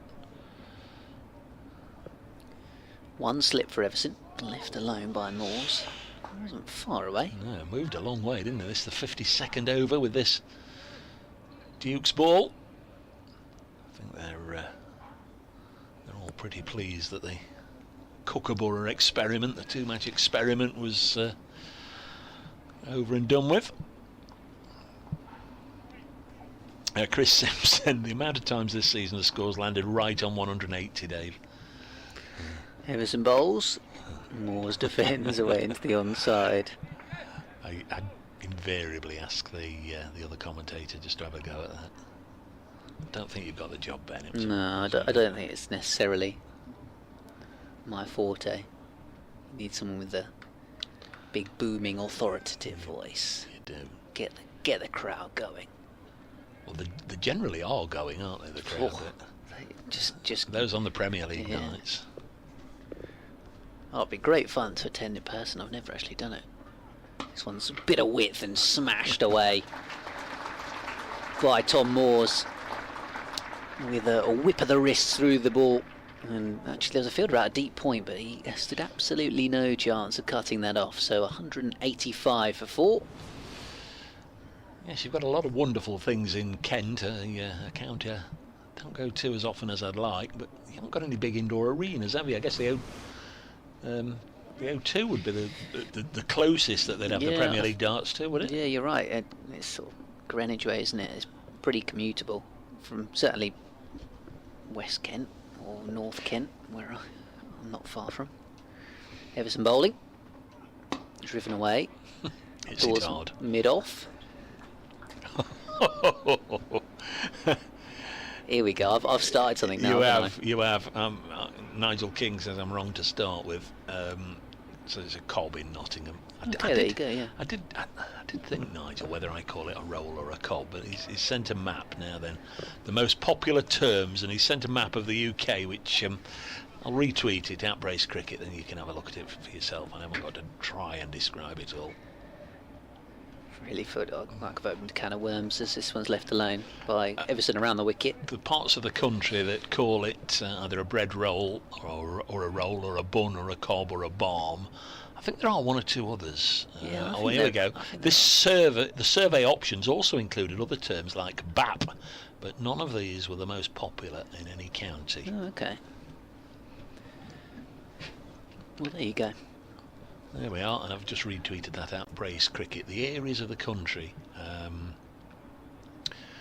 Cob in the centre of the country. Mostly combined with bacon.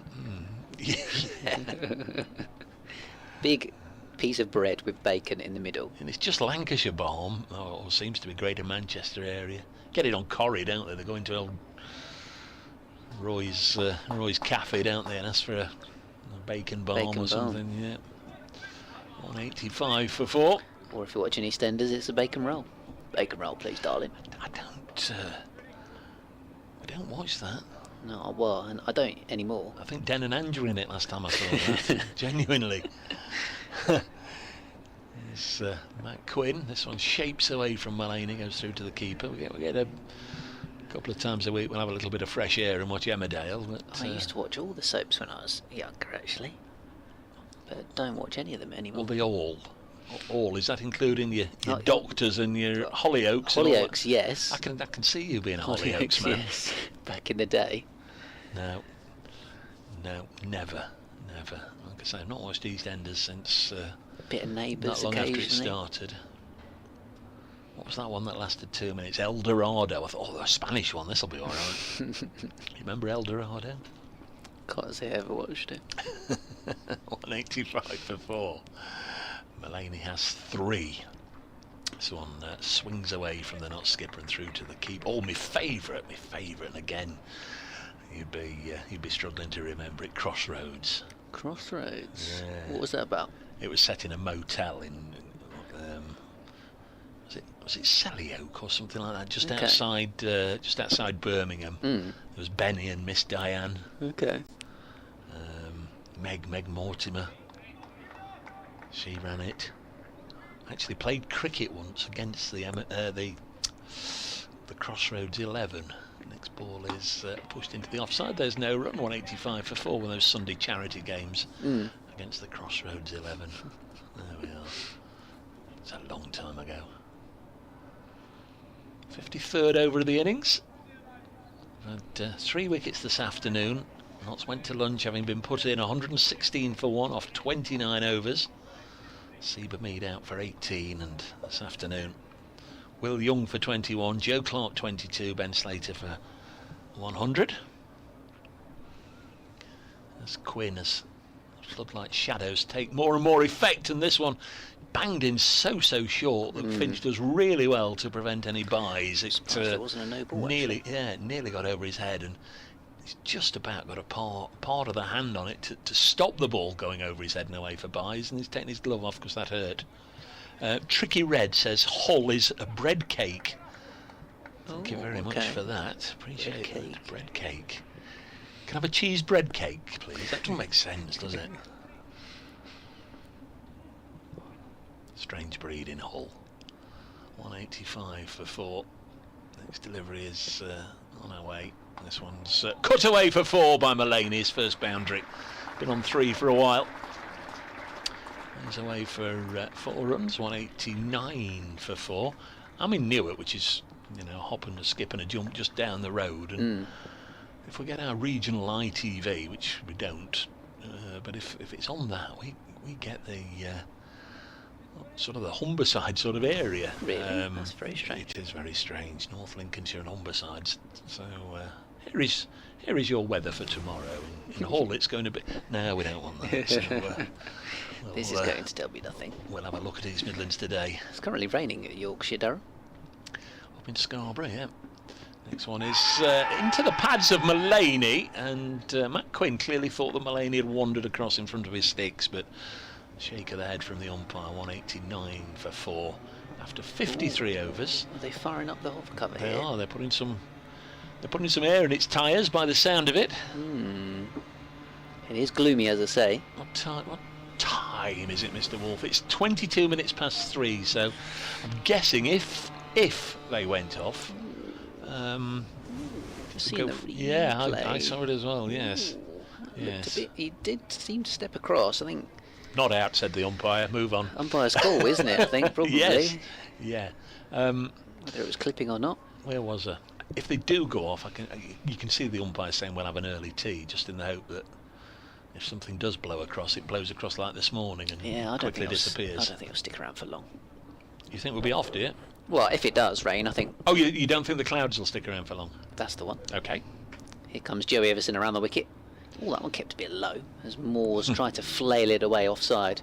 Yeah, like as you were mentioning, the shower we had this morning passed us by quite quickly, didn't it? So it's tea at Somerset Surrey with the home side 170 all out there. Middlesex are 59 for 5 in reply to Warwickshire's 60 all out, so they soon will have a lead. But Essex 14 for 1 in reply to Hampshire's 120 all out. Everson around the wicket, defended away into the gully by Moores. So yeah, there's some low scores around, but Northamptonshire putting in a decent fight at Old Trafford, rather, thanks to 88 from Emilio Gay and 40 from Luke Proctor. 173 for 3 away to Lancashire. Obviously with Notts 189 for 4 here. Those are the scores in Division 1. And then, yeah, Rain 113 without loss, Yorkshire Durham. Glamorgan 204 for 1 at Derbyshire. This one is driven away square out towards Alex Blake for a single. Yeah, and in that, well, you've just pulled it up, so you can you can finish your story. Yeah, Colin Ingram with a century. Yeah. For Glamorgan. 68 for Zainul Hassan opening the batting. And then in the European T20 cricket, George Munsey, former Kent player at one point, made 132 for Scotland from 61 balls. New record score. Everson with 2 slips in a gully, now to the right-handed Mullaney, lets this one go. Outside the off stump. Ground staff are ready, but moment, fingers crossed. Does look as if at least part of this death cloud is blowing around the ground. We have all sorts of theories sent to us daily.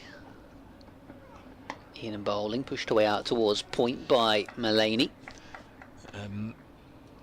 We do have people that strongly believe that the weather or the clouds follow the line of the river, and that's why they skirt round the ground more often than drop the rain on it. I don't know if there's any logic or sense or truth in that, but no end of people always say that the ground stays dry because the clouds follow the path of the river. This one defended away into the offside. That is often a bit of a sort of perceived wisdom that the rain follows the river. Whether you're here or at Cardiff or Taunton or wherever. What about Worcester? The river seems to be on the ground. Plonk. New Road, oh, that looks nice. They're having a bit of a chat, the two officials, Hartley and Malinder. Yeah, I mean, it's not too dark just yet.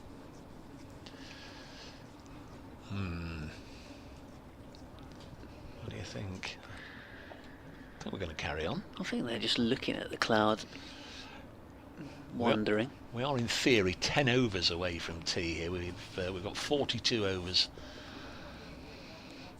to go in the day, so we'll under normal circumstances, so if we don't have an interruption, we will go for tea when 32 overs remain. It's going to be Arafat Boyan back into the attack. 9 overs, 1 maiden, none for 30. Not quite as miserly as Arshdeep Singh, and I not don't think he's going to make it. No.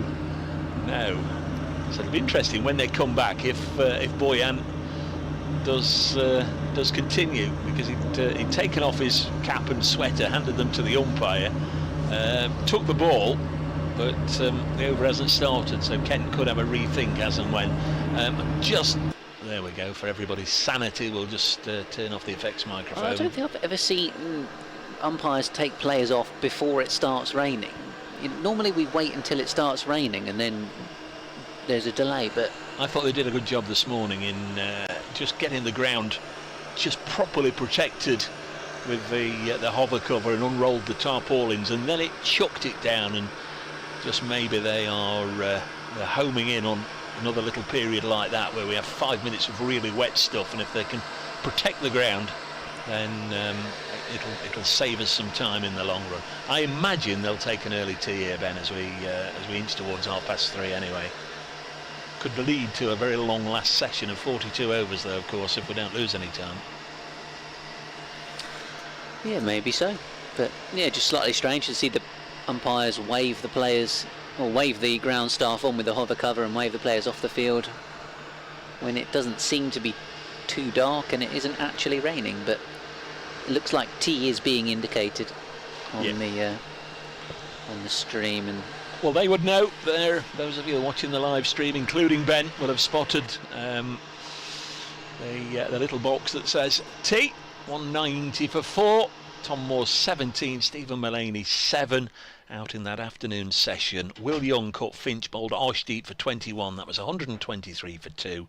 Joe Clark LBW bowled Matt Quinn for 22, that was 159 for 3. And Ben Slater caught Finch, bowled Jazz Singh for 100, that was 169 for 4. Moore 17, Mullaney 7, Notts 190 for 4. And it looks as if We're going to have a tea break, so when the players return, we'll be with you with the commentary.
Well, hello everybody, welcome back to Trent Bridge,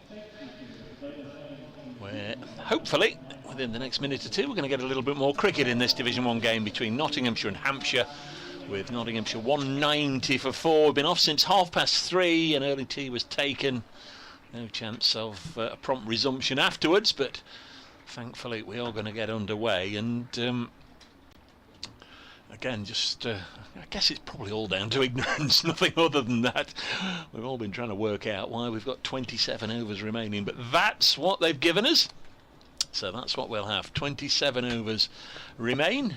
Nasser Hanif will be with us in 15-20 minutes or so. I'm Dave Bracegirdle. Ben Watts is alongside me. 190 for 4, Ben. We're going to get some more cricket today. I think when they went off we thought it'd only be a brief stoppage, but it did get a little heavy, and I guess we're now grateful that we are going to get some more cricket. Yeah, absolutely. Like you say, 15 overs lost, so obviously they took the early tea, which comes into consideration, plus an extra half an hour, so I mean, who knows, but there we go. Bit of VAT and... Yeah, quite. So it'll be interesting to see if, well, with Kent firing up Arshdeep Singh one more time for another stint, whether or not that bit of moisture leads to the ball behaving in any kind of extra way. I'm pretty sure Arshdeep Singh wasn't going to bowl this over. No. I think was He it on wasn't. commentary with you, or was it on commentary with Nasser? It was going to be Arafat Bhuiyan. It was. He handed over his cap and his sweater, and then the umpires took them off, so the over didn't start. So they've had a bit of a rejig. So yeah, so it's going to be Arshdeep instead. Pick of the bowlers? Yeah, I think so. 12 overs for him so far, with 1 wicket to his name.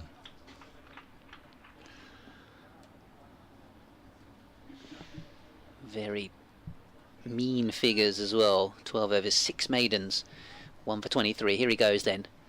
Tom Moore's the man on strike on 17. Mullaney at the other end is on 7. This one well wide of the off stump, and left alone as it goes through to Finch. Bit of a grunt there. I don't recall sort of it being so obvious in the play that we've had so far, but there was a huge grunt from him as he released that one. He's just limbering up a little bit more, jogging back to his mark, trying to get himself going once again. Kent all -3 on their over rate. Yeah, already. Half a day's cricket in. Here he comes. All seam attack today, of course. Ooh. Again, miles wide of the off stump, which Moore's lets go. Neil Malinder with half a teapot. The umpire might just be having a quiet word. That's 2 you've put out there, son. Another one and we'll flag it up. He's a character, isn't he? He really is.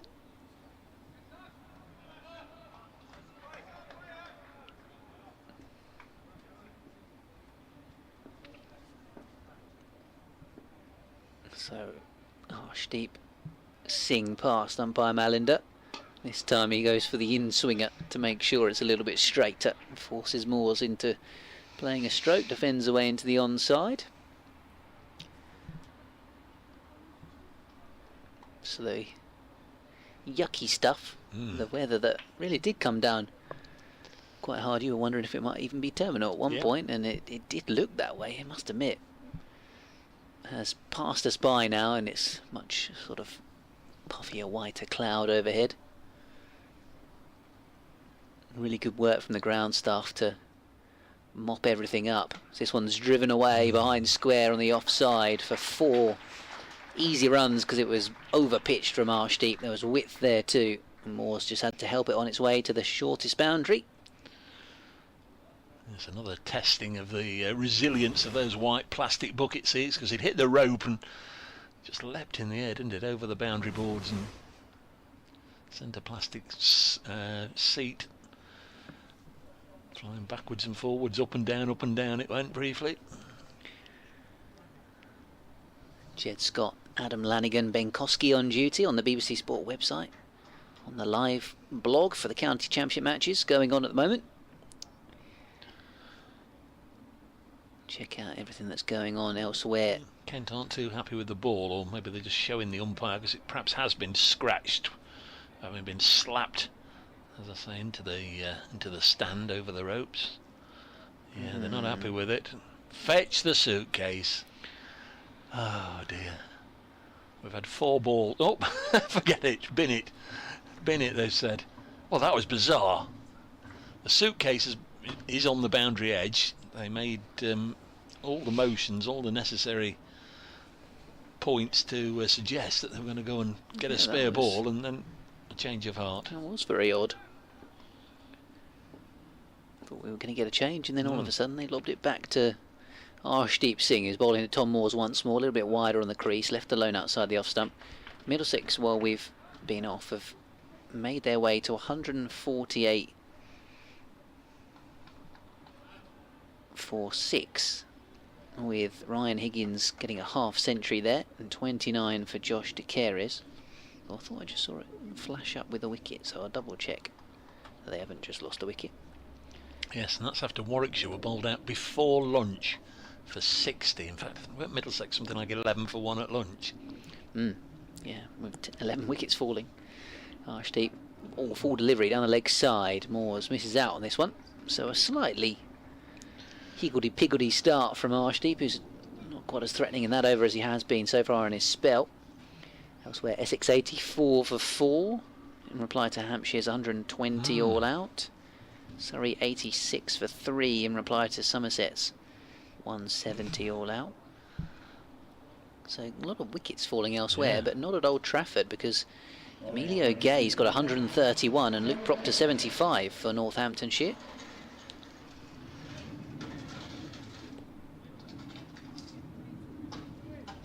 Those are all the scores then in Division 1. Morgan 273 for 4 at Derbyshire, and then Yorkshire, they still haven't played since coming off when they were 113 for none against Durham.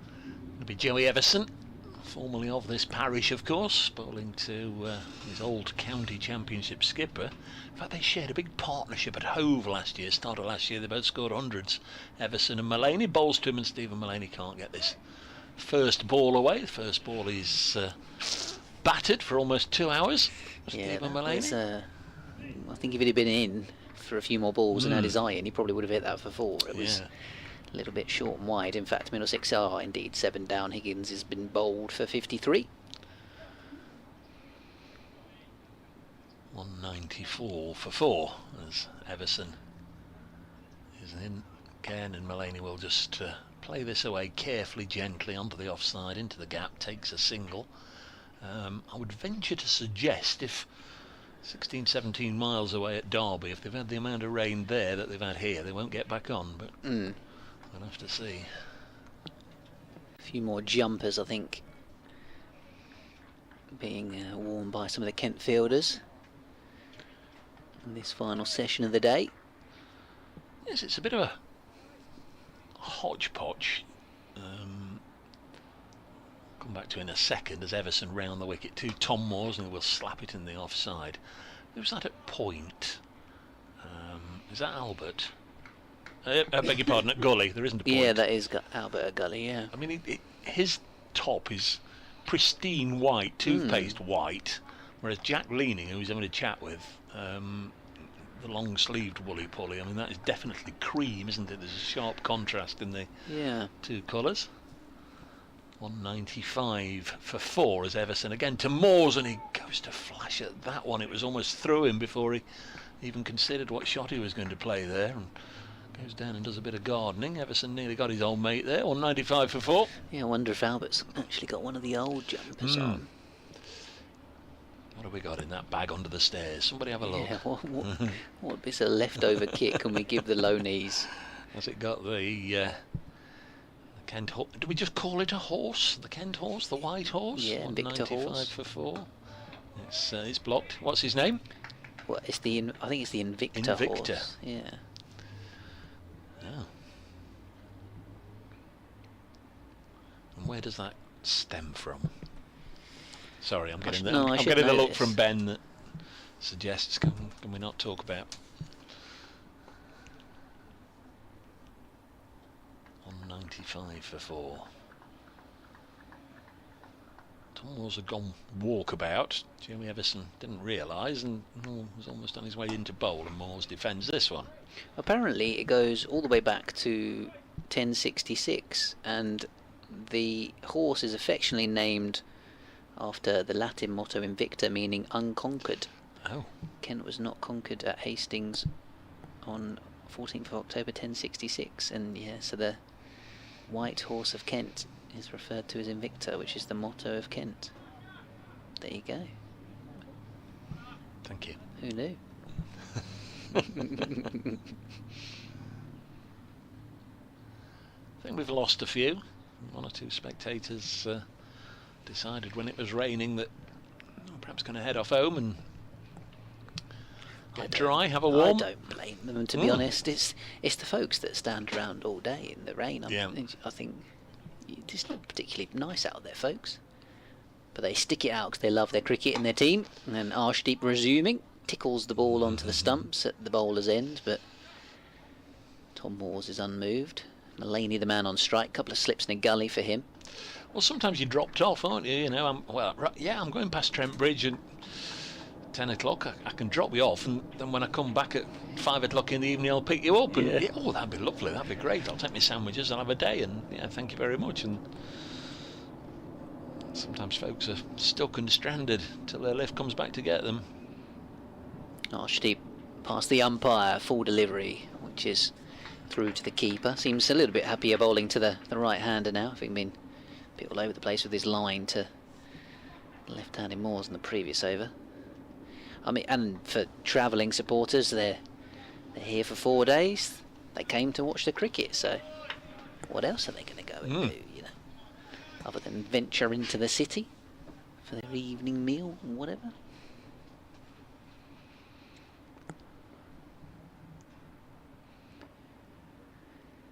Mullaney very still at the crease, little trigger movement, just pushing away into the offside. That delivery from Arshdeep.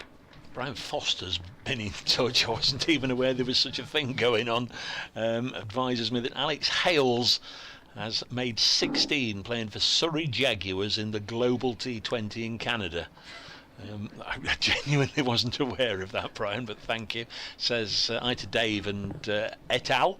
Enjoying the commentary. It's not been good cricket score-wise for Nottinghamshire lately. Here's hoping things improve with Mullaney and Fletcher back. All the best going forward. Turned away into the onside by Mullaney. And then he says, just to finish, I'm going for a couple of bacon sarnies. Earlier, heard you talking about bacon cobs. Yeah, thank you, Brian. Cobs, rolls, sarnies, baps, bombs. Outlaw Chris Morley. I'm one who came home, Dave, sorry. Good to see the Everson family at Trent Bridge today. Thank you very much, Chris.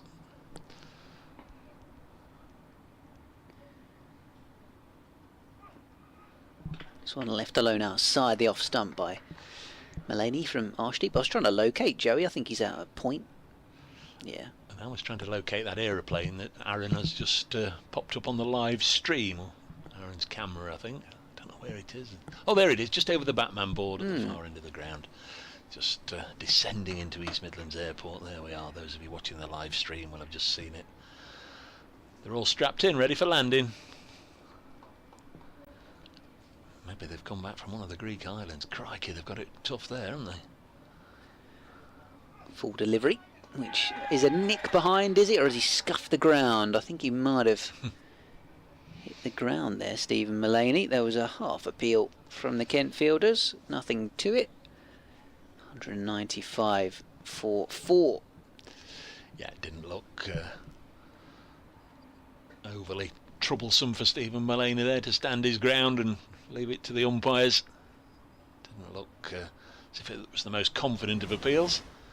195 for 4. No, I don't think there was anything other than a scuff of the ground.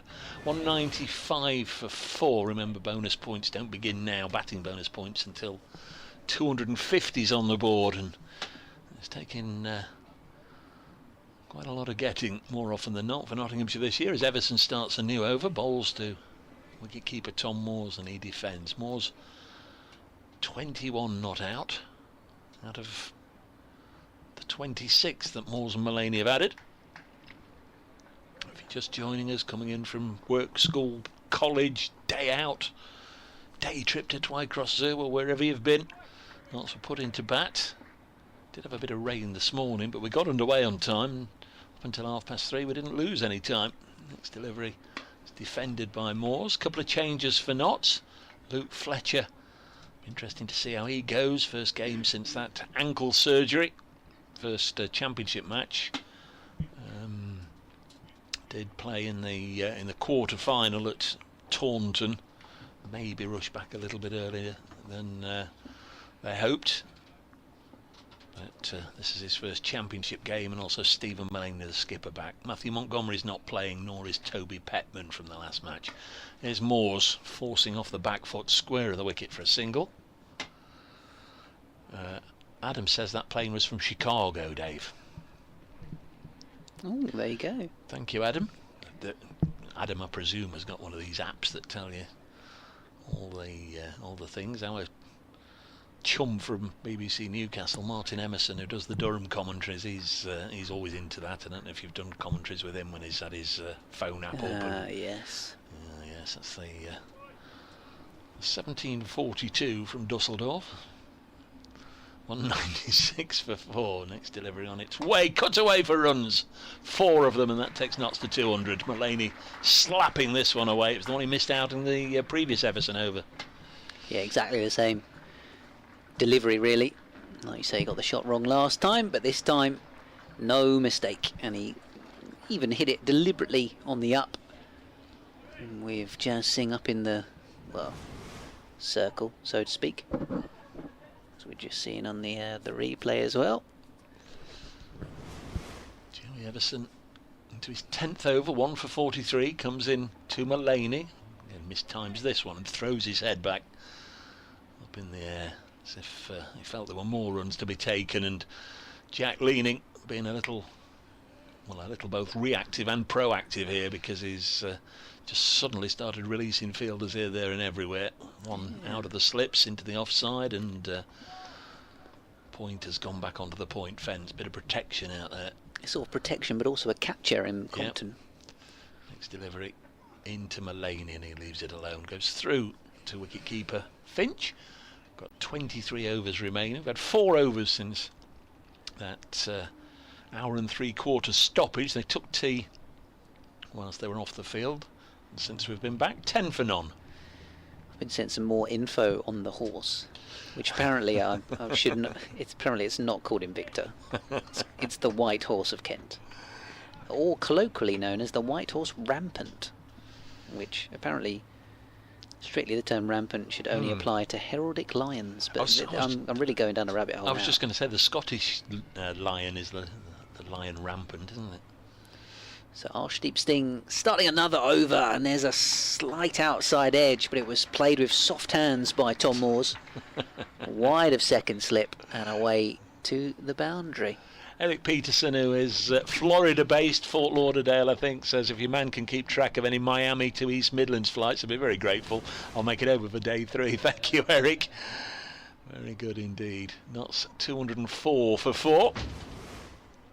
Tom Moore's 26 now, just guided that one with soft hands between second slip and gully. Got to 26 quite quickly here. Moore's next delivery on its way down the leg side, well taken by Finch, who's not done a lot wrong today. He's not a regular glove man. It's put in a performance so far that wouldn't make you think he's just a last-minute stand-in or any such. He's kept very well. Taken a couple of offerings as well. The nicks behind from Will Young and Ben Slater.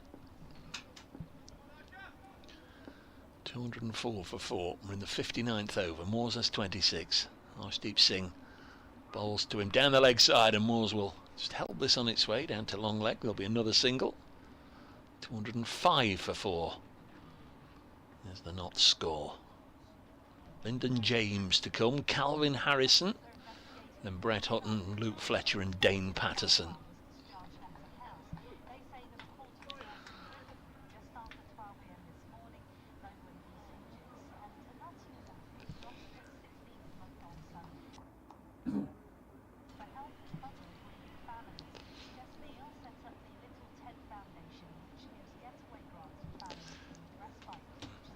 Here again goes Arshdeep, left arm, medium fast bowler. Balls to Mullaney. Solidly behind it, pushes it up to mid-off. There's no addition to the total. 2 slips, gully, point, extra cover, mid-off, mid-on, mid-wicket and long leg the field. And Nottinghamshire's cricketers are batting on the first day of their latest county championship game against Kent. And Dave Bracey has the latest from Trent.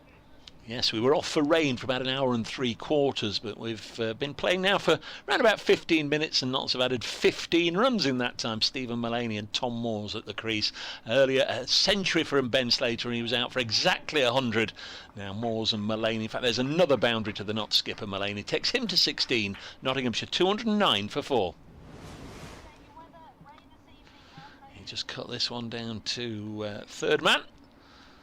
The way it went, the golly fielder was momentarily interested. I think that's Toby Albert again, but just over his head.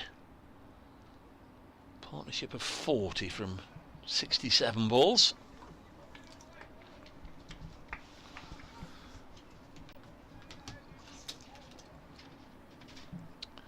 There's Arshdeep Singh in to Mullaney, very wide of the off stump, and there's no run.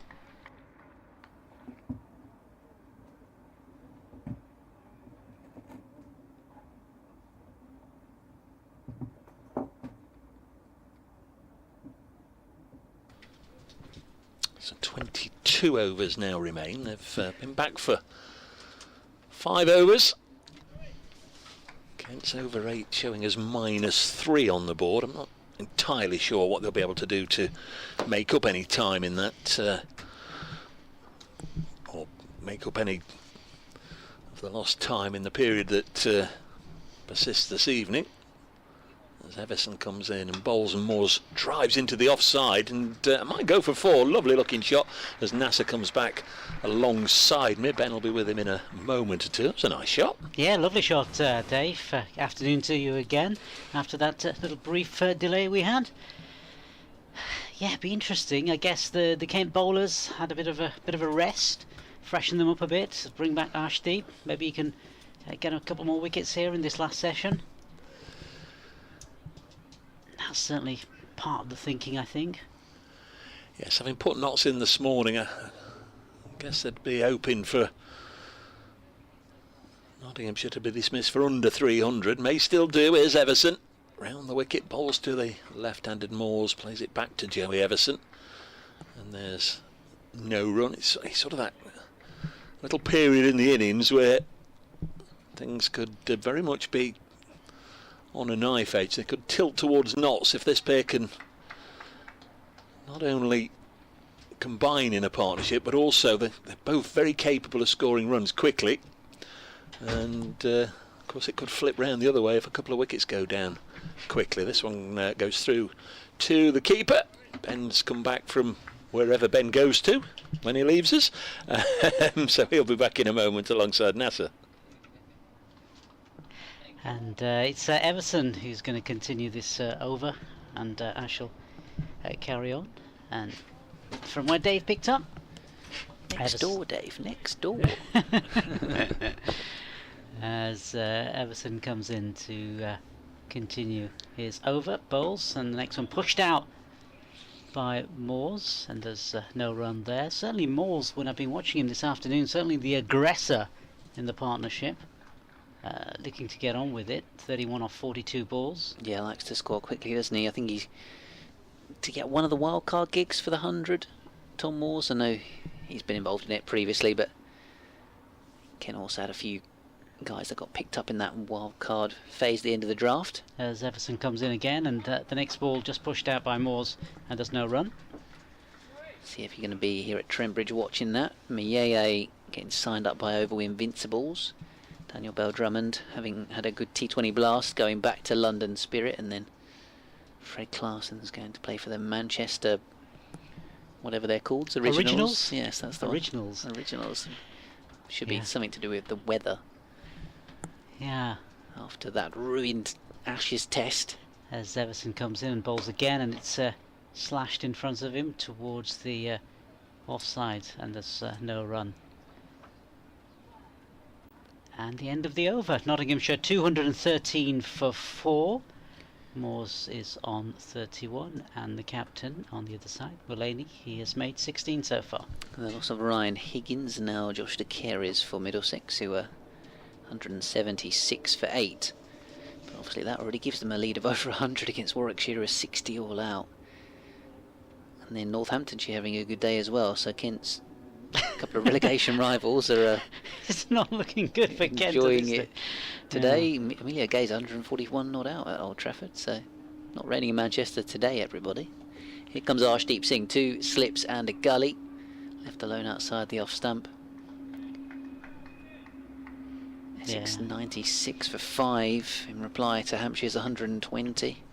Still slightly in mourning after Zach Crawley's 189 went to waste in that Ashes test.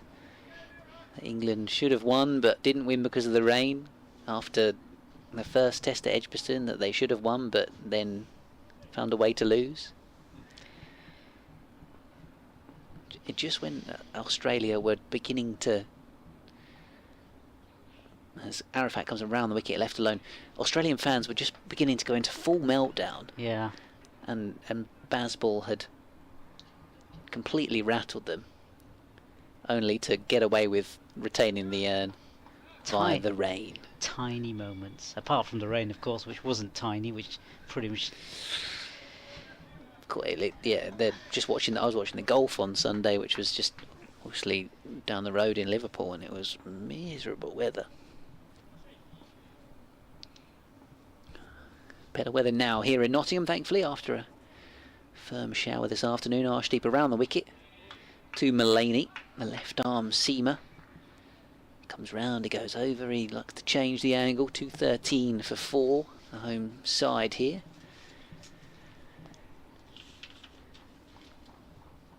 Yeah, Zach Crawley, what were the quotes from him? He was doing some media the other day, basically saying it would be a fair result, perhaps, if the Ashes were drawn.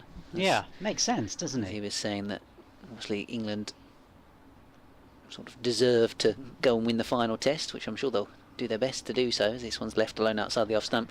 And it'd be interesting to see if there's an element of Australia, well, how they play, really, in terms of, well, we've already retained the Ashes, so have we already half done the job, or will they kind of be freed up in the sense that, well, we don't need to win this game, but we don't need to be nervous either. So yeah, it'd be interesting to see how that plays out.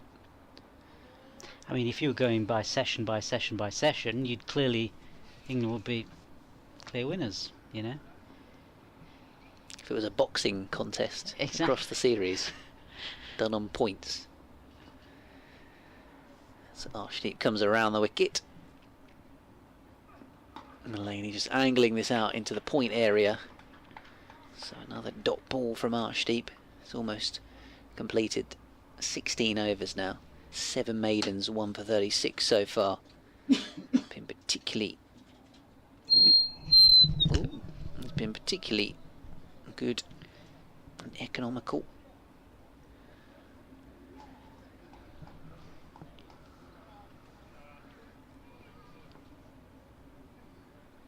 And he's in once more for the final time of the over. Full delivery this time, fired in on the stumps, but nice tight technique from Mulaney to line himself up and just push the ball away defensively. Out into the offside end of the over. 213 for 4. Looks like they're back underway at Scarborough. And Durham have got a wicket as well. Yorkshire 113 for 1. Matt Henry taking the wicket of Ben Folkes. So Surrey a 95 for 4. Henry with 3 for 17. Having a fantastic season for Somerset.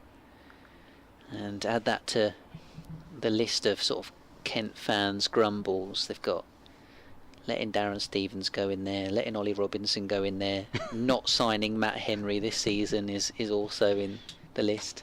As in comes the first delivery of this new over from Everson, and that's just played out for no run. He's in front of him by Moores. Yeah, Matt Henry, fine New Zealand bowler, very pacey, isn't he? Very pacey. Yeah, he's quick and he just nips it. He just does enough with the ball, pitches it up, really good length. That consistency he has. Everson comes in again, and that's a flash outside his off stump. Playing a miss from Moores. But as we were discussing earlier, he likes to go for his shots, so, you know, he's not always going to connect, and he didn't on that occasion. Kester getting in touch, kentcricket@gmail.com, saying this isn't looking good from a Kent point of view. At this rate, Notts are going to make 350 in the first innings. Kent having to then try and avoid the follow-on. Oh, the pessimism. Everton comes in again. That's played out in front of him into the offside by Moores for no run. Kester, admittedly, you do make a good point, because he's saying it's sort of following a bit of a standard pattern for Kent this season in terms of the way that games have played out in this format. But I'm actually wondering, this game is such a different team, that will it play out as per typical? You know, we were talking, I think it was John who was getting in touch earlier on saying, you know, is there a bit of sort of psychological stuff going on? Everson comes in, the next one played to the leg side, and that's slowly heading towards the boundary, but it's going to be picked up from within the boundary. A couple of runs there for Moores. Yeah, good run in between the wickets. Yeah, John was saying about, is there sort of some psychological baggage, if you will, but you've got guys coming into this team like Ben Geddes and Toby Albert, who've come from different counties in Surrey and Hampshire, so you know there won't be any of that for them. This is just one game of cricket that they can, you know, go out and show what they can do, really. Everson comes in again, and that's played into the offside again, and no run. I guess for Alex Blake, he didn't expect to be playing in this game, so he'll go out and try and bat, I guess in a similar way to Tom Moores, probably try and look to score, see what he can do, and Ben Slater's kind of showed the way how to bat on this pitch so far, so up to Kent's batters when they get the chance to go and try and replicate that. Harry Finch, coming off the back of a century last week, will be feeling good. Everson comes in to complete his over, and that's pulled. It looked more threatening than it tended to be in the end, just for a single, and takes the score on to 216 for 4. Moores is on 34, Mullaney on 16. Yeah, I mean, that break probably helped Kent in the context of the game, didn't it? Because it allowed for their bowlers to have a bit of rest. And looking at their bowlers, it's certainly been Matt Quinn and Arshdeep Singh who've kept the reins on, haven't they? And certainly Arshdeep Singh has bowled some absolutely brilliant deliveries. Both of them have kept things tight, unlike some of the bowlers who've come in, like Jazz Singh and Joey Everson, who've gone for a few more. But certainly that break would have helped. And it allows Kent to use Arshdeep Singh, who's about to come on again now. Yeah, like you say, 16 overs, 8 maidens, 1 for 36. Matt Quinn, 15 overs, 4 maidens, 1 for 36 also. Those two very economical. Good with the new ball. Kept pressure on when they've come back on. Half an appeal there from Jack leaning at second slip. I'm not really quite sure what he thought happened there, because it was a quite comprehensive leave from Tom Moores. Yeah. Just seeing Arafat Bhuyan on the live stream pictures doing some warming up. He bowled 9 overs, none for 30. But then you look at Everson, 12 overs, 1 for 50. And then Jazz Singh, 10 overs, 1 for 61. So those two guys a bit more expensive. Arshdeep with this lovely long run up is such a smooth action. He almost just chucks his arm over as if he's going for a sort of mid-sprint or mid-run into the crease. The arm comes through. Glides, doesn't he? He just literally glides through his action, and it's pure, isn't it? There's no... some people have a sort of stop or a start, or the arm's not quite free-flowing, but his action just completely free-flowing. Very natural action, I'd say. You'd hope it's a sort of quite economical action, that hopefully it won't, you know, he'll be able to stay injury free and be able to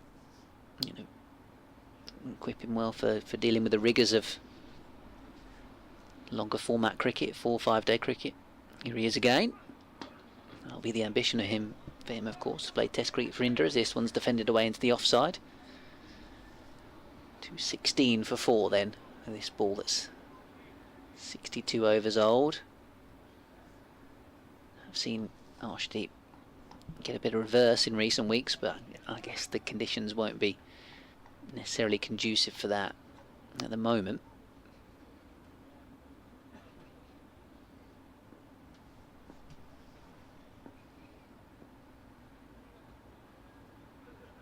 Here he comes again, in a bowling. Cut away. Slightly toe end of the bat there from Moores, perhaps. It's fielded by Arafat at deep point. Yeah, you'd like to think that, you know, him playing here for Kent has you know, allowed him to think, perhaps I can come back again. Whether it's for Kent or whether it's for another county is yet to be seen. But you know, getting into the India side is going to be difficult, but you know, he can only do it by playing this form of the game and really testing himself, bowling, you know, over that 4 day, it won't be a 4 day period, but certainly as many overs as we can, and to excel in this form of the cricket, in this form of cricket. Very different, of course, from the T20 and the 50 over game. Round the wicket, oh, edged, oh, and dropped, and that is an absolute dolly. It's for Ben Compton.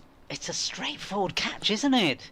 It's just gone straight in and out. I can't believe that. I can't believe he's dropped that either. And the fielders have got their hands in front of their faces. I think he's managed to possibly even sort of...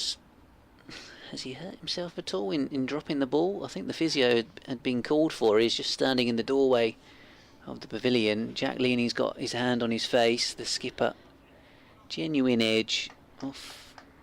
A little back foot push from Mullaney, and I don't know whether it may be sort of moved at the last minute, but Compton has managed to make a bit of a meal of it, going for the sort of hands pointing upwards to try and take the catch. Arshdeep again around the wicket. Hint of movement from him. Through it goes to Finch. I think the physio is going to come on and just check Ben Compton, who'd started the season fielding in the slips, and he didn't actually field in the slips in the last game. Mayeye was in there, and then he dropped Alistair Cook. So, kind of dropped us some crucial catches in recent matches. We're seeing a replay of this one now on the live stream, and it's almost...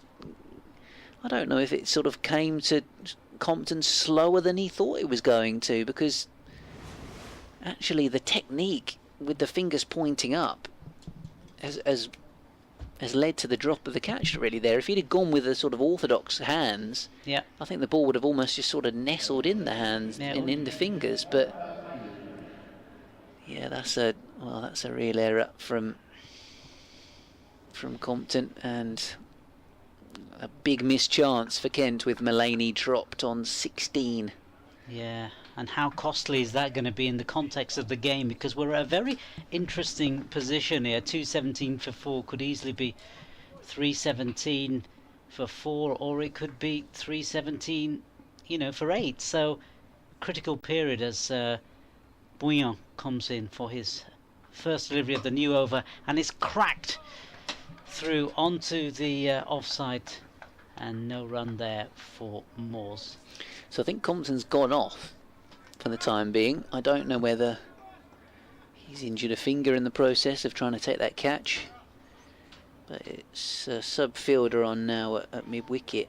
I think he might even be Nathan Gilchrist, who is trying to work his way back to fitness, the bowler, and did actually field as a sub at Chelmsford, but he isn't fully fit to bowl. As Bouillon comes in for his next over, and it's just left outside the off stump by Moores. Yeah, which is a real blow for Kent, because he was one of their best bowlers in red ball cricket last season, but he had an injury at the start of the season, then came back for one game and looked undercooked, and then sort of went back to trying to rebuild his fitness up. Saw him play in a second 11 game at the Neville Ground in Tunbridge Wells against the Saka Academy, and at that point we're thinking he wouldn't be far away from the first team action again, but haven't seen him since, unfortunately. Bouillon comes in, and Moores looking to whack that off off his front foot, nothing doing, just the ball dribbling out just in front of him and no run there. It does appear that the ball is doing a little bit for the Kent Seamers, so they need to try and take advantage of the conditions being in their favour, having missed that chance a moment ago. Yeah, what they don't end up want to do is, instead of having to take 10 wickets, end up having to take 12, 13 wickets, if you see what I mean. Otherwise, it gets a very long game for the bowlers. As Bouillon comes in to bowl this next delivery, that's played out in front by Moores, and there's no run. Yeah, again, I do like Arafat's action. I think he's also got quite a nice smooth action, right arm seamer. Yeah, Compton off the field at the moment. Just seeing the replay, I don't know whether it almost just seemed to sort of dip on him or die on him a little bit, like it just got to him slower than he thought it was going to. As Bouillon comes in and bowls this next delivery over the off stump, there's no run. Normally when it's sort of a back foot cut type shot, they tend to flash to you really quickly in a slip cordon or a gully, and yeah, unfortunately for Compton, got his technique all wrong in the end and kept missing the opportunity to get the Nottinghamshire skipper. Suddenly 2:15 for 5. Get a couple more. It's your game. As Bouillon comes in to complete the over, and is pushed out in front of him by Moores, and there is no run. That completes the over from Bouillon. It's 10 overs, 30 have gone for 30 runs. No wicket to his name. Arshdeep Singh, 1 wicket to his name on the other end. Should have had 2 really in that last over, which we've just been talking about. And he's coming back. How must he feel after all of that? Yeah. He's, as I was saying about the sort of tally of wickets he's got, and his best figures being a 3 for, it feels like he's deserved more than he's got in his Kent career, and certainly today. He's going to try again to dismiss Mullaney, so a rejig around in the slip cordon. This one's left alone, so it's Toby Albert of Hampshire, the low knee, with that particularly bright white jumper on, who's now gone from gully into slip, and then Kent have got, I think this, who's gone in at gully? Oh, it must be Blake.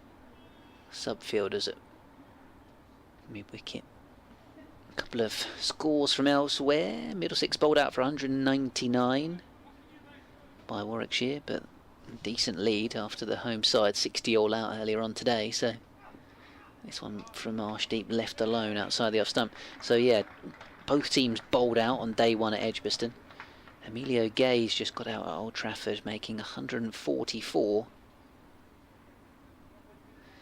Simon getting in touch on Twitter saying, looks like it burst through his hands and maybe hit him on the chin. I did wonder if it hit him in the face. Yeah, it did look as though it was in the general direction of his face, wasn't it? It was, but as you were saying earlier, perhaps if he'd done it the other way, if he'd cupped his hands. Yeah, I don't know whether, maybe he even sort of pushed it onto his chin, as it sort of gone through the fingers with and pointing towards the sky.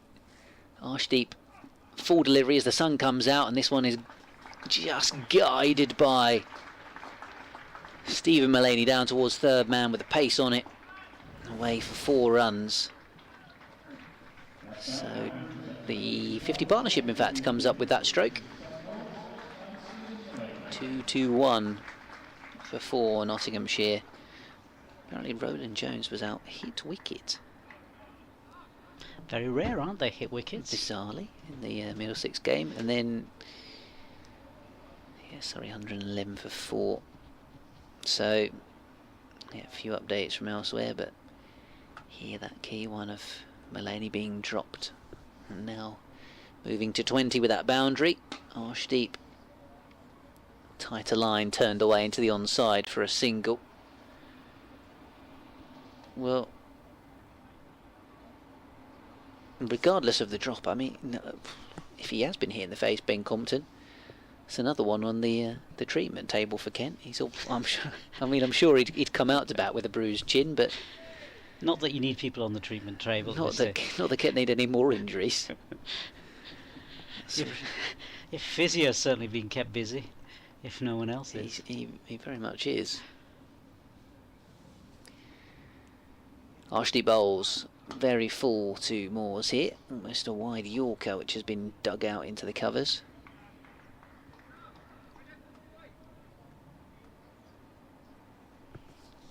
So we've still got 16 overs to be bowled, so in theory we'll be done by 7 o'clock. But Kent are behind on the over 8, having to the fact that this is an all-seam attack.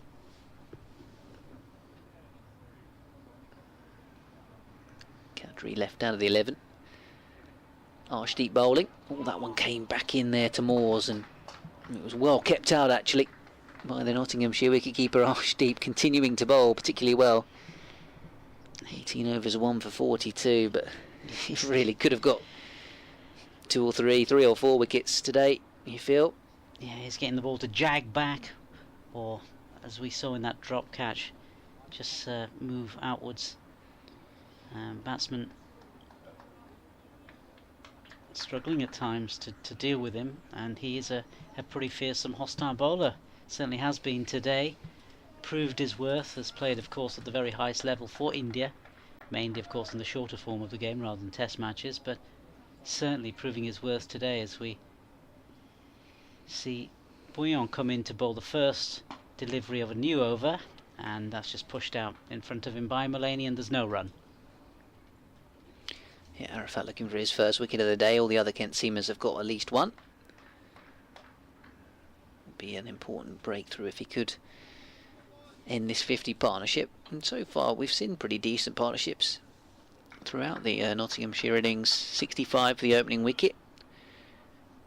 50 stand between Young and Slater. Slater and Clark wasn't too bad either. This next delivery again, it's just played out in front of him by Stephen Mullaney, and there's no run there. Yeah, now this one passing 50 as well. So in terms of Nottinghamshire's response to their poor batting performance last week, they've done that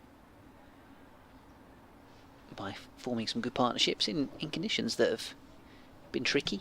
Yeah, testing, because they remember they just that been that break, and they've had to come out and bat again to, you know. Yeah, both skippers said they would have bowled first earlier on.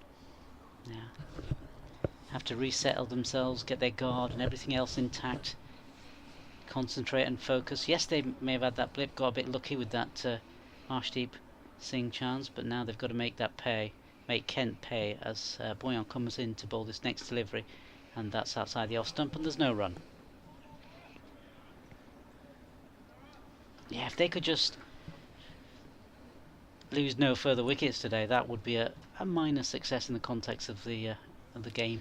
Yeah, absolutely. If they can get through these final 15 overs, come back again tomorrow, still just 4 down, give Nottinghamshire a good chance to do what they haven't done loads this season, and that's get some good batting bonus points first up. As Bouillon comes in again, bowls the first, rather the fourth delivery of this over, and that's just a single taken there. Yeah, neatly played. And now swap over down the field for the left-handed Tom Moores, and yeah, 15 to go after this one. It's one slip, man in the gully. It's Moores who's facing, and Bouillon comes in, and it's crashed through for 4 runs. Crashed through the square cut area. Yeah, a little bit of width, but Tom Moore so far has cashed in on anything a bit too short, and particularly a bit too full or wide. That's where he's had his joy largely today. I should have to update BBC Radio Kent next door. As Bouillon readies himself to come in for the final delivery of his over, it comes in and he bowls, and that's played out towards the leg side, and they'll run through for a single. Well, in fact, the run through for 2. And taking Moors on to 39, Mulaney on to 22, and Nottinghamshire on to 229 for 4. Yeah, good sharp practice there from Tom Moores. As you say, there was probably only one initially, and I think Kent thought they were only going to take one, but Moores quick enough to dash back for a second. He's on 41, just picked up from where he left off the second innings against Hampshire on Friday when he made 81. Mulaney with him on 22, 229 for 4, so best part of an hour's cricket left as Matt Quinn comes back into the attack. 15 overs, 1 for 36, Matt Quinn. Got rid of Asiba Mead this morning. Bowling initially to Stephen Mulaney.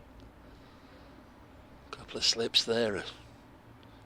Gully, backward point, extra cover and mid-off. 6 fielders on the offside, 3 on the leg. Again, we're seeing almost motionless flags high above the pavilion. Very still day as Quinn bowls down a line, well, good 12 inches outside the off stump. Mulaney inconvenienced. Just watched it sail by and into the gloves of wicketkeeper Finch.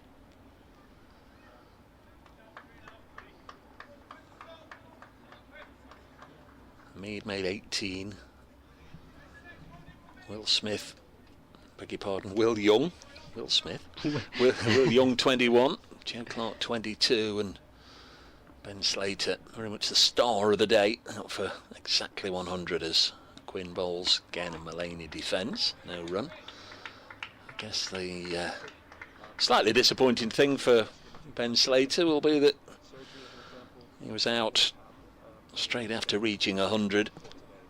From an emergency care perspective, I'm pleased to say that we worked well with the Society of Radiographers to make sure that we have safe services protecting them from the conditions for patients.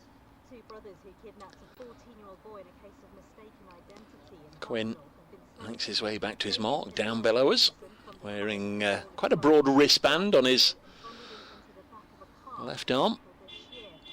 Comes in and bowls, and this one again very, very wide of the off stump and swings further wide. Finch takes it in front of the slips.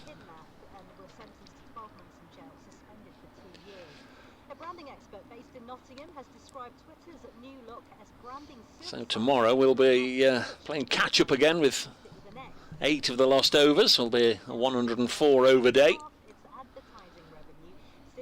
So the game should really move on, you'd fancy, on day 2.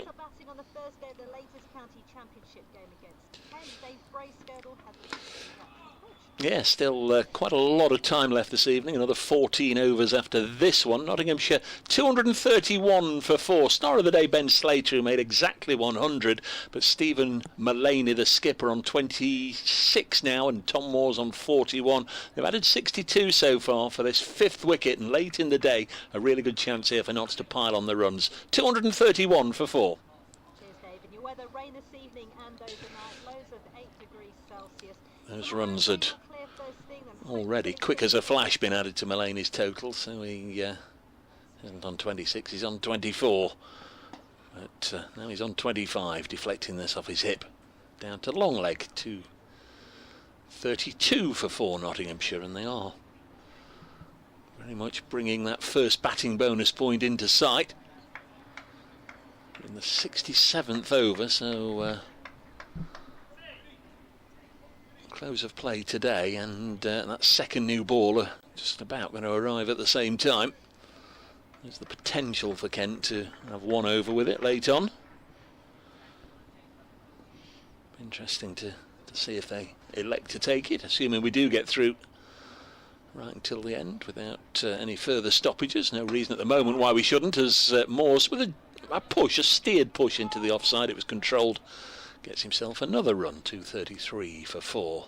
Floodlights aren't on, so no imminent threat of dark light forcing them off early. No particularly dark clouds, or certainly not as dark as we had earlier on when we did have the hold up. 233 for 4 it is with 13 overs to go. Yeah, Tom Moore certainly has played really well. Certainly been the aggressor in the last half hour or so, and if he can hang around to the end of the day, he'll take this game forward quite quickly, with of course Stephen Mulaney on the other side. It's skipper. Moore's 42, coming off 65 balls so far. And Kent, well, they'll have to see if they can come back from that lapse in the field earlier, when Harshdeep Singh's beautiful bowling wasn't rewarded with a catch in the slips, and sadly Mulaney got himself a life. So the new bowler is Bouillon. He's coming into bowl now, and he bowls the first delivery of his new over, and that's pushed back to the bowler, and there's no run. 21 wickets now in the day, Edgbaston, with the home side 3 for 1. Second time around. Meanwhile, I've seen that hit wicket back, Oh yeah. and Toby Rowland-Jones has hit the ball for 6, and then afterwards he sort of swung his bat back and flicked the top of the bails with his bat as he's sort of admiring his 6. As Bouillon comes in, and this is played square. It's heading towards the boundary. It's going to be pulled in just from the boundary rope, and the batsmen are going to run through for a couple of runs there. And it's Moores there. It's taken a couple of runs, taking him on to 46, I think. Scoreboard's a little bit slower than I anticipate.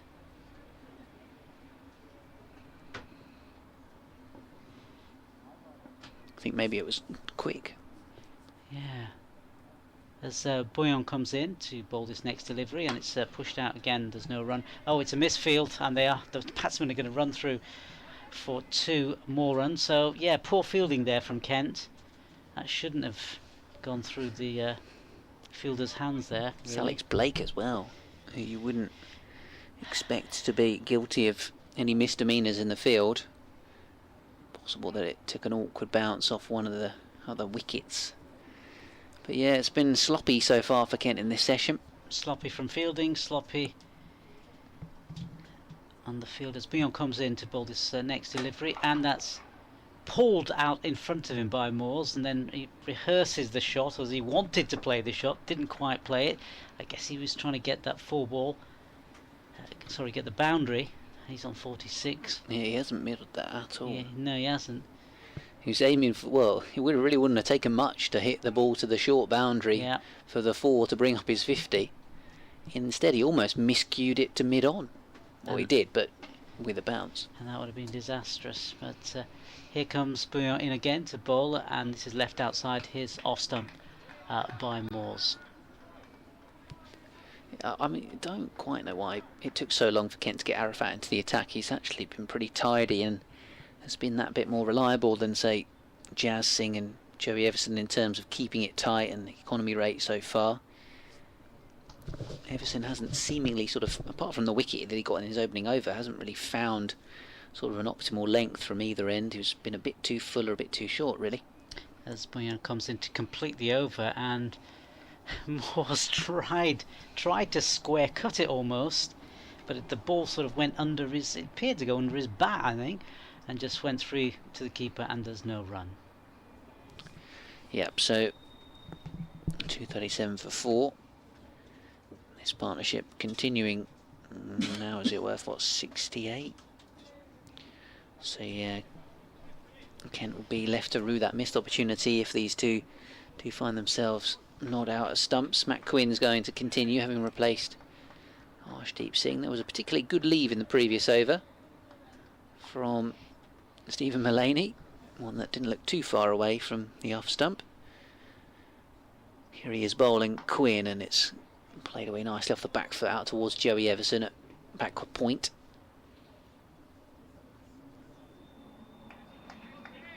So closing in on a first batting bonus point, Nottinghamshire.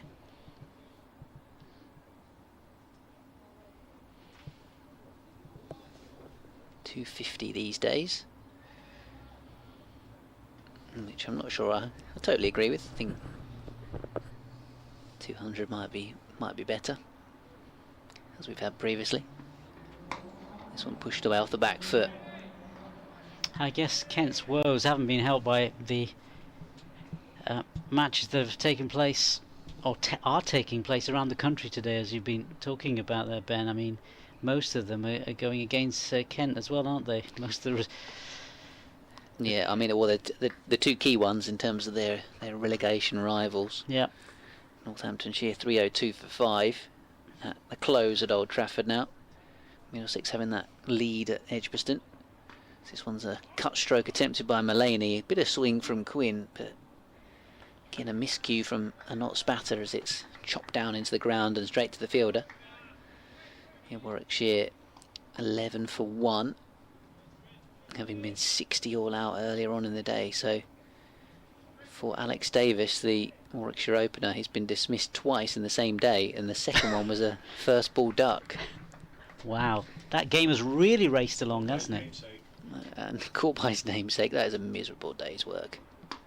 Think of your worst day at work, and then Alex Davis has just had that. This one's pushed away defensively out to point. You just want the day to end, wouldn't you? You just want to sort of like, that's it, I've called it a day now, let's just go home, call it a day. Yeah, well, he's not going to have to do too much more in terms of the game, No. apart from a bit of fielding. Maybe. Yeah, might not even have to. Yeah. As Quinn is bowling, defended away by Mulaney into the onside.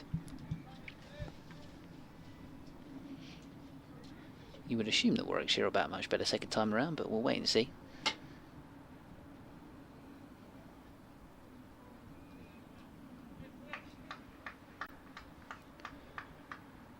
Kensfielders trying to keep the spirits up then.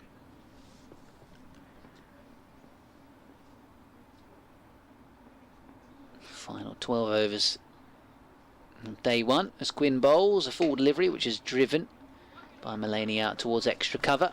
End of the over there. Still managed to get this old ball to move around a bit. Yeah. And obviously created that chance that was shelled at first slip. They're really working hard on the ball, aren't they? Trying to keep it one side of it really nice and shiny and the other a bit rough. Get that movement, whether it's off the seam or in the air, perhaps more off the seam. And the fact that it's a Duke's ball, that definitely will help their cause as well. Yeah, as Dave mentioned earlier, the two-match Kookaburra experiment over, and sort of mixed reviews about what it brought. Yes. Quinn comes in. In fact, sorry, I beg your pardon. It's Boyan who comes in to scoreboard a little bit slower than me. For his first ball of a new over, that's just pushed out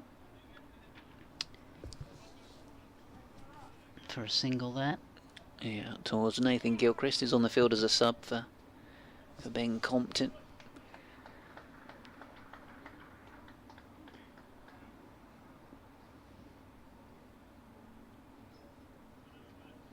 Field changing over for the right-hander.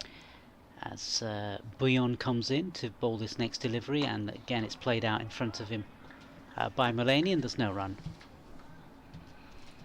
Still pretty tidy, Arafat Bouyan.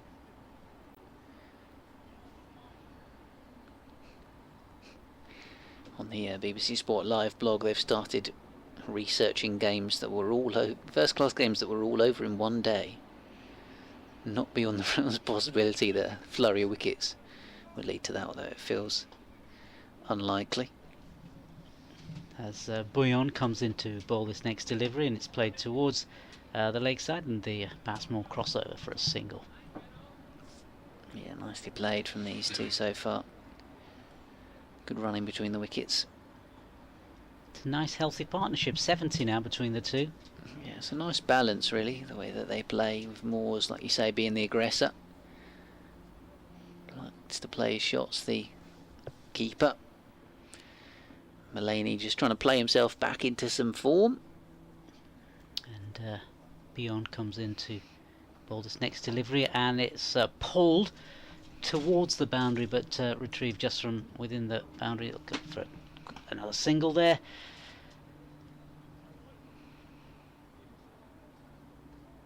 Yeah, Mulaney's on 26, Moore's on 48, so not quite double, but one pretty much playing almost like a holding role and the other taking on the bowlers, and at sometimes being quite destructive. He has been, certainly with the pulls and the cuts, as Bouillon comes in to bowl this next delivery.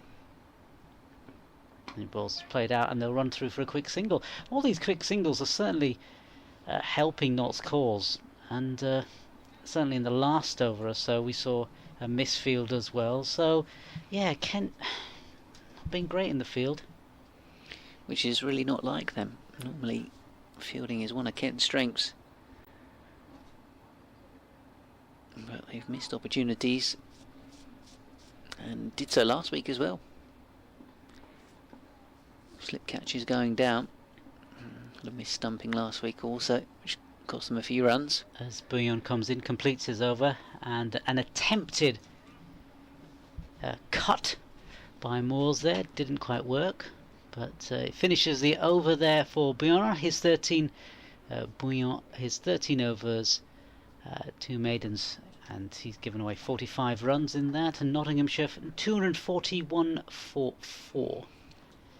Looks like Surrey 138 for 4 at stumps after bowling Somerset out for 170. At Taunton, Tom Latham, the New Zealand batter, 67 not out. A few New Zealand internationals taking the opportunity to play some county championship cricket this summer. Just got some fresh gloves or something being brought out for the Notts batters. Moore's on the fringes of a 50.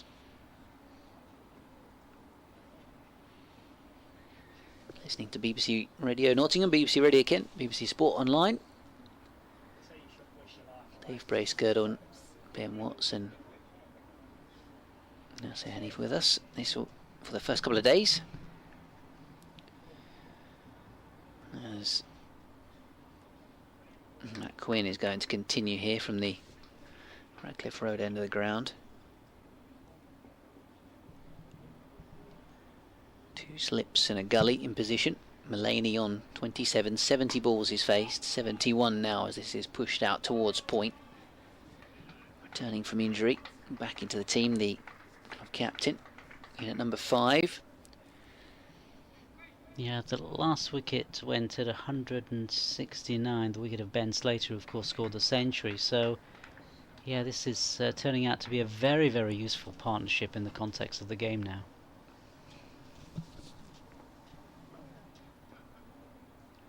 Mulaney taps his bat and waits. Matt Quinn in and bowling to him, up on his toes and just angling this down into the gully. You can see both of those deliveries. He's looking at Tom Moores, asking the question, putting the palm out. Is there a run there? Can we get another quick single? They've certainly have been running the quick singles, haven't they? The ones, and they've tried to make some of the ones into twos, just putting that extra pressure on the Kent fielders, and sadly Kent haven't been up to it. Matt Quinn once more, forcefully stroked out towards point on this occasion. And Joey Everson, the man doing the fielding. So no possibility of an extra run. But somehow they've got to put all that behind them, of the Kent fielders, and you know, the drop catch, and just got to G themselves up, because it's a crucial last half hour or so, or perhaps even longer. Yeah, absolutely. They had a good afternoon session, Kent, taking the 3 wickets. Bowled well with a new ball without too much reward. Only got the 1 wicket in the morning session of the game. As Quinn is defended away out towards mid-off. And then obviously Mulaney dropped on 16. He's gone on to now 27 not out. Moore's 48. He's had a couple of plays and misses, but no sort of chances as such.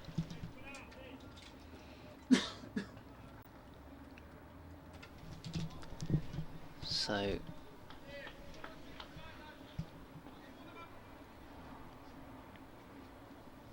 Quinn in and bowling.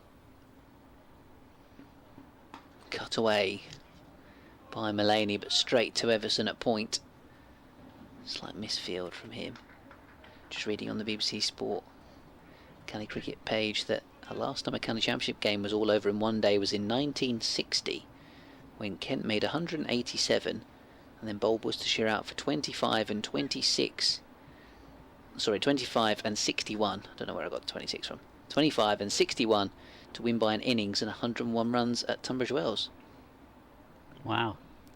It's quite the day's cricket. As Quinn is defended away here by Mullaney, staying back in his crease, playing into the onside. 2-4, 1 for 4. Nottinghamshire. I don't know whether historically, going back in the day, whether they used to have uncovered pitches, I think, didn't they? And that allowed for more wickets to be taken during the course of the day. I guess that would. Certainly they did have uncovered pitches, and that would lead to more of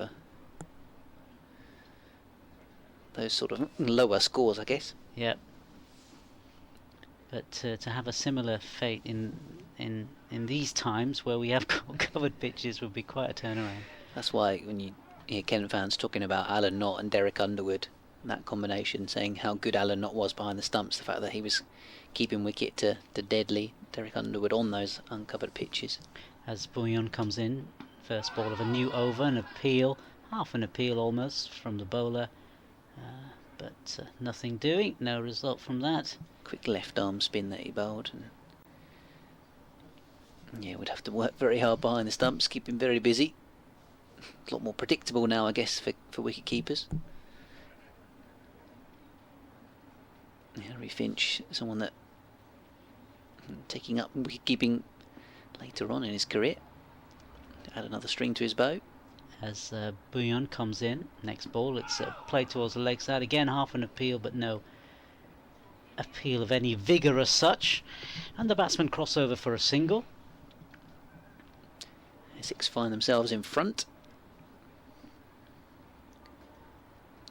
Ahead against Hampshire, 1-2-1 for 6. Hampshire 120 all out. Some wickets on show today in a number of the games, but Nottinghamshire have done well to avoid such a scenario here. As Bouillon comes in, bowl this next delivery, and it's played out in front of him quite correctly by Mullaney. He remains on 27, and the other side is Moores, who's on 48, too short of his half century. Nottinghamshire 242 for 4. Feels like ages ago that Moores missed that attempted pull shot. Yeah. That he miscued up towards mid-on, that if he'd got hold of it would have gone to 50 with. They so seamlessly have moved on, haven't they? Almost put it in the past and just carried on running quick singles, twos where they can, and just as Beyond comes in, next ball played out in front of him, and there's no run there. The last couple of overs, scoring rates just dried up a little bit, with this spell from Arafat Bouyan being pretty quiet. Yeah, it's been tidy, hasn't it? It's been tidy. No wickets to his name so far, but certainly kept a bit of control.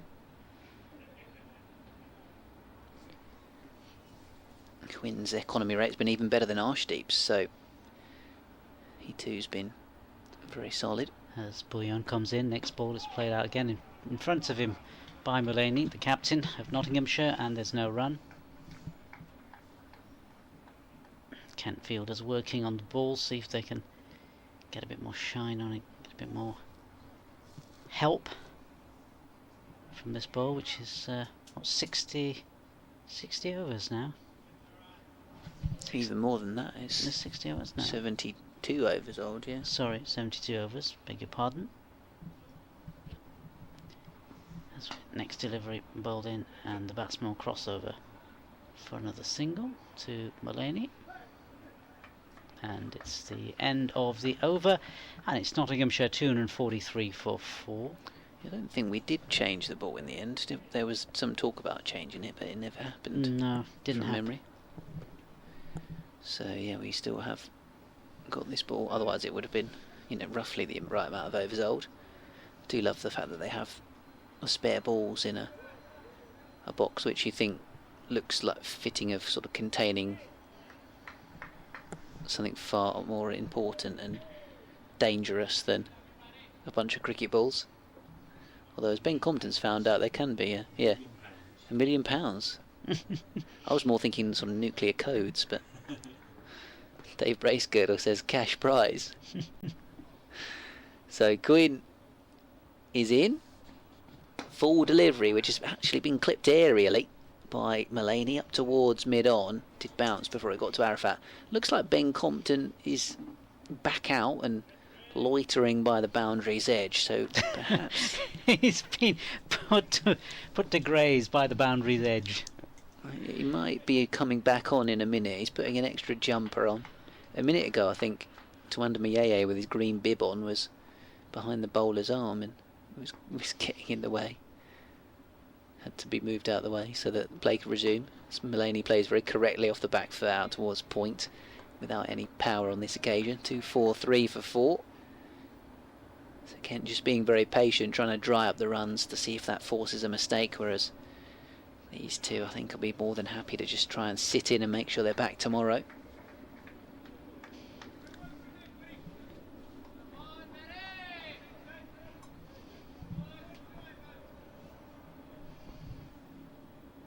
Matt Quinn past the umpire.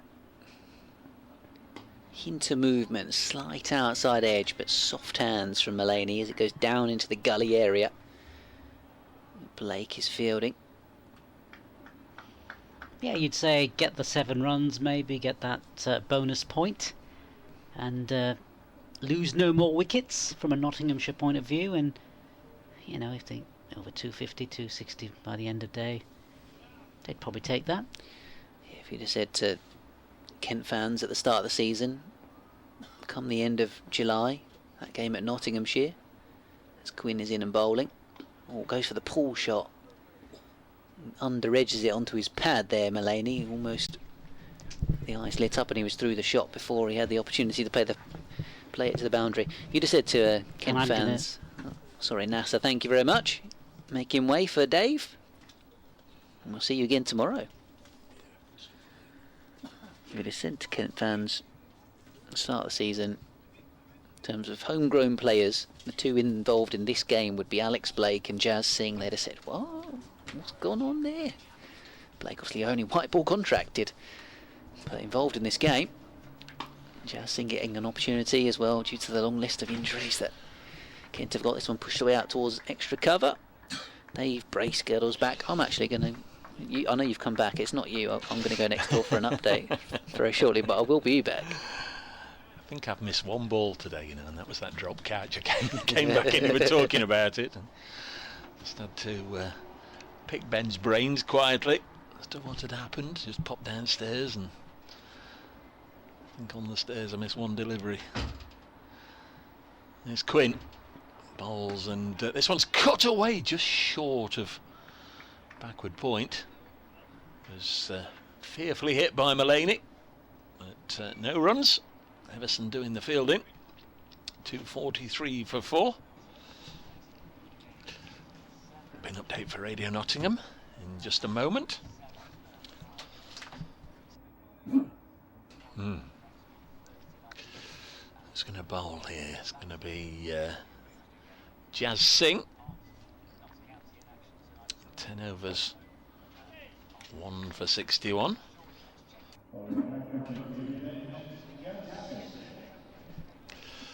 Well, we're still playing. We've got 8 overs remaining in the day, and Nottinghamshire just quietly getting themselves into a strong position here. They're 243 for 4. Stephen Mulaney and Tom Moores at the crease, and together they've added 74, the largest stand of the day. This is either side of a lengthy rain delay. We were off for about an hour and 3/4 from 3:30 till 5:15, and since then Moores and Mulaney have made steady progress. There was one life when Mulaney was in his 20s, just nicked it, and Ben Compton, former Notts player of course, at slip, put it down. It burst through his hands, might have even clipped him on the chin.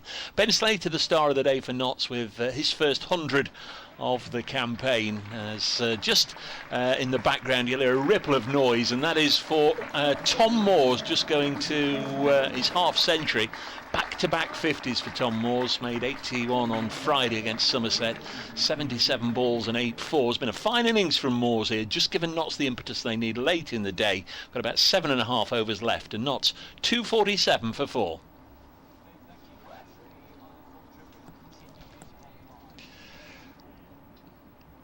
So Tom Moores getting to his half century there from 77 balls, just cutting that one away. Next one's hit back to the bowler, he put it down.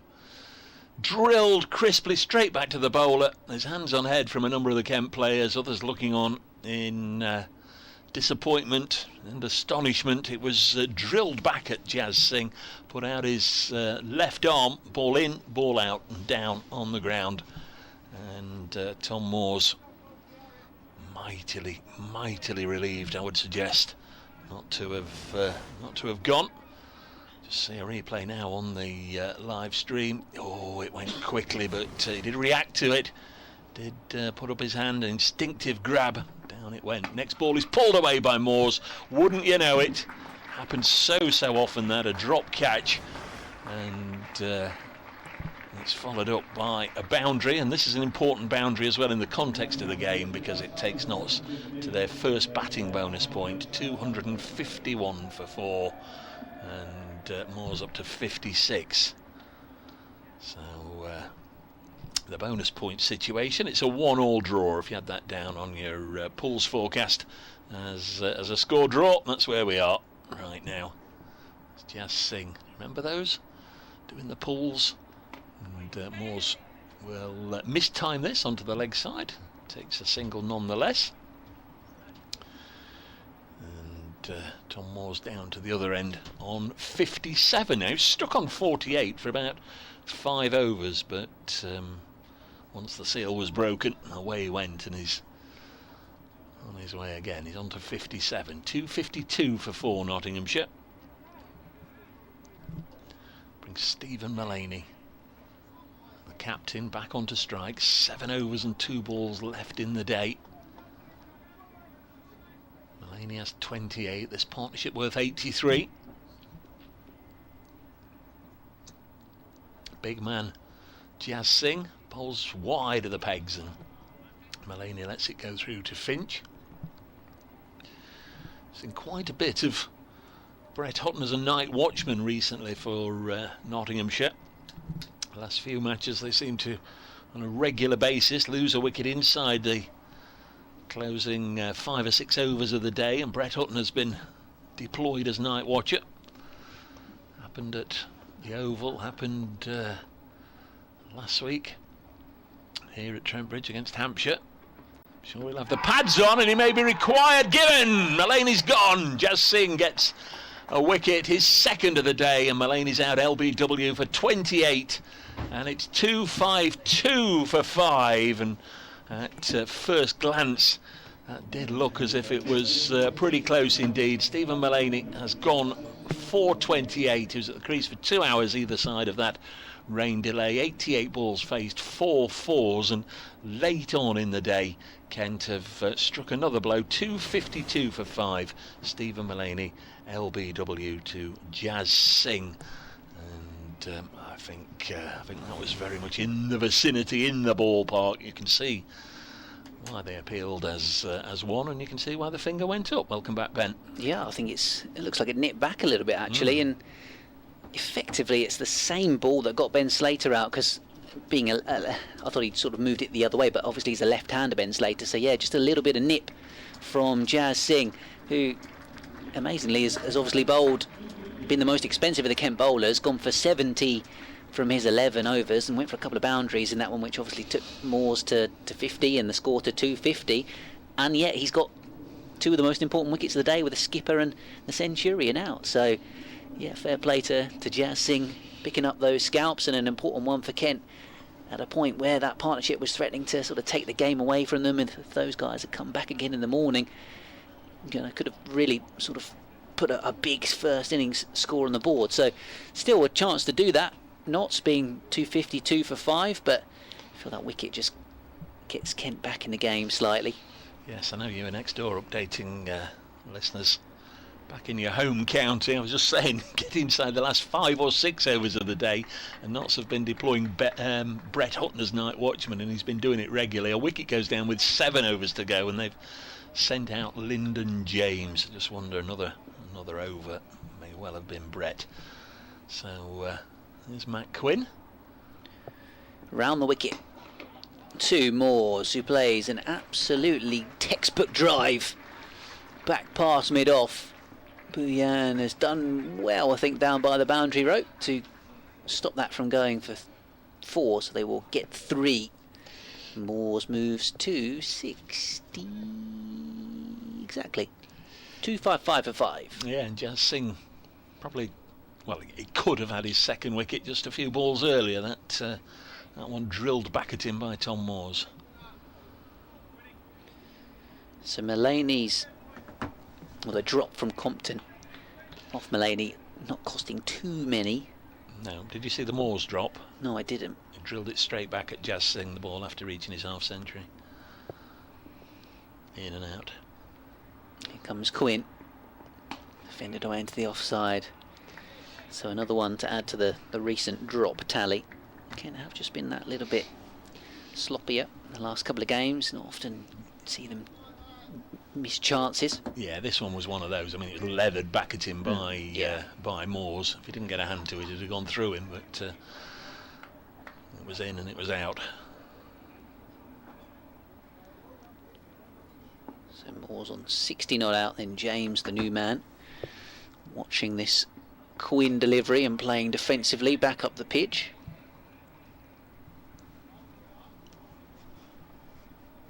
Six and a half overs to go in the day's play. Yeah, they could take the second new ball and have 1 over with it. I just wonder if they might go down that route. Warwickshire 36 for 2 at Edgbaston. Still playing. 22 wickets have fallen. Quinn bowls on the stumps, James in behind it. Stumps at Taunton, Somerset 170 all out, Surrey 138 for 4. Elsewhere in Division 1, Northants had a good day, century for Emilio Gay there, 302 for 5 at the close. Still playing at the Ageas Bowl, where Essex 136 for 6, having bowled Hampshire out for 120, that's Division 1 covered. Playing at Derby, Glamorgan 388 for 5, century there for Colin Ingram, and they've done it. Scarborough, where Yorkshire 142 for 2 against Durham. Quinn bowls, swinging delivery, which is well defended by James into the other side. Or for any Kent supporters that thought Kent might be able to stay up this season just by scoring a few more points than Middlesex and Northants, where those two teams have played today. Might have to rethink that idea, because Middlesex are in pole position to go and win that game against Warwickshire. Is that genuinely what you would have thought, or would you have thought Nottinghamshire would have been in that mix as well? No, I think it, probably was looking like it was going to be the worst of those three was going to stay up, and without necessarily, as this one's driven off the back foot, without necessarily sort of having to win that many more games between now and the end of the season. You could have, look at the strength of the division and some of the fixtures that they got left. It wasn't unfeasible that those three teams, Kent included, might go winless without for the rest of the season, and then it was going to be down to bonus points or draws or whatever. But yeah, we're talking about the remaining fixtures earlier in the day. Notts, of course, going into this one, 4 matches left, 2 against Kent. Middlesex is the last match here at Trent Bridge towards the back end of September, and the other one is Lancashire away at Old Trafford. So like you say, if they'd have come out second in those games against Kent or Middlesex, then they could get dragged into it, but they're at the moment sitting with a one place comfort blanket to the bottom 2. Jazz Singh, figures of 2 for 70 from his 11 overs. Bowls to Moores, just leans on this, hits it fairly crisply out to deep mid-wicket, will come back for a couple of runs. Decent stop out there on the fence. Without being too unkind to Jazz Singh, he's bowled. Oh, the throw comes in, and Harry Finch, who has had a terrific day. Mentioned it earlier as he's not exactly blotted his copybook, because it was a good throw in, and he athletically got himself into a position to catch the ball as it was returned, but he landed flat on the stumps and has demolished all three of them. With Harry Finch and the stumps and gloves here at Trent Bridge. Yeah, I mean, Jazz Singh's been pretty inconsistent all day, and he's bowled some poor stuff at times, and yet has bowled 2 absolute corkers that have got him the wickets. It's a lot of runs he's gone for, but as you say, he's got the 2 wickets. 11.1 overs, no maidens, 2 for 72. All part of the learning curve. Comes in again, bowls and more, flashes at this one, gets nothing on it. And just for those that weren't with us earlier and wondered on the reference, we did talk about it earlier. Harry Finch in the One Day Cup last year, in the final, he wasn't the wicket keeper, but the wicket keeper Ollie Robinson chased down to the boundary to get a ball. He'd thrown off his gloves and Finch put one of them on, and as the throw came in, he took it. And it was what, Ben? Penalty runs? 5 penalty runs. We sort of all didn't quite know what was going on. No, that's not one that we tend to use very often, as Moores slaps this away behind square. He's run the first one quickly, he's run the second one even quicker. In comes another throw on the bounce to Finch, and Moores just seems to have got the bit between his teeth. He was stuck on 48 for 5 overs, and then once he got the opportunity to punch the ball away to get his half century, he's absolutely rattled along again. Although there was that drop catch, the ball after he'd reached his 50. This one's worked up to mid-on.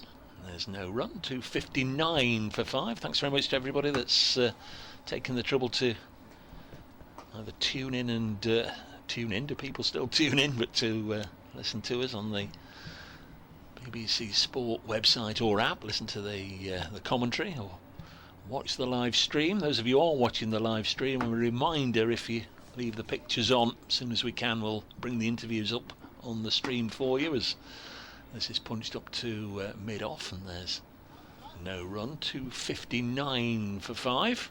I'm sure Ben will be down there trying to get something from the Kent camp today, their reflections on what's been sort of a topsy-turvy day. I certainly gave Kent the afternoon session. Those 3 wickets brought them right back into things. Might have felt that putting knots in, they'd have been in maybe a stronger position by this stage of the day, as this is punched to mid-off. 259 for 5 after 76. 5 overs remain then, and 4 overs remain before a second new ball is eligible to be taken. You won't have heard this, but Nottinghamshire listeners might have heard me banging on about it last week, because I did have a correspondent, Colin, who talking about the over rates, Ben, particularly in the Test match, but even in the County Championship, we're here till all hours, and said, you know, they've thought of all things, haven't they? Fining, and some people have suggested points and all the rest of it. And Colin came up with, if you're in a negative over rate, you can't have a second new ball. And that really would make them rattle through. This also might make them rattle through. Yeah, Jack Leaney's coming on, albeit we're having to slow down because somebody's getting a helmet brought out, which is presumably for the wicketkeeper. But I quite like that, and daft as it sounds, because it is absolutely obvious. Until Colin suggested it, I'd not even thought of that. But you know, that would make them. You know, if you want a second new ball, you've got to bowl your overs at the tidy enough rate. Yeah, every team. You've got to be 0 at the end of the 80th over. Say every team would have a spinner in the team to bowl those final 10 or something. So Leaning, the skipper, brings himself on. Oh, there's a slight hint of turn there, I thought. It was cut away by James, who's yet to score. Leaning on a lamppost at the corner of the street. He's in now and bowling. A little bit of turn, and then James off the mark. Yes, they do get through for a single. There was Was that hit it and run? It just seemed like Lyndon James was having a single there, and Tom Moores had to respond quickly. When Jack Leaning got a double 100 for Kent and shared in a big partnership with Jordan Cox at Canterbury, there's quite a good image of the two of them sort of stood there, and Jack Leaning is kind of leaning on his bat. Leaning on his laurels. Yes. Ooh. Tossed up, full toss to Moores, which has been smashed. Warn him, umpire. out towards cover, but straight to the fielder where Compton, he's back out there and he's still getting the ball whacked in his direction. Leaning a bit wider in the crease. Again, he's lobbed up a full toss. He's fielded it off his own bowling this time. That was nice work. Warn him, umpire. Bowling these pies, these grenades. I'd be... Tom Ball should get a warning for not hitting those 2 for 4. Here he is. That one was still full. Yorker length. It reminds me, I playing my village game the other day. I managed to hit a full toss to square leg, and the bowler who I know from, we grew up in the same town together, and he actually apologised to me that he'd got me out in that fashion. I said to him afterwards, "You don't need to apologise. I should have hit it for 4. It's not your fault. This is another full toss." That one's got the treatment. Absolutely rank from Jack Leaning, and James has smashed it for 4. And you think the thing is, they've been fetching the ball back from here and there, and sometimes it's counterproductive. And over from a spinner that goes around the park can take longer than an accurate over from a seamer. Normally, Jack Leaning is a very economical bowler, so He's just getting himself loose. that was very bizarre to see him bowl quite so many full tosses in the same over. But in the end, it hasn't cost Kent too many. Are we going to get a second new ball tonight? What are you doing, Captain Watts? There's Jazz Singh. Will we get a maiden from Jazz? Moore's on strike. We won't. Straight away he's slapped it out into the offside and gets a single. 266 for 5. Would I take the new ball tonight? I mean, Well, why not? wouldn't you? Yeah. Why not? Yeah. You get an over with it tonight, and then you get to use it again tomorrow morning. Extra bit of bounce. And who are you giving it to? Arshdeep? Well, Matt Quinn? I think it's got to be Arshdeep, hasn't it? Captain say to Arshdeep, "Can you do me one more over? I know you've got to get fully warmed up just to bowl one over." Yeah, but but Quinn bowled the first over this morning. Does he have the pick? It's Singh now to Lyndon James. He's technically correct as always. Pushes this in the V up to mid-off. No run. 266 for 5. Nottinghamshire put into bat this morning by Jack Leaning. The toss a little delayed, but we still started on time. In fact, they tossed up with the covers still on, but they'd been hastily rushed on. A shower of rain about 10 past, 10, and they were equally hastily dragged off again in time to start. James on 5. Let's this go through to Finch. I think the fact that Matt Quinn was bowling and has now come out of the attack would suggest he's probably not going to bowl the one over at the end of the day. I'm just trying to see if anyone's out there warming up in particular. Go left field, bring Alex Blake on. Well, that would be very left field. Give it to one of the new lads, the Alonis. Yeah, Geddes bowls, doesn't he? Singh to James, this time by way of a change. He stops hitting it to mid-off and hits this one to mid-on. And there's still no run.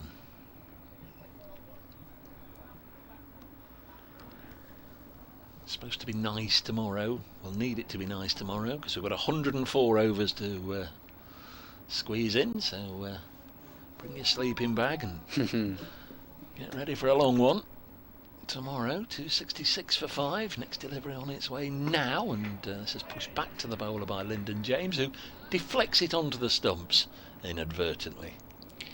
If it's not going to be Arshdeep, then Joey Everson, I think, is the sort of man that makes stuff happen, doesn't he? So maybe you could give him one over with the new ball.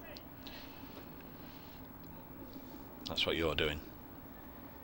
I would give it to Arshdeep, to be honest, but if he doesn't want to bowl, get warmed up for one over. 266 for 5. Next ball is again blocked by Lyndon James. That's tidy enough over. 266 for 5 as the evening flight from Belfast comes over the ground on its way into East Midlands Airport. I've no idea. I was going to say, where it's have you from. looked I that up? don't know. No idea. Yes, But they just look so graceful, don't they? Yeah, absolutely. A bit of sunshine as well. You're going to be right, Ben. Whatever happens, because I think you've suggested every single one of the. Well, the that's candidates. true. Except Jack Leaning, you wouldn't keep him on. No. He's going to get another one though. He's going to bowl again. Quinn's bowled 20 overs today. Arshdeep's bowled 18.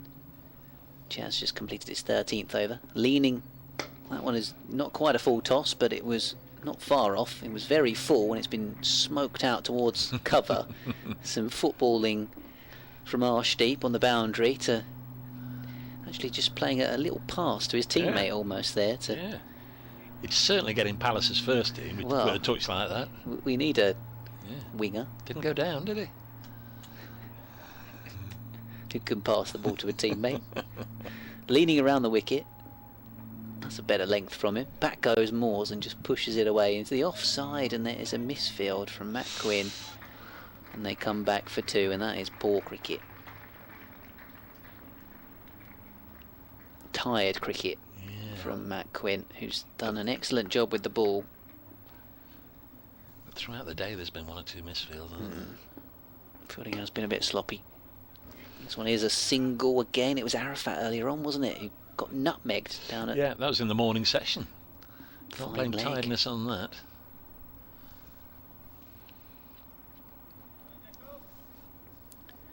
So 2-7-1 for 5.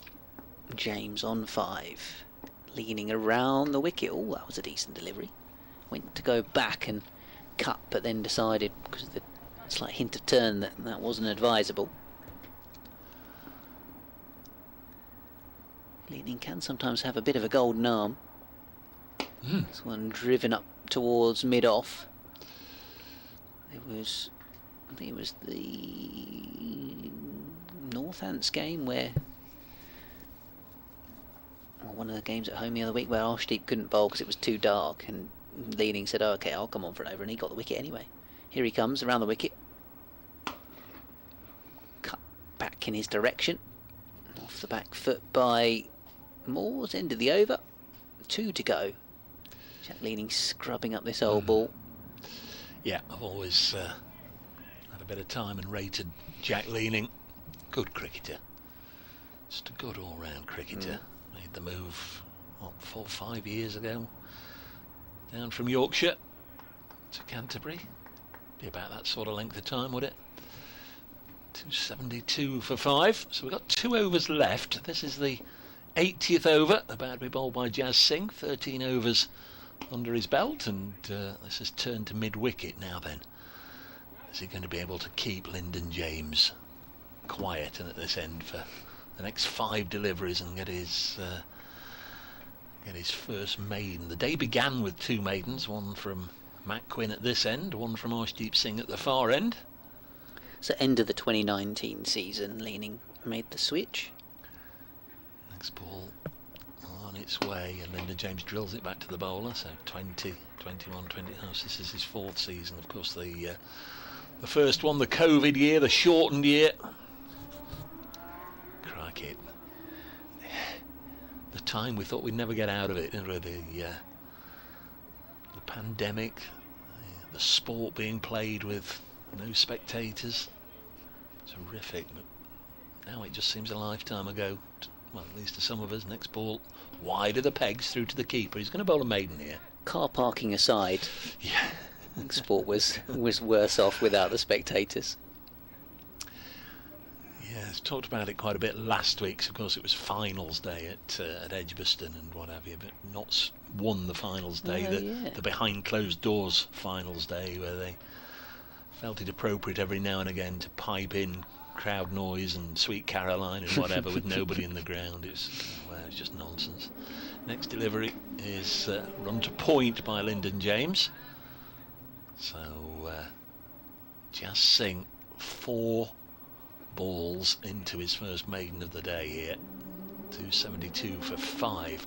Can't see anybody loosening up here, Ben. So I wonder if Kent are just going to get off the field with one last over from Jack Leaning. Yeah, maybe.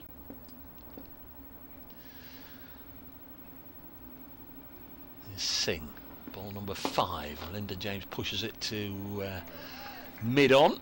Decent bit of fielding, prevents the single. I guess we said why not, and the answer would be that to loosen up one of your bowlers after they've already bowled however many spells in the day, from a sort of conditioning point of view and a sports science point of view. That, but you would have known from an hour ago. I'd worked it out. I'd worked it out from an hour ago that were we to get to the end, it would be 81 overs. Yeah. Next delivery is going to bring him a maiden. There we are. I don't get many things right during the course of a day, but I can see that coming as soon as I saw. You weren't the only one to notice as well. There was a few Kent fans in the ground that were hot on that. And Jazz will come back tomorrow with one in the second column. So who's going to? Well, it's going to be Jack leaning in straight away. He's grabbed the ball and peeled his cap off. 272 for 5. Yeah, I think I'd have personally done it a little differently. Could have brought somebody in for a 3-over spell towards the end, a couple of overs to get warm, and then one with a new ball. Can Leaning justify this decision? Back goes Moores, pushing it away into the offside. The one thing you can do with a spinner is force the batters to play every ball of the over. Yep. Here he is to the left-handed Moores. Left-hander on strike as well, and he's driving this one into the covers. If he can just get one to turn a little bit extra away from the outside edge. There is a slip in play. 272 for 5. Leaning, tossing this one up and driven away down the ground. They'll get a single. Moore's work could well be done for the day, and the second best knock of the day. Hamid made 18, Young 21, Clark 22, Mulaney 28, Ben Slater, the Nottinghamshire star of the day, his first 100 of the season, dismissed by Jazz Singh for exactly 100. Moores has 72, James has 6, and we've got 3 balls, or a maximum of 3 balls left. Leaning bowling to James, goes for a big drive and hits this nicely, crisply out towards the cover boundary. They should come back for 2. Throw comes in from Everson. And good cricket. A little bit of width on offer. James struck it nicely. Thanks very much to Nasser. Leaning to James. Oh, went back as if he was shaping to play, but let it go. Good leave. Nice to have Ben back with us at Trent Bridge, and we'll do it all tomorrow morning. Will indeed. Leaning's last ball of the day, Kent's last ball of the day, and left alone outside the off stump by James. So there was I saying that spinners forced the batters to play, and he was able to leave the last 2 alone. So overall, I think Nottinghamshire will be the happier of the 2 teams, having been sent into bat this morning in conditions that have helped the seamers throughout the day. We've seen the ball moving around, and obviously the rain interruptions, and thanks to Tom Moores and to Ben Slater, I think Nottinghamshire will be the happier of the 2 camps. Be hearing from Kent on our breakfast show tomorrow morning. I'll get that reaction to you, to their 5 wickets that they've taken today, but also just the plethora of injuries in the camp. Late fitness test for even Miyeye as well, on top of the 2 loan signings they had to make coming into this game. So we'll get some reaction from the Kent camp, but from the Nottinghamshire point of view, that'll be on the stream in a moment.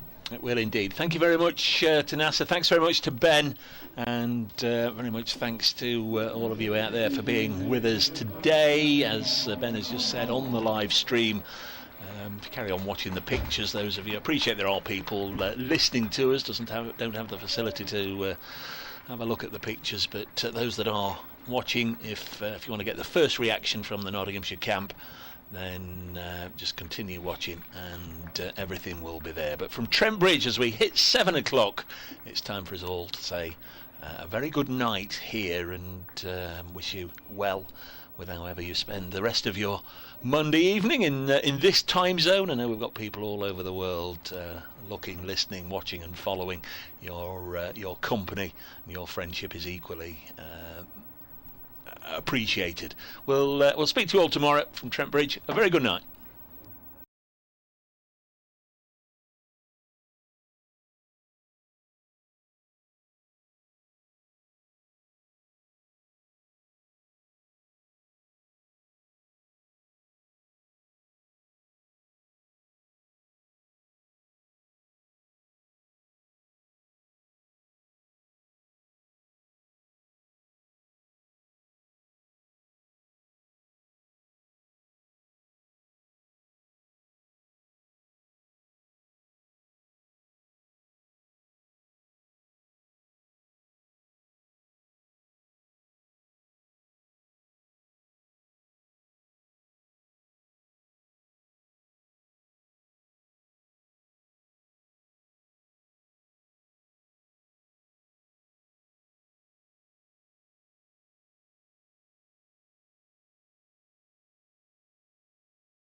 Ben, many congratulations on that ton. It's your first of the season, and judging by that reaction I saw, I could tell it meant a lot. Yeah, I think so. Obviously, would have liked to score a few more runs at the start of the season. Not been easy. A few of us obviously not scored the runs we want. So I think, obviously, to get 100 today, I was relieved and happy that I've managed to get one. So yeah, it was relief and just pride that I've managed to come through a tough spell and come out the other side and get 100. It's always tough to score 100. So when you get one, it's nice. And obviously, you did well from an individual point of view, but also from a team effort. 3 very useful partnerships, and even when you were gone, the largest partnership of the day between Steve Mulaney and Tom Moores that really held up the innings. Is that that batting consistency that the team has been looking for? Yeah, I think so. I think it's what we've been good at the last couple of years, is the consistency in the partnerships, and maybe we've not found that in the last month or so. But it obviously can be a number of things. Lads not in form, and we've come up against some good sides on tough wickets, and I think sometimes, especially in this division, when the bowlers get on a roll, it maybe sometimes can be hard for batters. But I think we've seen today what we've done well the last couple of years in how many partnerships we've had all the way down so far. And that's back-to-back 50s for Tom Moores, I believe. He's finished very strongly today, and I suppose he's hitting form at a very good time, holding up that mid-order very well. That could be quite important for the side over the next few games as well. Yeah, I think so. Obviously, he played lovely the last game, 80 against Hampshire, and then today he's carried on that form. And I think obviously coming up to 6, he's the last 2 games, and he's scored. He's obviously, like you said, got back-to-back 50s. But yeah, I think obviously lower order runs are key. Obviously, 6 is not lower order, but it usually comes in at 7. I think, yeah, any runs you can get down the order tomorrow as well will be crucial for us. After a couple of games out, it's good to see the skipper back as well today. Yeah, I think he played well there. Obviously, 20 odd. I think he was unlucky. He hit the field a lot and could have easily got more than that with the amount of times he hit the field. But yeah, nice to have him back in the middle order. After last week's disappointment, especially in that first innings against Hampshire, does this feel like the perfect bounce back from that performance last week? I think so, yeah. I think obviously none of us wanted that result last week, and obviously the first innings, but they only got 160 last week, and probably that was too many on that wicket, really. And obviously we got bowled out for 100, but it's a good side with good bowlers, and sometimes that happens. But the only thing we can do this week is bounce back, and I think we've shown that today, and hopefully we can carry it on for the next 3 days. Thanks and congratulations again. Thank you.